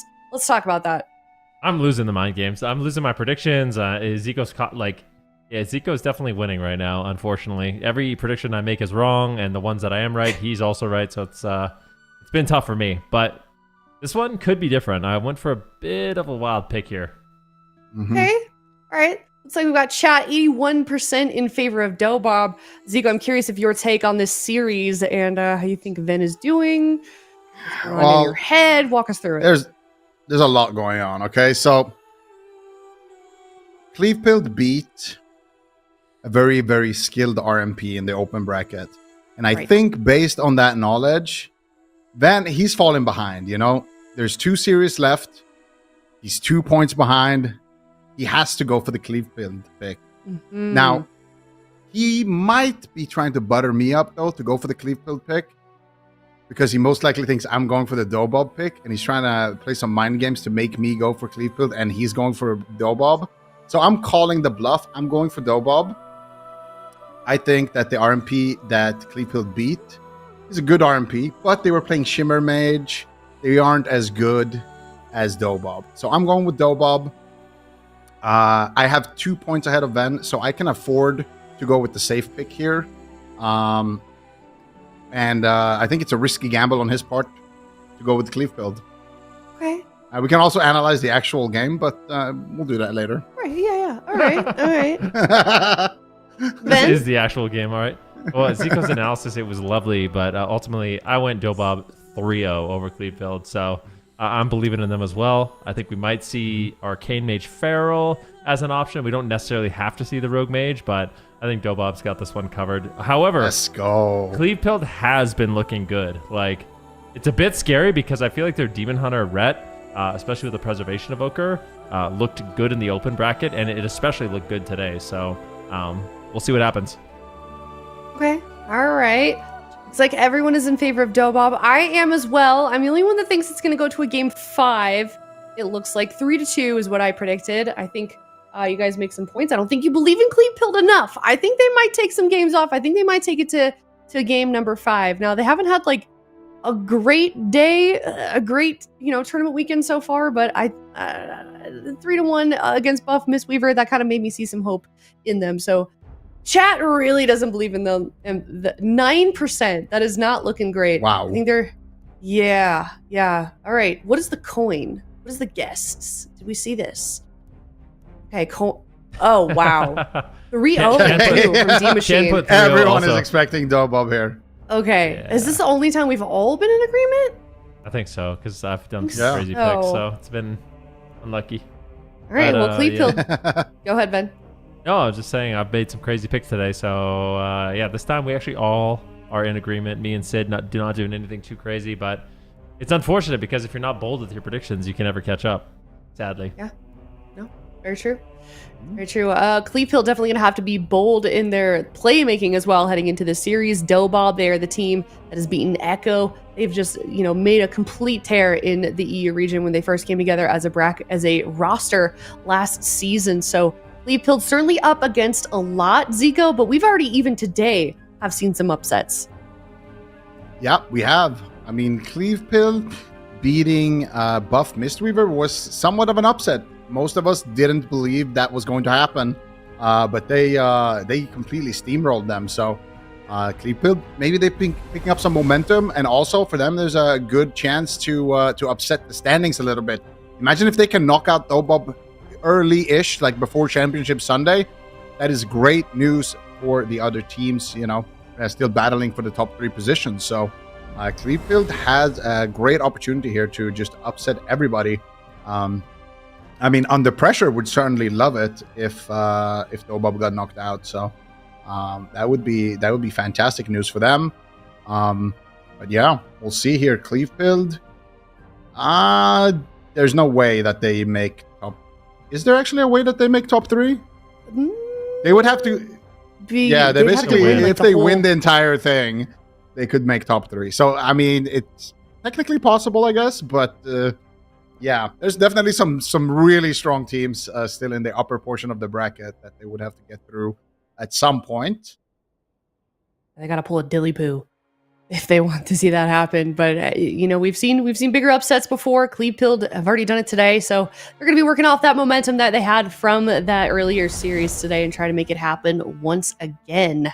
Of course, and that was a look at the standings. Of course, they're trying to get into that top 3, which is becoming a very competitive spot. DOBOB also might need it just a little bit more. I feel like they've just got more to lose with their current standings. Of course, if they had a star against their name in the standings, that means that they're still in the running. So we're taking a look at Echo's compositions here, which is the team that DOBOB played earlier. They are the ones that knocked them down here in the first place, and the ones that are it's kind of challenging everyone here in the EU region right now. So big question right now, DOBOB and CLEAVE, what are we going to see in that blind pick? What in your mind, Ven, do you think would be the best choice for either side here? What do you want to see? I feel like DOBOB, they could lock in the Arcane Mage, although I don't love it from Tessia. I feel like Tessia is like with a Playmaker Mage. I want to see him on Fire or Frost. He's, soaking up interrupts for his Feral Druid. So for DOBOB, I actually want to see them play FMP. I'd like to see the Feral Mage Priest. And CLEAVE, of course, I think they are going to be running the Ret Cleave with the Demon Hunter and the Preservoker. Ooh. And it's not exactly what I want, but Relza playing the Void Weaver. That's an interesting one. All right, let's see it. Game number 1, Zico. Sorry. Yeah. Relza going back to his Discipline Priest roots here. See if it works out with the Fire Outlaw. I feel like this is not bad for CLEAVE if they can stop Relza from free casting, but Tessia immediately landing a sheep here onto Oles. They're going after McWeedy. Follow up with the blind. They get Oles Trinket immediately here in the opener. Still good pressure now though onto Tessia. They actually swap to Oles as well. Gets a sleepwalk onto Relza. Oh my god, Tessia forced into the ice block immediately here. Relza just sitting through every crowd control, and his team, Brunhilde has to trade Cloak as well. This is a terrible opener for DOBOB. He gets kicked. Olza doing such a good job. Lands the kick. Their pressure is high, but McWeedy needs to be very careful. Heals coming in. Olza doing a great job. It has no trinket. If they land a polymorph, it would be devastating. Still has the Emerald Communion. So for CLEAVE, this is the best start they could possibly hope for. Luckily for Tessia, he still has a Cauterize, so there's a little bit of an insurance plan there. Relza needs to just sit in the backland and just channel damage, and that is exactly what he's doing. You see the Void Blast after Void Blast, Void Blast after Void Blast. Finally, the Polymorph lands here, but it will end up breaking, unfortunately, and now Olza can easily keep McWeedy topped off. Yeah, the reverse magic being very clutch in that moment here for numbers. Oles though sitting through a stun, and McWeedy is taking a tremendous amount of damage here, but now Brunhilde needs to be careful. He doesn't have Cloak of Shadows, he does have the Vanish, also doesn't have Trinket, so they could potentially try to take him down in a stun, maybe a little bit later on. Tessia fishing for the Polymorph. Did break, though it looks like Tessia going for the Ring of Frost as well. Gets interrupted Sleepwalk.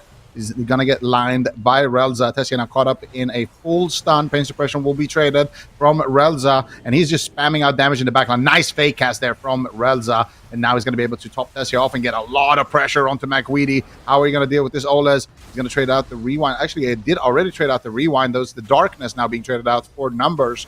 And Oles sitting through a Polymorph into a full blind here. What are they going to do? Emerald Communion is going to trade. Oles still has his Trinket as a final line of defense, but CLEAVE are slowly but surely losing out here on the cooldown trades, but still no Ice Block for Tessia. Could be an opening. Yeah, Tessia playing it very calm after the opener, having to trade out the block. Playing it safe, but he gets bursted. This is a crazy amount of damage onto Tessia, and Relza really struggling to keep him alive. Goes for the Fear. Tessia's just spamming Polymorphs, and during this moment, Tessia just needs to try to help his Priest buy enough time for him to get the Mind Blast off. Ultimately, the heals will come in.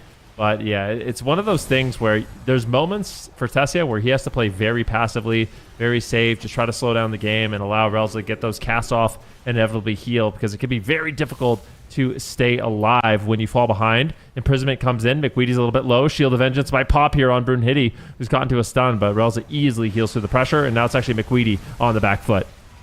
And McWeedy needs to be... What? McWeedy is just dead. They deleted him. What was that damage from the meteor? My goodness. All right, DOBOB. Their RMP is, yeah. Their RMP is definitely something. Yeah. We need to see that on a replay. Look at Relza's damage, Was that just an isolated meteor? Relza did as much damage as the Demon Hunter. Like, so, like, even though it looks very scary at certain points in the game, eventually the damage is just completely overwhelming. I do want to see the death log. I have a feeling it's the Phoenix. I think the Phoenix popped off from Tessia there. He pops the Combustion as the Sun Fury Fire Mage. And see, they get the Lay on Hands. So this is remarkable because they actually get the Lay on Hands. You can see the meteorite. Yeah, those meteorites. That was something. All right, well, we got to see the log because I swear those meteorites, that was ridiculous. Yeah, that was an insane amount of damage. But DOBOB, there was some signs for CLEAVE, especially in the opener. They had such a solid opener here. So maybe they can take the next game. But yeah, it's just a combination. Look at that. Look at the next insane 3 amount meters. of damage. Like that. Actually, if he stepped one step to the left, they would have soaked the meteors. I think McWeedy needs to I don't think raid a little bit more. I don't know if it soaks the meteors. They're meteorites from the Phoenix. I don't know if they actually do a soak mechanic. I think it's just the regular meteor does. But yeah, maybe not the meteorites. Yeah, it's wild. Absolutely wild. I can't believe it. McWeedy can't believe it either. I can guarantee you that. He's like, what? I just lay on hands. Like, could be the time dilation maybe is going real hard, but I don't think so. He just ended. Might be time dilation. I'm not sure. We're gonna see it. I gotta see. Yeah, we'll see it on the death log. But yeah, it's definitely an impressive amount of damage coming in, and good signs here for DOBOB for sure. I mean, if they can do this. I don't know, man. Even with the best possible start for CLEAVE, this is how it ends. I mean, they still had some cooldowns to trade, though. Like, it's not like they were out of stuff. I feel like the strength of CLEAVE's comp is that they can rotate a lot of defensives. Like, the Red Paladin is just such a good support class. You know, you have the Bubble, you have the Magic Bomb, you have Sanctuary. You just have a lot of tools to kind of prolong the game. So, like, you trade your cooldown, and then you use something on your healer, and he gets out, and then he can help you. You can rotate that with your healer's cooldown. But still, like in the long game, they're also not going to win on mana. What do you think about maybe going after the Void Weaver? We've seen some CLEAVEs do that in the past with mixed results. Just targeting the Void Weaver.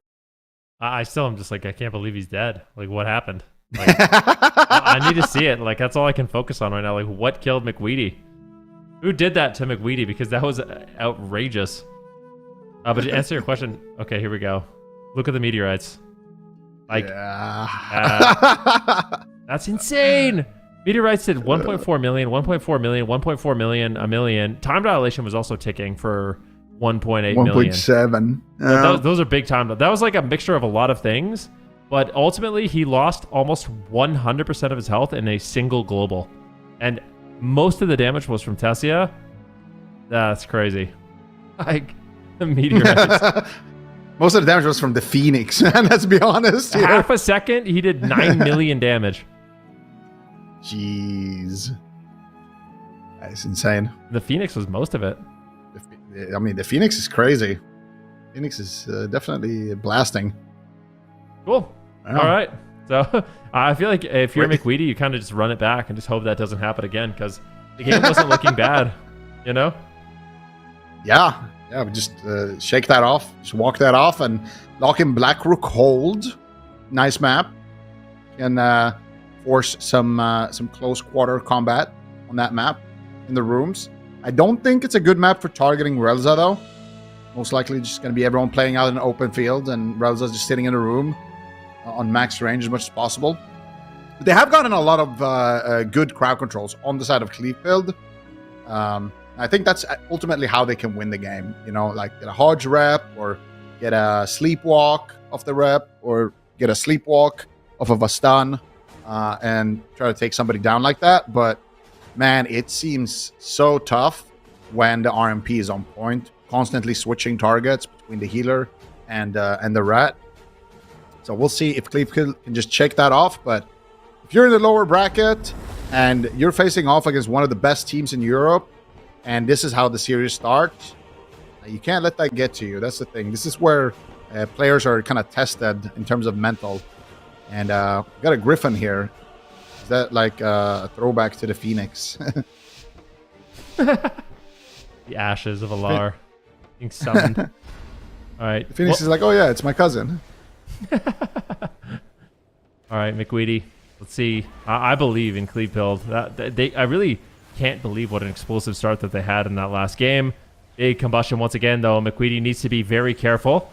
It's a power infusion along with the combustion. Good pressure here from the side of Cleave Pilled in the opener as they shrug off that initial attack. Big setup. They're going on Relza. Like you mentioned, you can potentially go after the Void Weaver. If you fall behind, you get kicked on Mind Blast. You can get all in quite easily. Relza realized it. He trades an early pain suppression and is now alive and trying to reverse the damage here onto the Paladin. Yeah, Tessia gets a polymorph as well. Ring of Frost drops around the Demon Hunter, so he can't reverse it. But the numbers... Oh, he's going to charge right into that one. McWeedy trading out the Lay on Hands. Still more crowd control onto Oles, but he's finally out of crowd control. Now gets interrupted there as well. Brunhilde all over the place here on the Rogue. Now, looking like he might be buttering up the healer for a swap, but I think they're just going to continue onto McWeedy here. Oleza should be out of Polymorph DR momentarily. Relza now gets caught up in a full sleepwalk, actually, but he defthed it. Nicely done by Relza, and now he's blasting away. Here comes the Void Blast. Zoom, zoom, zoom onto McWeedy. He's taking a lot of damage from the killing spree as well, but Oleza is out of crowd control. Time dilation is ticking. Relza gets caught up in a Chaos Nova. Doesn't look like they have any follow-up crowd control. Maybe they don't even need it. Tessia dropping to 50% HP, but the Mind Blasts are still coming through. Relza in a DR Hammer of Justice, and now he's going to be able to just blast away McWeedy. Almost going down, but he does manage to get the Divine Shield up in time. Yeah, nicely done. McWeedy survives, but still in danger. This is overwhelming damage. DOBOB came to play. And Clevepill is really struggling here. Oleza is going to be trading out the Trinket, getting the healing here onto McWeedy. Relza gets interrupted. Good push here by Clevepill, but McWeedy's not feeling too confident. We'll finally push in here. Let's see if they can find the damage. That was the Darkness. Numbers doing what he can to soak up the damage. Big setup here onto Relza one more time. Here comes the Hammer of Justice, but is it enough to take him down? Big Fire Breath. Relza's in danger. Oh! Pain suppression at 1% health. He gets the alter time off, but that was way too close. That was so greedy. McWeedy, though, might just fall. Big heal here from Oleja will ultimately keep him alive, but what a close call that was. Yeah, one more swap like that. Maybe they can drop Relza. He's got nothing left, but at the same time, McWeedy is running out of time. The magic bop is out here on to McWeedy, saving him for now. But look at all this. He's gripping McWeedy towards Relza. The target is clear. McWeedy has found his target. There's a Hammer of Justice. They get the trinket from Relza. They interrupt him on Shadow as well. Now, Numbers is going to connect. Is it too risky, though? Nice deep breath coming out. Relza is dying to the cleave pressure. Brunhilde as well, getting cleaved down. Trades out the early Cloak of Shadows. Stun onto Numbers. McWeedy trying to make his way onto Relza, but I don't know, man, if he has enough time. Oleza has basically nothing to save him with. Full Sheep is going to land soon. Oleza actually fake casts a kick and gets the precognition to immune the Sheep, but now finally the Sheep connects, and that is going to be reversed immediately by Numbers. Emerald Communion trades. Relza's in a full hodge. This could be it. Numbers gets polymorph. Tasha is peeling like a god. Double Dragon's Breath, and Relza will survive. Excellent place from the Mage here to save his priest in that position. Yeah, now it's McWeedy in danger. Big damage incoming. The Void Blast snipes him, and McWeedy goes down.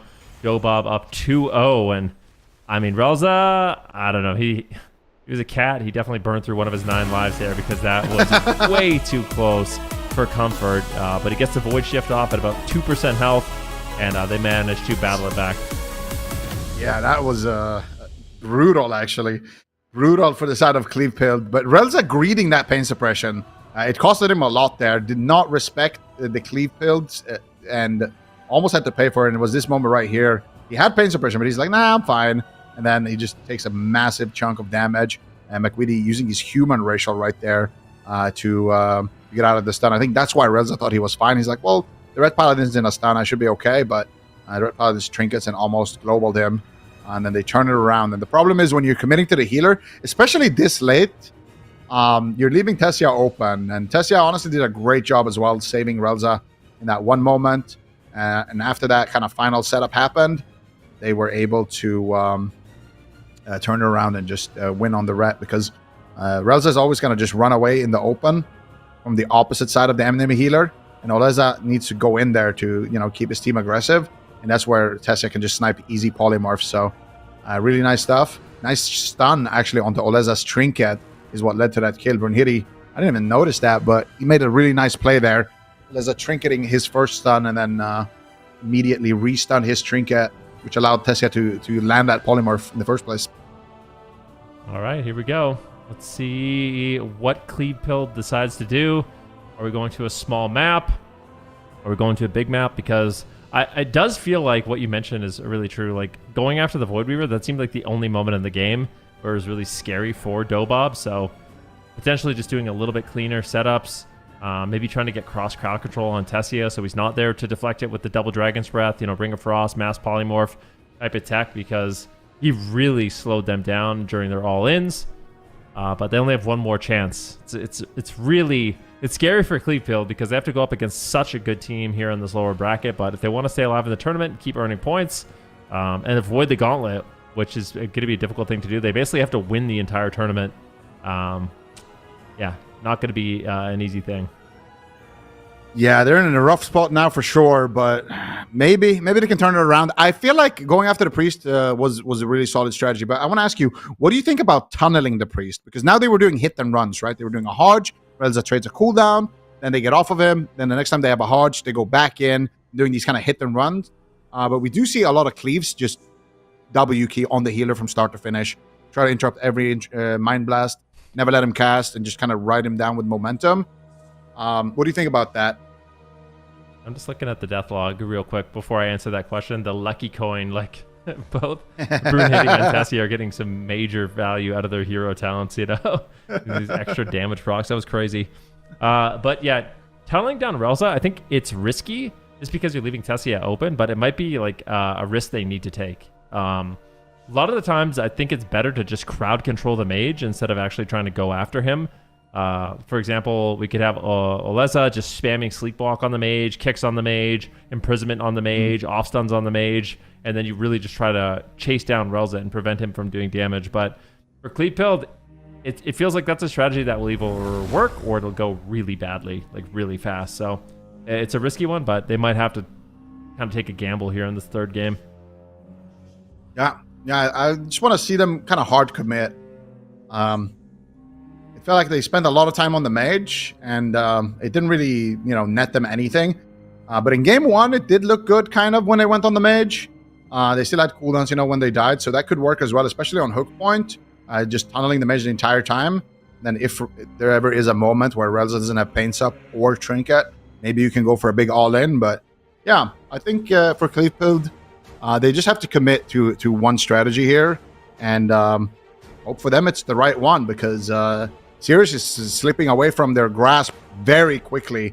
They're going to need to reverse sweep against DOBOB of all teams, and they're going to have to win on large maps as well if they win this game. So I think for them, focus on this game, try to win this one, and then just kind of cross the next bridge when you get there. But here's a chicken for everyone. And match point.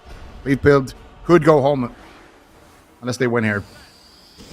All right, here we go. It's like we get an early sap onto McWeedy. Probably going to be the main target in this matchup once again. I do want to see CLEAVE go after the healer just a little bit more. Rel's in a good position, though, getting early blasts off. Tessia going for polymorphs. Just trying to slow down the game. Still has a combustion available if he needs it. Will pop it soon, likely with a full polymorph onto Olza. There it is, the full blind.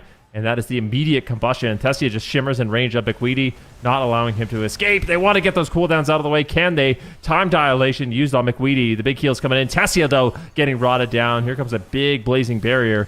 Tessia might be able to survive, but we saw him basically explode in game number one. Early ice block. Swap now onto Relza and CLEAVE. They are playing this super aggressive, but McWeedy needs to be careful as he's now on the back foot. Yeah, he catches a big heal, though, from Oleza. Still has Emerald Communion, still has Divine Shield, and still has Rewind. So a lot of cooldowns to trade here for the side of CLEAVE. They did get one pain suppression off of Relza. McWeedy looks like he wants to kind of Divine Seed. Oh, that was a beautiful knock. I think McWeedy wanted to Divine Seed over to Relza right there, and he got knocked at the exact same time. And instead of just going to lift him over to Relza, here comes the airplane, and Relza is just going to trinket and immediately get out of there. So Relza now has one pain suppression left for the next stun. After that, he is at the mercy of his team, but here comes a big setup. Full fear onto Oleza. McWeedy, what are you going to do? Oh, no. It breaks here. The Sanctuary, actually, I think, took him out. Actually, it wasn't. It just broke. Unlucky.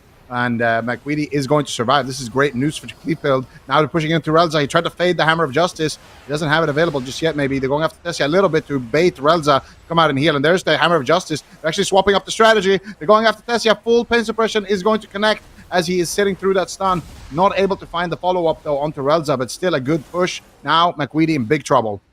Yeah, definitely in danger, but still has those major cooldowns if he needs them. But we've seen him burn through multiple in the past. Full Blinding Light there onto Relza. They're continuing to just go after Tessia, but still has his Ice Block, still has the Cauterize. He's not going to be feeling too much in danger at this point.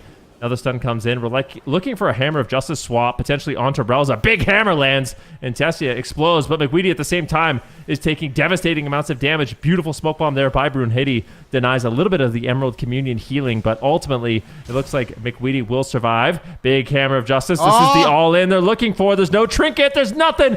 Big stun, but the damage is just not enough. Relza gets the triple fear. They survive. Beautiful peels there by DOBOB, and Relza looks like he will be able to recover. Yeah, that was the big moment here. Relza with no pain suppressions and no trinket, but he does survive that moment. And now it's going to be McWeedy in trouble, but actually they're going after Tessia here a little bit. Relza in a sleepwalk. Does have the Will of the Forsaken to trade, but it does break, unfortunately for them. And Tessia now looking for the mass polymorph. Gets a triple mass polymorph right there. Going after McWeedy now. Relza's in a full stun. Does have the trinket. Immediately has to trade it out. There was just 1 second left on that pain suppression. He would have much rather made that trade. But Orleza now sitting through a blind. Trinkets out. McWeedy in big trouble. Orleza connects with the Spirit Bloom. Beautiful fake cast from Orleza. Saving his teammate here from using that Divine Shield. Thanks to that precognition from the fake cast. Beautifully done. But McWeedy still in trouble. Orleza lifting his teammate right back onto the target, but double fear comes out from Relza. He's trying to buy himself time. Doesn't want to go down here. Doesn't want to have to use his pain suppression. There's the imprisonment onto Relza. Do they have anything to stop Tessia? Nice quell into a sleepwalk on Tessia. Is the pain suppression going to be enough? They just die. They cleave down. What? Brunhilde just died in that. How? What happened? What happened? This whole spellbook. What happened? I don't know. We're gonna see it. This is one of those series. We need to see the death log. You know, open up the death log. Let's see exactly what happened. But they had a great setup onto Relza, and I don't know if Brunhilde was just like collateral damage or what happened. Yeah, I think so. You know what we call that in PvP? What? I think it was a victim of tab targeting. It's All just right, like when you're stacked up and you get cleaved, and then they just tab target you and 1D you. Because Brunhilde, I mean that I'm not gonna lie. If Brunhilde was there just soaking up that cleave damage, that should have been like an easy evasion, an easy Cloak of Shadows. I don't know if he got stunned. He had his trinket, but this is a close call on Relza. Let's see what happens on Brunhilde. It's a little bit later on, so it's a big setup here. Relza, of course, gets imprisoned. Big damage. I honestly feel like Olesha did most of the damage there. I think if that was a Tip the Scales Fire Breath and he was actually able to spam Chrono Flames, I would not be surprised if Olesha did most of the pressure in that setup.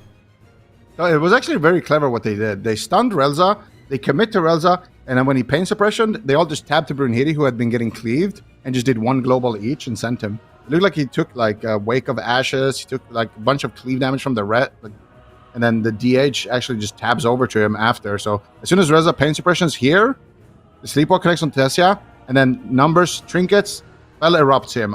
That's why he didn't use anything. He got Fel erupted and just died like before he could react to it. We have to see the death log. I'm pretty sure that was a Leds. Like most of that. Like look at how many living flames and chrono flames that was. Like, look, yeah. He actually did the most damage. Yeah. I was right. And I swear he wasn't even targeting him. I'm telling you, I don't even think he was targeting him because he was disintegrating. He was disintegrating the priest when that happened. But that's the thing. Right now, Presevokers do an insane amount of damage with Tip the Scales Fire Breath. So you can see it did 2.6 million damage, but depending on how many targets you hit, it actually makes it so your next couple casts of Chrono Flames just AoE Living Flames on everybody. So that's why you're seeing a Living Flame for 1.1 million, a Living Flame for 1.1 million, Chrono Flame for 700,000, Chrono Flame for 700,000, Living Flame for 1 million. Even though he wasn't even targeting him, those Living Flames are just shooting out, doing millions of damage to everybody. So that's the thing you have to look out for. That Tip the Scales Fire Breath is nasty from CLEAVE. Love to see it. Thank you for that breakdown. Leza making some big plays that game. He also kind of made a lot of those swaps happen by lifting his Red Paladin right on his target. That's got to be so fun, actually, to play a melee cleave. And when you can't connect to your target because, you know, play Rat, your healer just lifts you there. He's like, oh, here. Your legs look tired, bro. Here's a priest. Anyway, match point. DOBOB versus CLEAVE. CLEAVE, they managed to do it. And honestly, I think CLEAVE played a really good game. They did exactly what you said as well in that last game. Saying that they should crowd control Tessia, as he wasn't able to actually interrupt him at all. But big opener from DOBOB, sap into sap onto Oleza, but no follow-up. They don't get the blind, Vitalizing Flame onto McWeedy. McWeedy's still in a little bit of danger. Tessia just spamming out big damn with the combustion, but now they've found their target. It's going to be Relza. Relza trinkets and drops the powered barrier, gets knocked away from the barrier there for a moment. Now they're committing to Tessia, doing a little bit of damage. McWeedy in open field here. What is he going to do? Trying to make his way over there, but at the same time, look at Relza in the backline, just free casting damage. He actually gets caught up in a sleepwalk. Nicely done by Oleza, but they still have to trade out the darkness here. Nice early dark coming out from numbers, but Oleza's going to get feared. McWeedy, what are you going to do? Emerald Communion trades for Oleza, and both healers now down and major defensive, but this could be Relza. Oh, he gets the ulti penny off in time to avoid that Hammer of Justice, but he's going to be met with Fury when he comes crashing down. Here comes the Hammer of Justice. Here comes the damage, but where is his Demon King? His Demon Hunter is not there, so they don't get the pain suppression. Late, deep breath. This was not a great setup from CLEAVE, and Relza is going to walk away unscathed. Yeah, looks like he will be able to hold on. Sells both charges of pain suppression. Not exactly what you want. McWeedy now under fire. You can see the damage coming in from Relza. This is the combustion. Massive pressure from the side of DOBOB, but so far Relza doing a great job just keeping them alive. Beautiful counterspell by Tessia. Let's see if it ends up mattering. It doesn't seem like it will. Just still able to heal. Another follow-up kick. They're doing a great job interrupting the Evoker into a cheap shot. It's been quite some time where they're denying healing, but seems like McWeedy, this is going to be lay on hands. It has to be something. Lay on hands trades. That was a really good setup, though. It was counterspell into a kick, into a gouge, into a cheap shot that forced out those cooldowns. Yeah, another hard setup there onto Relza, which doesn't force a pain suppression. Relza's been sitting on those two charges the entire game, and he has his trinket back up. Still had to use his Will of Forsaken a little bit earlier, so it might be in a couple of more seconds CD, but they're swapping to Brunhilde a little bit. Looks like no, McWeedy now going to be in trouble. Trinket's out with his human racial out of that kidney shot, but he gets cheap shot on his trinket. Still taking a lot of damage. Oleza not in any crowd control though, but still with no rewind, with no Emerald Communion, his instant healing is a little bit limited here.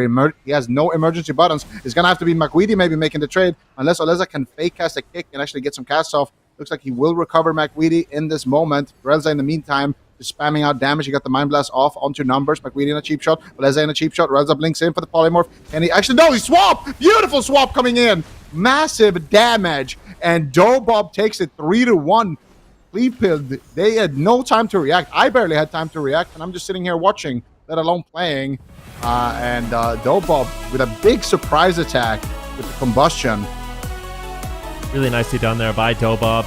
Unfortunate for CLEAVE. I think this is a really difficult matchup for them. They're basically forced to go after the Void Weaver disc, but you leave a Fire Mage and Outlaw Rogue open, it becomes really, really difficult. I think they played well. There's a few games where they left some cooldowns on the table, but overall the pressure was good. You can see at this point, Oleza really doesn't have many defensive cooldowns. McWeedy's forced to trade out the Lay on Hands, and that means for the next setup, which we see coming up here very soon, they just do a cheap shot on McWeedy, into a polymorph, and before he can really react, like the only reaction he could really make there is Divine Shield or Trinket. I'm surprised he didn't Trinket, because he could have. He didn't have Trinket.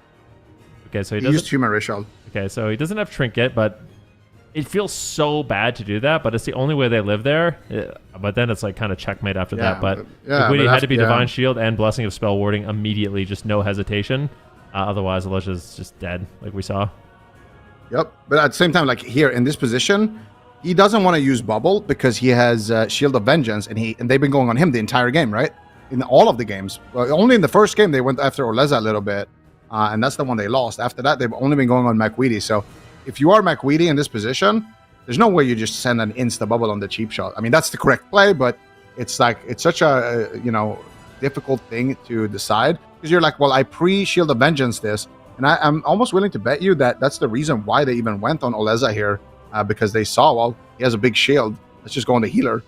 And obviously, he also had no sanctuary. Are you sure his trinket was on CD? Like, yeah, his human racial is on CD right now. Oh yeah. All right. I forget what the timer is on the shared trinket. Is it a minute and a half for DPS? I think it's a minute and a half on human racial, and for Will, I think it's shorter. I think it's different if you're seconds. a healer. If you're a healer, it's 30 seconds. I think. Oh yeah, maybe. I honestly have no idea, but I'm pretty sure it's a minute and a half for DPS at least. I play DPS, so that's my excuse. We'll go with that. Here. Brunhilde actually did a sizable amount of burst, but this is like a very. This entire game was this entire series was very surprising. Like like we weren't even sure who was killing who. At the end of a lot of those games, we had to go to this moment to actually check it out. But that's what's so fun about this meta. It just is so fast paced, man. It's just like you blink and you miss it. It can be. Brunhilde's dead. How did he die? Oh, let's watch the replay. You know, It's interesting because it can be, but then we also can have series where it's like cleave pilled, you know, playing up against Streamer Zone. Every game's 11 minutes, so it's like it's kind of a mix. Nice variance. Yeah, a good little mix there. Not the same win condition every series. I agree, and we were talking a little bit last week about how we've seen nearly every single spec. So certainly a lot of diversity, but then you have, like you were saying, Ben, just the classics like RMP. So loving this season so far. Loving AWC within the War Within, but DOBOB also loving that they are going to be moving on to Championship Sunday, getting closer and closer to that rematch that they were hoping for. You can see there in the lower bracket, there they are. They're going to play the winner of this next up series. It's the last one of the day, yet another lower bracket as well. Either going to be Under Pressure or Full Smart. Full Smart, they beat YOLO Inc. earlier today. Under Pressure falling to the lower bracket from Streamer Zone GG. So a lot on the line there with that series, last one of the day as well. But before we do head to a break and get to talking about that series, we're going to have one last game of the day. You guys ready? No redemption, unfortunately. Yeah. It's not who spell, it is what happens next. And we'll be putting our game sense and memory to the test. And we will be reliving a highlight from the AWC archives to try to predict what comes next before it's released on screen. You guys sound stressed. Are we stressed? Yeah. Oh! No! Oh no! What are we doing here, production? That's a low blow. I don't see anything. Oh god! Is this where you roached out and your whole group died? Oh my lord! I'm not roach. Okay. Look, I'm trying to bandit. Okay. A, mobs appear out of nowhere, overwhelming and slaying Zico. B, Zico jumps down to valiantly save the group. Or C, Zico successfully casts Hearthstone. The lizard never falters. Oh, Sun Glitter's level 22 down. Gifted Sub level 19 down. Man. Zico! I can't get it work. Zico, look how nervous he is. Look at him. Look how nervous he is. Well, he survives. Good for you, Zico. Yeah, and you know what the worst part is? What? Sun Glitter's just got Smite's Mighty Hammer. I lost the roll on it. I could have had that. I mean, no way. Wow. Well, that was great. I hadn't seen that yet, so it's good to see, Zico. You're still up to your shenanigans. Some things never change, eh? I feel like that was production's way to get him back at me for saying their games are too easy. They're like, okay, we need to take this guy down a notch. Yeah. Was your heart racing during that? How were you feeling in that moment? Did you panic? I didn't think we were gonna wipe. I was super calm. I was just chilling. I was like, all right. I mean, it's Deadmines. We're locked in. I was locked in, and then all of a sudden, my group's panicking. Everyone is screaming. Sun Glitters is in my ear, and then I feel like she's always screaming, to be fair, but that's true. You saw my bandage, though. I tried to bandage her. I mean, what else can I do? At that point, it's the healer's fault. Yeah, did everything. You're absolutely right. All right, well, we'll see if you can stay alive longer. Maybe get to 60, maybe not. We'll see. But in the meantime, we're gonna head to a break. Under Pressure versus Full Smart coming up next. We'll be right back.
Welcome back, everyone. We are in the last series of the day, Under Pressure versus Full Smart. If you were in chat, get your predictions in.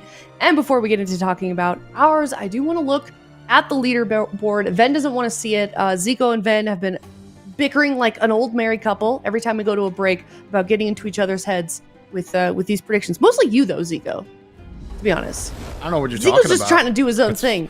That's because He's they were just minding his own roommates. business. They live together, so like, Yeah, they know each other too well.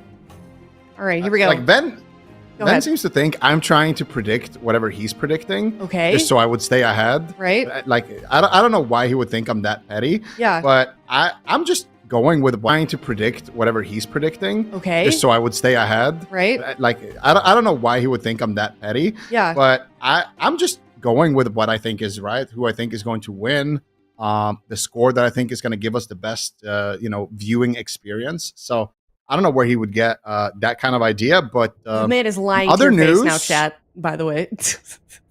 I don't know what you guys are talking about, but Super Tees, you're doing great this weekend. I don't Well understand. done. You're Shouldn't catching I be up. tied with Aya? I swear I got one prediction more than her because my YOLO pick at the beginning with CLEAVE. No, we're good. No, you don't need to listen. I don't think this is right. I swear I've got every prediction right hey, today. Hey, Wait, I predicted What? CLEAVE That's build, they accurate. won. I predicted don't know Full why all of a Smart, sudden they we don't won. I predicted trust Echo, production. they won. I predicted Streamer Zone, they won. No, I predicted lost DOBOB, my- they won. I got every prediction right today. I don't think I've been I wrong lost my emojis. today, though. I could be You wrong. got CLEAVE No, build no. wrong, Oh, I so was shouldn't I wrong. be Yeah, you're tied right. with You're you? right. You're right. I should at least be tied Um, with you, I think. I think you're one No, point ahead looks of good me. to me. Looks good to me. I think it's fine. We'll just. I don't think this I is lost right. my I think- emojis. I The think I'm chat getting got my rigged. emojis. I think this is rigged against me. All right. Well, Super Tease is gaslighting production. Zico's upset about his emotes. Ven is just rookie grinning behind the scenes. But chat, let us know how you're doing. You're currently in first place, so well done to you. But let's talk about our actual predictions for this series, and maybe we can get some more points on the leaderboard. Super Tease, Under Pressure versus Full Smart. What is your take on this series? This is a very tough one to call. I took a gamble with this one. Oh. I'll be honest. So hopefully they don't let me down. I leaned into Under Pressure for this. I think it's going to be a tight race. I think it's going to be like 3-2, really close one. I think that they've got some compositions that can do well into Hunters. They can kind of deal with the mana issues that Preservation Evoker also has from Kinkido. So I think it's going to be key in their victory overall in the series. But at the same time, Full Smart, they looked so good in their last series that it was a very tough call for me. But I also was thinking, like, I feel like everyone else is going to go Full Smart, so I'm going to go the other way. Really? You think that's a gamble? Interesting. Okay. Zico, what about you? I am going with Under Pressure. Okay. I guess I I'm think wrong Full about what Smart. I think Full Smart wins if. There we go. Everybody All goes the we direction are- I didn't we think are they would. So back. We are so back right now. Yes. Oh, this is fantastic news. Fantastic news. Yeah, this is good. Well, Under Pressure, they are now a full diamond. They've really evolved, from last weekend to this weekend. So I think that despite them having lost a series today against Troopers on GG, I do think that they can take Full Smart. I'm interested to know why you think Super T's, why that's a gamble. Why did you think everyone would go with Full Smart?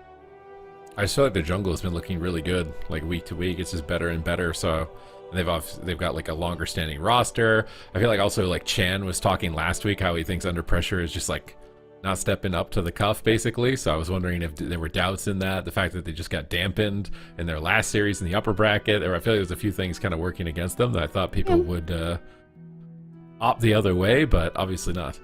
And you think you're unique, but you're not. Yep.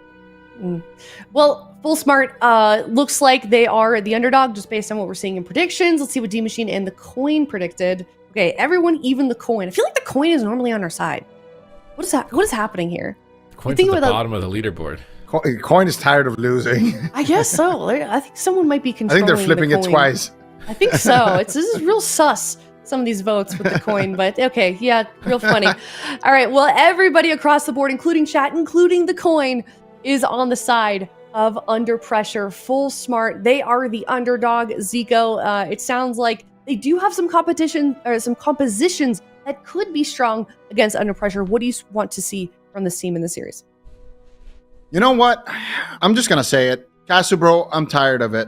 Why are we not playing Survival Hunter? Like, we're seeing big mechs dominate. He's owning. He's always just out here farming, making top 2 appearances. Why are we still playing the MM Hunter? Like, okay, you can one-shot. Okay, you have Tony to set you up. Okay, maybe you don't have the exact same comp flexibility that Swapsy brings. But still, man, let's just lock in the Survival Hunter and blast. Like, I know he can play it.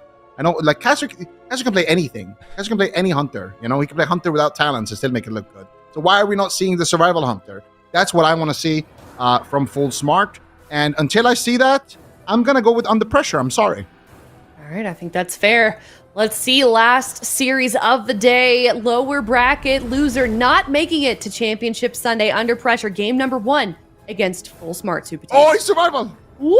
Oh, this might be bad for Under Pressure, dude. Oh, Cassio this is probably bad for all of us. Cassio saw Big Mix 2 weeks in a row. He's finally going to give it a go. Survival Jungle, and they locked in a Death Knight. He's going to take so much damage from a Survival Hunter and a Pharaoh Druid. This actually might be bad for Under Pressure. Maybe I should have gone with Full Smart here. Cassio sneaking in camouflage. Kenkido is going to grab combat just right off the rip. They actually pulled Cassio out of stealth. Might be more difficult for him to trap. He fades and Angels to immune the trap. Nice play from Lontar. Cassio getting blasted straight out of the gate. Kenkido trades that time dilation to kind of stagger some of the damage. Stuns come in from the incarnation of Tony. He's ramping. There's a binding shot. There's a freezing trap. They are playing reverse, so they will reverse that freezing trap. Maybe they get a sleepwalk. Kenkido blinks away, though. He's really far away. He's not going to be able to go for a sleepwalk. Lontar fades away from crowd control, but they get the Cyclone. He has to deal with Cyclones and sleeps. Nice double stun. Big Essence break. Cassio feigned S. Kenkido rescues him. He jumps right back in onto Fustin. And his Fustin... Is he going to be reliving the past in the previous series against Big Mix here in game number 1? It's a full freezing trap. He has to trinket it already. They do get a Psychic Scream, though. It's a beautiful fear from Lontar. Cassio imprisoned on the fear. Yeah. I don't know if I like that so much. Yeah, that was a pretty brutal overlap right there. Basically cycloning their kill target when the healer was in crowd control. And this was a great push coming in from Full Smart. I think they could do it. Only Icebound Fortitude remains here onto Fustin. What are they going to do? Fustin is just chilling at the pillar right now. They're gripping Cassio in. He's taking a lot of damage here, but still, he's going to be able to dish it out too. There's the full stun onto Fustin. There's the stun onto Lontar. Freezing trap to follow it up. Potentially MBQ. Not going to be able to find it. But he drops the darkness anyway, and that's another major defensive. And they knock him, and they get the trap as well on Lontar. Beautifully done there. Looked like they tried to anti-magic shell the trap, but just wasn't able to do it in time. Tony now looking for the Cyclone, gets interrupted by MBQ. Nice cross kick, but still Fustin is taking so much damage. Anti-magic zone is going to drop here as well. And Fustin, he's got nothing left. Lontar, no trinket left. The next setup, Sid, could be deadly, but at the same time, Cassio takes a big hit. Catches a nice heal up from Kenkido and will recover. I am so worried for Fustin. Cassio has so many cooldowns, and they have the full bash. Where's the trap? They imprison the trap. Good imprison here. Big deep breath from downtown. Lontar wraps around the side, fades the sleep. Nice double stun. Nice fear on Kenkido. Lontar's making some plays. That gets the Emerald Communion. Put his team back in the game here for a moment. Fear the Eagle, laying down some big crits on Fustin. You can see the Chrono Flames coming in off screen as well onto Fustin. So Lontar's going to dip into Angel form. Go immune to crowd control here and spam heal for a couple of seconds. Recover through the attacks. They Cyclone Fustin. Gets Mass Dispelled as well. Lontar's getting some really good plays. I feel like he's been playing really well throughout the whole day. Just can't get a win no matter what. Stun into Scatter. Could be a trinket swap if they're not careful. And he Magic Shield to avoid the crowd control. And then he just gets Cycloned low instead. Cassio is getting low here. Kenkido running out of options, slowly but surely. Sleepwalk out of the silence is beautiful if they can get it. Kenkido can't. He's in the Chastise. Cassio in trouble. Lontar is making plays right now. Gets a fear out of the Chastise. Cassio has to turtle. Lontar's doing everything that he can to get his team a dub here on the day. It's going to be enough. Houston has Icebound Fortitude. Incarnation is 2 minutes away, but he's still just dying. Full bash on Lontar. Nice kick on the, or stun on the Cyclone. Lontar's trying to pick him up with Apotheosis, but he's rooted. He deaths. He breaks the trap. Nice play from Lontar once again. Yeah, Cassio missed his old trap, and then Lontar now put himself on the but he has no depth for the sleepwalk, and Cassio now, beautiful kiting here with Kenkido, gets gripped away. Nice maim stun onto Fustin. He's taking a lot of damage. Tony's looking for the stun onto Lontar, but he gets anti-magic shell. Can they trap at the end of it? They do. Nicely done. Gets reverse magic, though, by MBQ. And so far, they've kind of rotated that terrible opener, and now Cassio's in big trouble here. Kenkido gets feared once again. Lontar MVP plays. Cassio dropping so low. What are they going to trade? They trade out the trinket and the reverse as well. and now Casu is going to be able to survive that, but still a lot of pressure onto Houston. Ray of Hope is going to pause the damage for now, but Fury of the Eagle into the Ray of Hope could make it negative. Houston in big trouble. What are they going to do? Lontar's in a nice route there. He tries to fake cast the death on the trap, but Casu doesn't fall for it. There's the stun. MBQ, does he eat the trap? No, he doesn't. Houston in big trouble. Trinket Void Shift comes through from Lontar to save the day. All right, nice plays once again. Imprisoned, no trinket. Casu, no cooldowns. Houston's so close to a double in the day. Full fear from Lontar. He's hammering out the holy fires. Shadowward Deaths. They actually do it under pressure. Get a W against the Survival Hunter that just seemingly has been their kryptonite for cup after cup. And they finally break the curse. I mean, I'm not going to lie, though. That looked really good for Full Smart. Playing the Survival Hunter, I definitely want to see them lock that in again. But under pressure, and especially Lontar, man. MVP performance from Lontarino. Coming in. Every time Kankiro blinked in to land crowd control, Lontar was able to get the first punch and get those fears. And that's kind of what put his team back into the game. But this was a really close moment. They managed to drop the darkness here to save the day. And here you can see Lontar pushing in Chastise Fear, forcing out Casu's kill, or the kill on Casu. Actually, no, it was a trinket and rewind from Kankiro. And then towards the end here, Lontar, I think, was pushing in as well, gets a fear onto Kankiro. And Chastise onto Tony as well, which Tony trinkets just to stop him from cycloning. And Lontar crowd controlling 2 members there of Full Smart and manages to get the kill as a result. MVP. Lontar he's been performing on the day, just couldn't close a win, and finally they get one. And they are fighting desperately to try and get into that top 3. They're trying to contest with DOBOB, they're trying to contest with Streamer Zone, and somehow get into that top 3. Both of these teams in a similar position. So see if they can accomplish it here today or not. Casu's Survival Hunter looked really good in the early game, but then under pressure just didn't die. Lontar made some clutch plays to avoid crowd control chains and got his team far enough into the match where they could eventually run Kankito out of defensive cooldowns, because there was one point where it's like they had nothing and Kankito was sitting on every cooldown, but then they started punishing, getting good Chastise Fears, and Kankito's team just ultimately falling behind and having no options at the end of this round. And the DHDK is what I want to say. This is like their best comp, but it just seems like Swapsy's team they just can't beat them no matter what, even if they're playing this. So they're going to take it here, 4-minute 30-second mark. And now if you're Full Smart and you're like, man, we switched to survival, it didn't work, what are we doing wrong? I want to see them lock it in again and just run it back. Like you missed way too many traps, too much value from reverse magic. They just needed to also defensively. I think they just got too many fears. Lontar just was able to do too much here. So yeah, I think a little bit maybe less risks coming in from Kankito.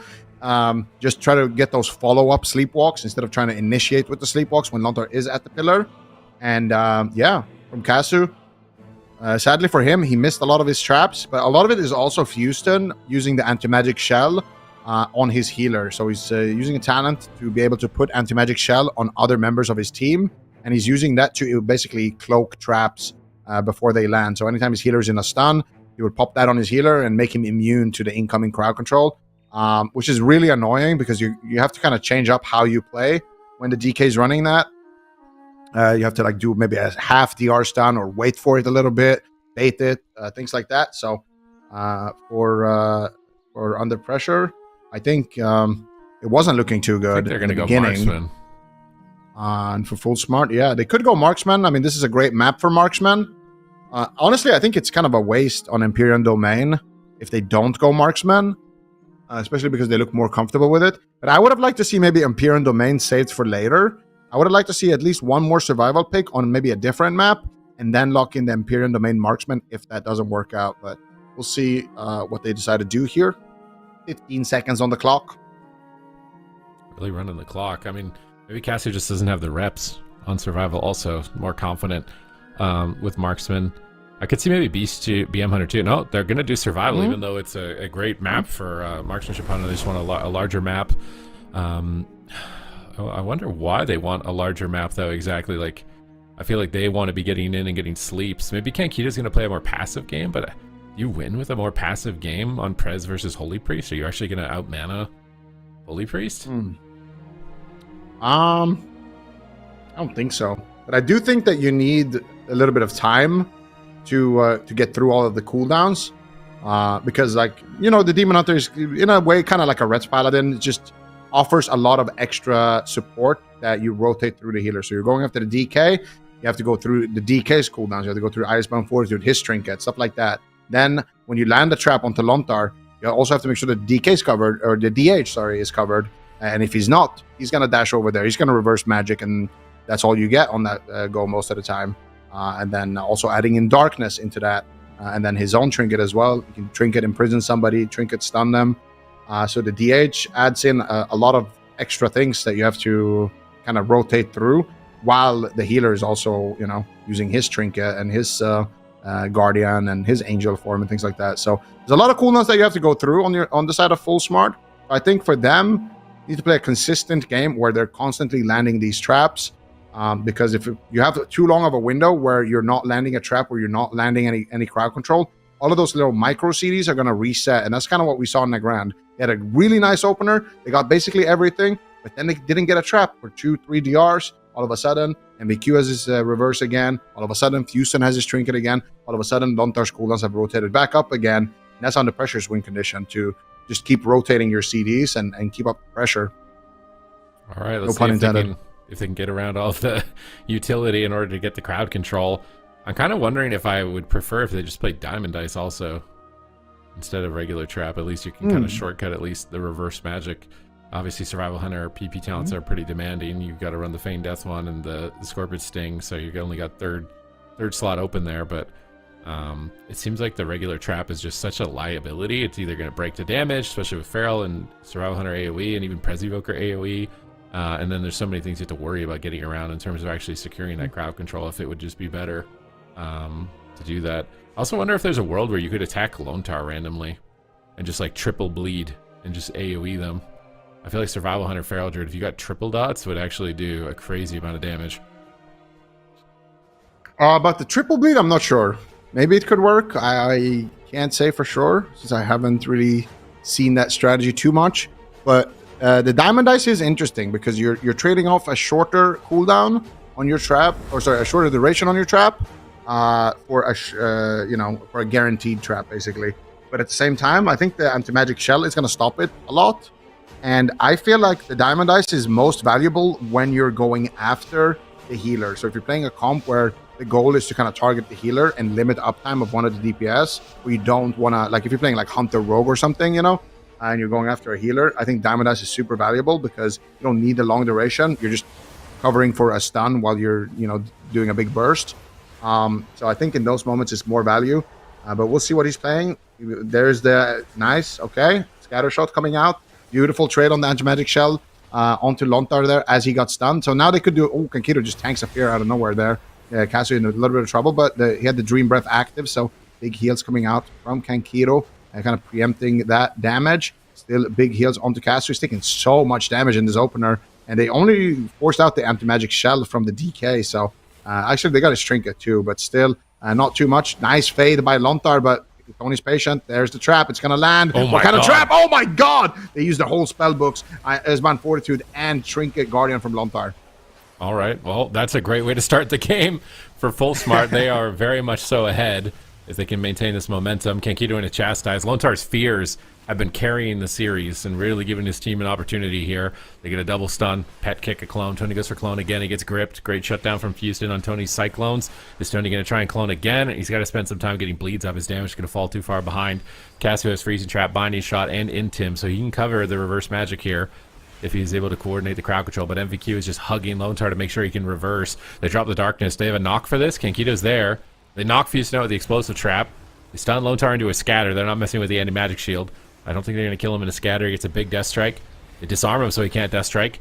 They stun Kankito, chastise. Lontar can't get there. He's cloned, and Houston might just die in the Cyclone. It's so much damage. Blinding Sleet at 10%, and he holds on by a thread. Lontar is chasing Kankito. He gets rooted. He just can't get there for the fear. He gets gripped into a fear. That's nice teamwork from Houston and Lontar. That gets a double. Hasu is stunned.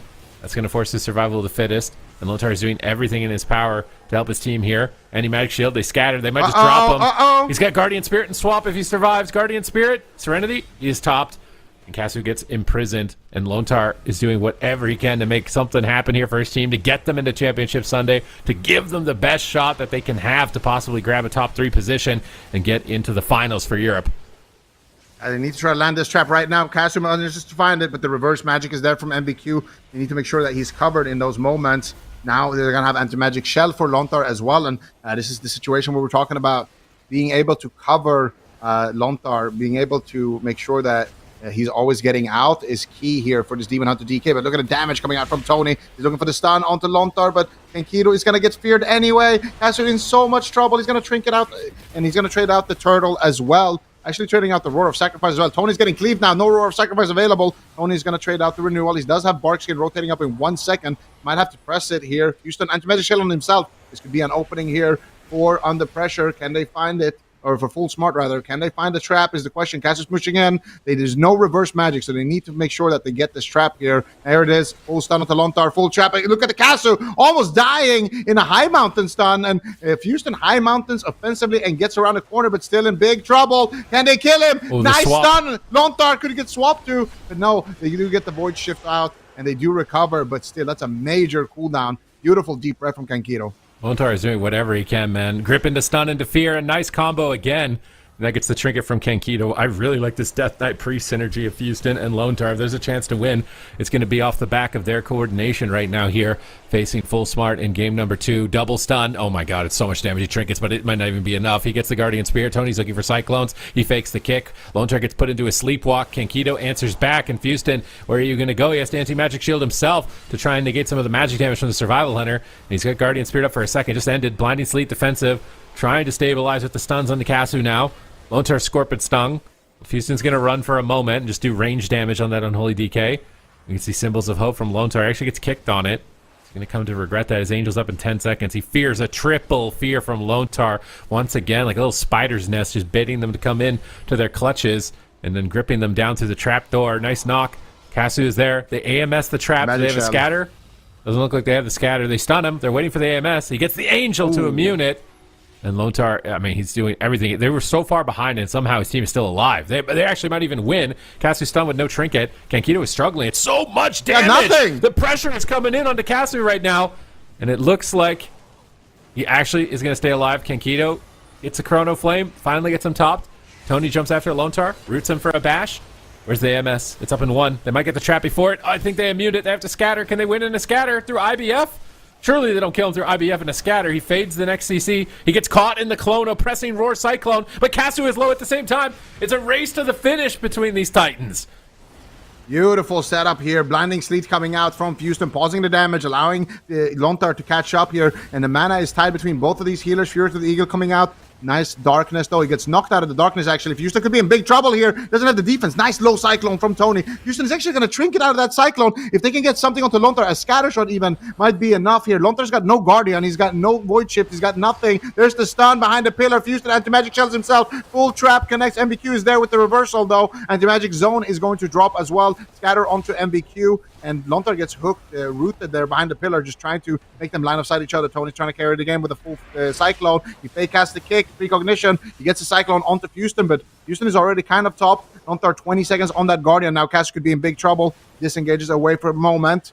Houston runs to his healer. There's the main stun. There's the bash stun. They might have done it here. Can they get the trap? Lontar's going to trinket out. Houston taking so much damage. I think he's just dead here. And Kito lifts him away from the team, but he gets gripped back in. Nice scatter shot on MVQ. He trinkets out. He smells blood in the water. Hasu is going to get dropped under pressure, leading the series now 2-0. Okay, man. Lontar is not going to let his team go down without a fight here. They were so far behind straight off the opener. I'm like, oh, this is over, bro. This DK is just dead. This is just move on to the next game. But Lontar refuses to let him die, and they start setting up these Death Grip fears, baiting them in and getting triple fears, and Lontar makes some clutch maneuvers to avoid crowd control at critical moments throughout this game, and their team just keeps up the pressure, keep playing it through, and they actually get the dub. They're moving to match point. They only need one more to get to Championship Sunday to eliminate any more opportunities here for their competition as well, or some of their competition, as they would have a matchup with DOBOB.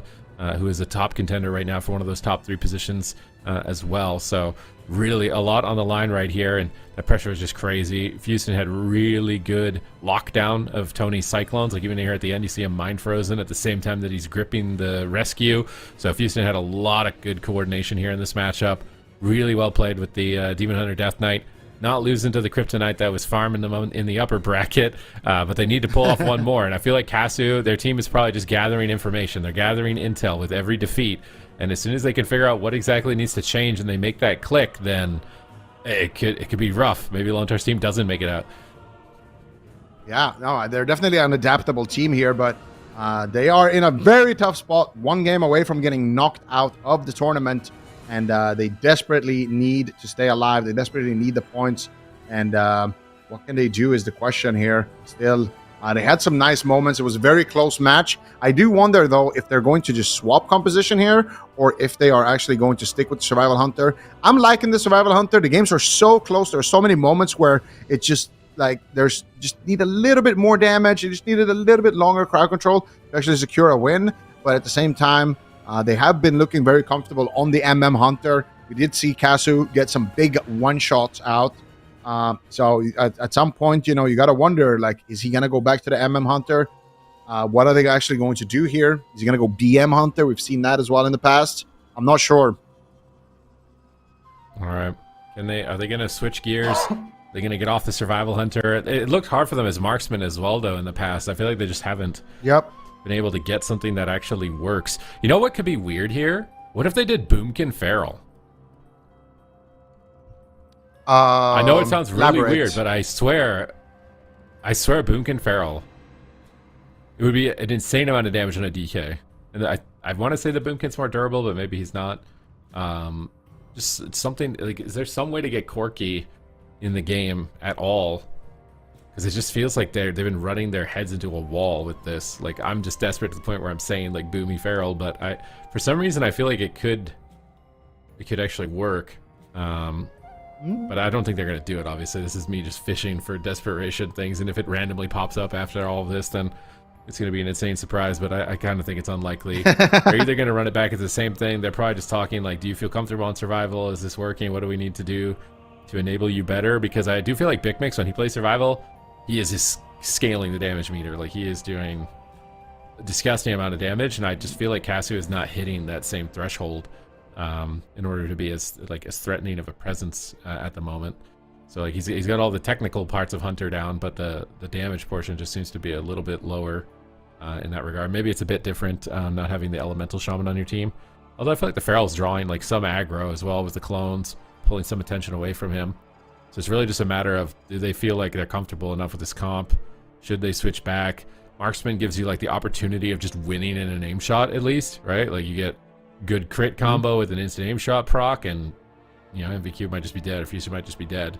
So you kind of you're trading off a little bit of reliability for randomness between those specs. And they actually brought Corki. They're doing a Boomkin. Oh, it wasn't Boomkin Feral. It wasn't Boomkin Feral. I didn't actually consider this Boomkin Survival Hunter. Oh, yeah, I thought you meant Boomkin Survival.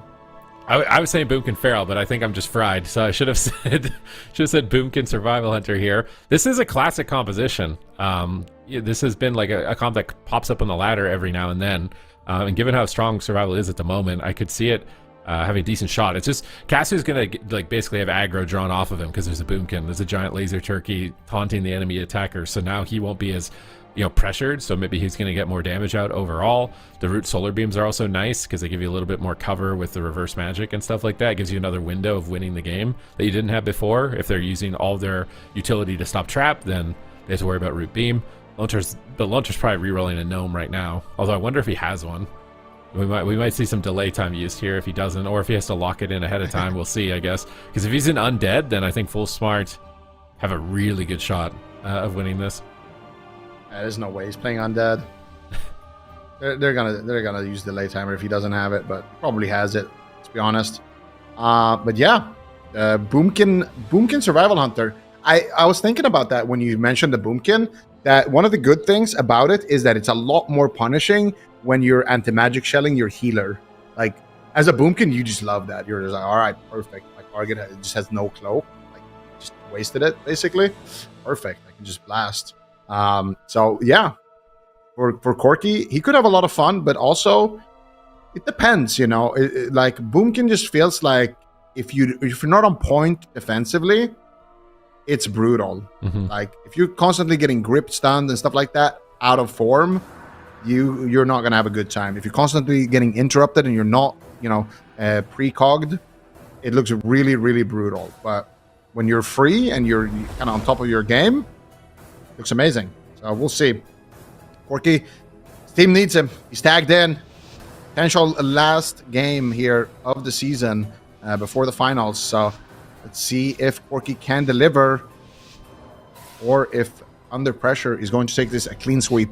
Yeah, DHDK can be rough, though, as a Boomkin, so this is going to be like the ultimate test for Corki's survivability. Can Kasu maximize his damage more effectively when he's not the target is going to be a big question, and can they land more crowd control? And Lontar is playing that Gnome, so Corki's going to have to time the double roots where he has Mass Entangle, and then he builds up with his Keeper hero talent, so he gets an instant root. They get a sleep right off the bat. This is already a better start. They got Netherwalk, they got the CC chain. That was really good from Full Smart just off the opener, but now they're connecting to Corki, and he is going to be highly unstable in this matchup. He's going to get kicked a lot, and he may just be pinned in bear form. He's going for another Cyclone. Gets kicked again. He's finally got through all the kicks. He's trying to run into the corner to pull Lontar in the middle of the map. I like Corki's positioning here. This is another advantage of the Boomkin, is that you can kind of control the positioning of the melee a bit more, which might give you a little bit of an edge. He's finally... Oh, I say he got away in the mid there, and then he just gets gripped right back. He's going to use the high mountain, try and get away. Kasu's jumping in to try and land a freezing trap. Lontar fades. And MVQ is there with reverse, so I don't... Oh, he's actually really far away if he gets the trap here successfully. He's got to trap him while he's moving with anti-magic shield. He waits for the shield. They get the sleep. Kankito's doing a really good job with the sleepwalks. So they're going to use Kankito and Kasu for crowd control. MVQ got stunned on his reverse. That was really clutch from Kasu, and that got an Icebound Fortitude into a Deep Breath, into a Cyclone. This is really good offense from Full Smart. If they can just stay alive, they will win the game like this. Yeah, definitely. And Corki right now is just a precog king. Getting so many precogs, getting so many Cyclones, finally gets interrupted there by Houston. But now they don't have any kicks for a second here. And BQ is going to have to land the next one onto Corki. There's the anti-magic shell as well onto Lontar, so they don't have that available. They could land a full trap right here. Casu's going for it. He finds it. Houston, what are you going to do? Double blinding sleet. MBQ doesn't have reverse magic. It looks like Corki gets imprisoned. Houston's still in a lot of trouble. Full sleepwalk onto Lontar. Doesn't play on dead. They knock out of darkness. Beautifully done. Lontar trinkets. Void shift. Excellent knock coming out there by Kankito, I think it was. And Corki now going to be under heavy fire. Trades out the Barkskin. Still has the renewal as well. Full stun onto Kankito. They're looking to get some pressure here onto Corki. He's dropping to half HP. Barkskin is now subsided. And Corki could be in big trouble. Emerald Communion is going to trade Lontar in for the fear. Full trap onto Lontar. Here comes the damage, but he gets reverse magic by MBQ. They still have one go left on the side of under pressure. Cyclone on MVQ. Corki repositions. Houston and Lontar are running. This is going to get a bit awkward because MVQ can kind of solo pressure the Boomkin, but he's actually retreating. They're all running behind the pillar. They're trying to buy time. They're waiting for the Trinket and the Angel here. They just can't for Lontar. He's going to use Symbols. Make sure that he's ready for the late game. They're baiting in Corki. Kankito actually used a warp there. He blinked, so maybe they could punish that. Cassie's repositioning. He also used a Survival of the Fittest. I think he thought he was going to get Death Grip there, and he wanted to pre-wall it. But they don't actually grip him, so they're just going to wait till his wall is gone. He does have two of it at least. Corki's running in. This is really risky. If he gets like a double root for a root beam, it could be clutch. Lontar's just going to Angel right when they dogpile on top. Is it unhealable damage, though, is now the question. Look at this pressure cracking through from Corki and Kasu. Kasu's doing remarkably more damage than we've seen in the previous games. He's doubling the next person here. Lontar sits through the trap, into the stun, followed up by Kankito, into the sleepwalk, possibly. He gets stunned on it. Houston is still low. Dark Sim is up. Double fear from Lontar once again. MVP of the team. Big pressure on Corki. Is he going to go down to Barkskin? Frenzied regen. Trying to recover here, pulling off into the corner. They're ahead on mana. It feels like when they do get control, they're really ahead on momentum, but Lontar stalls and he buys time. He's got his Trinket again. Corki's on the back foot. He's just dying to damage. He's dying to the Demon Hunter. MVQ and Houston are tearing in, and Kankito is struggling. He's gripped in into a Chastise. Lontar is there. Double fear again from Lontar, and he's sitting through it. He's going to rewind. How much healing is he going to get? Does he have Imprison for this? Doesn't look like he does.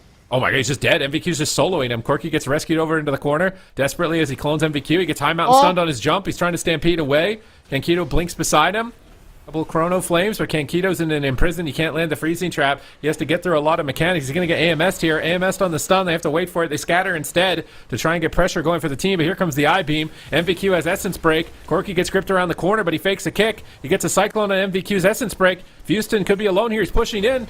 This could be greedy with his Demon Hunter in a Cyclone. Corki's still on the run, trying to avoid the Demon Hunter at all costs. Kankito Verdant embracing away from MVQ. Houston is still at 50% health, and Kasu sitting on a trap. Silence into a root trap. Full trap. Could be a trinket. Lontar's trying to sit through and kind of gauge the damage output here. A Sleepwalk could be devastating. He gets kicked by MVQ, but the clones are good. And Kankito, no, he gets feared out of the kick. Nice play here from Lontar. Really good fears. He's just back-to-back fearing Kankito, forcing Corki to on the run once again. Yeah, really, really nice setup there by MVQ as well to kind of enable that from happening. But Houston is in a lot of trouble. Guardian Spirit is going to connect. Lontar in a sleepwalk. Finally, Kankito gets one. Looking for the Cyclone. Corki gets gripped on the Cyclone. MVQ is taking a little bit of cleave damage as well. He's got no trinket. He could get swapped. He needs to be careful. Looks like Castro actually is swapping to MVQ. There's the stun. They're swapping to him right now. Big damage, but still a little bit of darkness left there on the floor. And a little bit of darkness will prevent them from getting that win. Here comes the Hunt. Big damage coming in. They're swapping to Kankito, actually. Emerald Communion. He's actually just going to get traded out early. I think Kankito may be playing for the late game here. They're doing so well on mana, but Corki might not make it to the late game. He is super, super behind that pillar, and Kankito is struggling. Corki jumping away here, away from the melee cleave, away from Lontar. Fake cast the kick. Nice. Why is he fake casting with... Oh, he shadow melded with the precognition there. He gets a full cyclone onto MVQ, slowing things down, and now going after Fusion. Once again, deep breath. Nicely done, though, by Lontar. He dodges it with the anti-magic shield. Nice done. Nice intercept by Castro right there. Lontar was going to chastise Fear Kankito, but Castro intercepts it and lands a full trap instead. And the reverse on the sleepwalk as well. Nicely done here by MVQ. Both of these DPS doing such a good job, and it's gotta be Corki going down. Nice exchange right there. So we had Lontar going for a chastise Fear on Kankito, and this is how it started. Kankito goes for a deep breath. He gets anti-magic shell by Houston. Then after the anti-magic shell, he goes for a chastise fear on Kankito, which then gets intercepted by Casus stun trap, which then gets intercepted. I mean, we're gonna see it here again, but it's such a big back and forth mind game because the healers, they're like every single time, like look there, they want to get a CC, but it always gets stopped. Everyone is pushing in for a CC on the other healer. There's always one of the DPS stopping it. That was a really good Guardian from Lontar. We're going to see it towards the end here, right here. So he gets reversed on the Sleepwalk right there, and then Lontar just fears out of it as well. It's just such a nice exchange there. Okay, man. Lontar really pulled it out for his team here. If he was playing passive in these moments and not punishing Kankito, I don't think his team would have won. So Lontar played a really good series here, finding opportunities, getting crowd control for his team. The reverse magic at the end was also MVP from MVQ in those final seconds because Kankito has no trinket. He's thinking, I just won the game. I sleepwalk the priest, we win the game.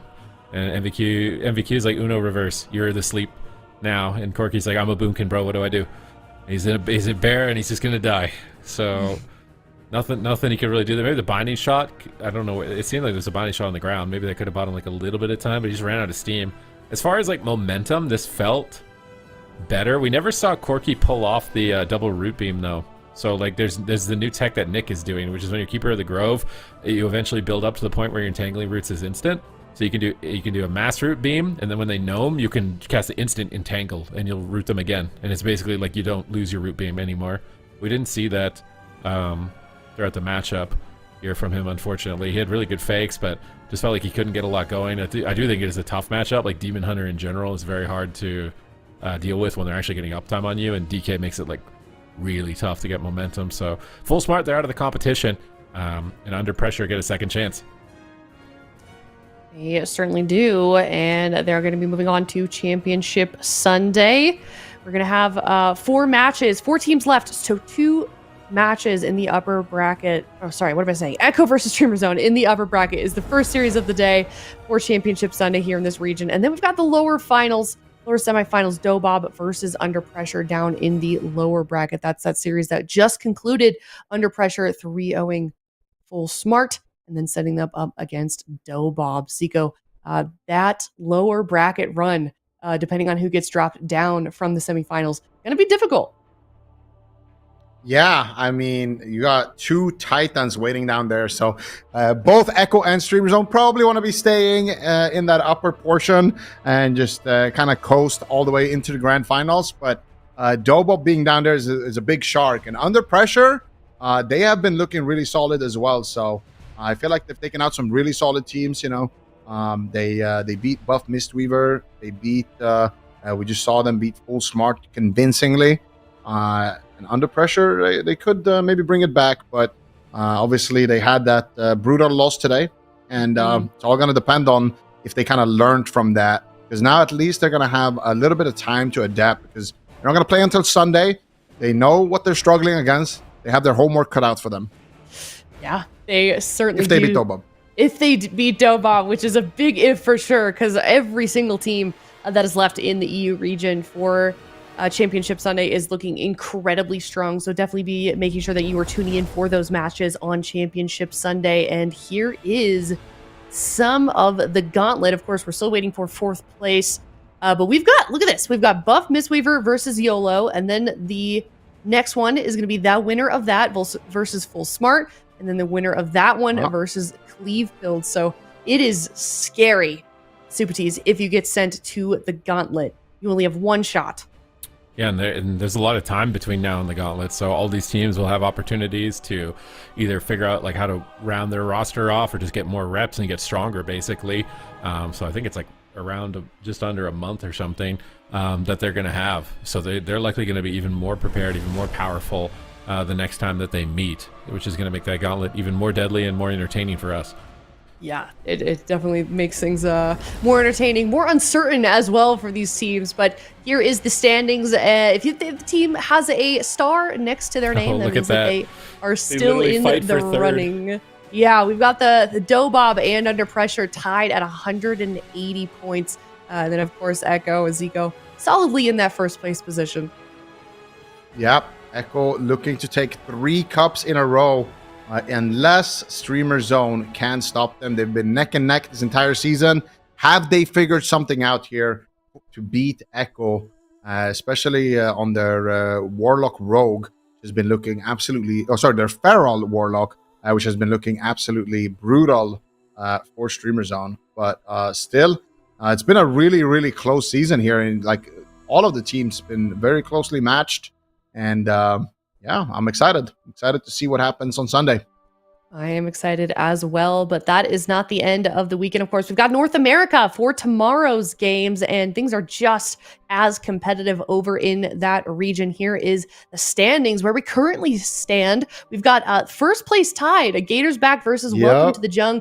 Gators tied, kind of surprised all of us as Zico coming in as a sort of a hodgepodge of a couple different teams and having a tremendous amount of success, and now they're tied. Welcome to the Jung. Yeah, not often we don't see we see Welcome to the Jung this late into the season tied with another team. Gators back, leveling up big time. Whiskey on the Shadow Priest, Cubsy back on his healer, Calvish, Nick, they're all just playing out of their minds. And who knows? Like whoever takes this cup, if it's one of those two teams, will actually be, we might have a new king in North America. And it's about time. Like, I love Welcome to the Jung. They're incredible players.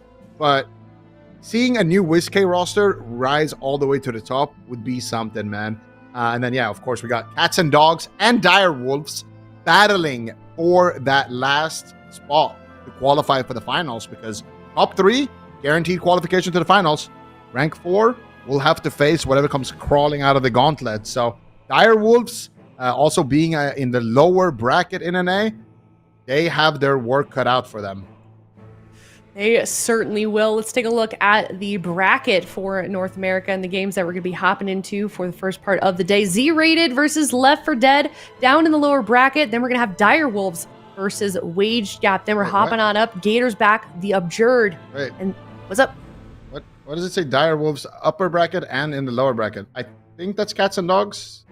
Yes, in the lower. Yeah. And then so I think it's just a little bit of error there. Yeah. Sorry, Upper bracket. That's okay. Cats and Dogs versus Welcome to the Jung. There it is, right there. Will be that upper bracket series, Super Tees.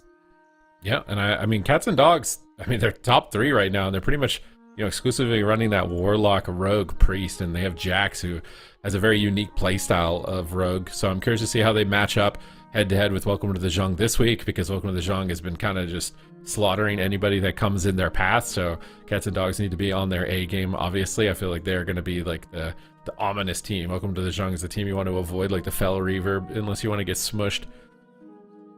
Yep, and I'm so excited. I'm so excited for this. That upper bracket looking tremendously scary. We might see some rematches. We will certainly see some good games nonetheless, though. So that is going to wrap everything up for today. Make sure you are tuning in for North America games tomorrow, because it is going to be exciting. We've got some tiebreakers potentially happening. And then, of course, we're trying to make the gauntlet bracket for North America as well. So thank you, everyone, so much for tuning in. We will see everyone tomorrow. Same time, same place, twitch.tv/Warcraft. We are also live streaming on YouTube. And if you want to follow us on Twitter @WoW Esports and follow along the updates over there. With that, thank you guys so much, and we'll see you tomorrow. Goodbye.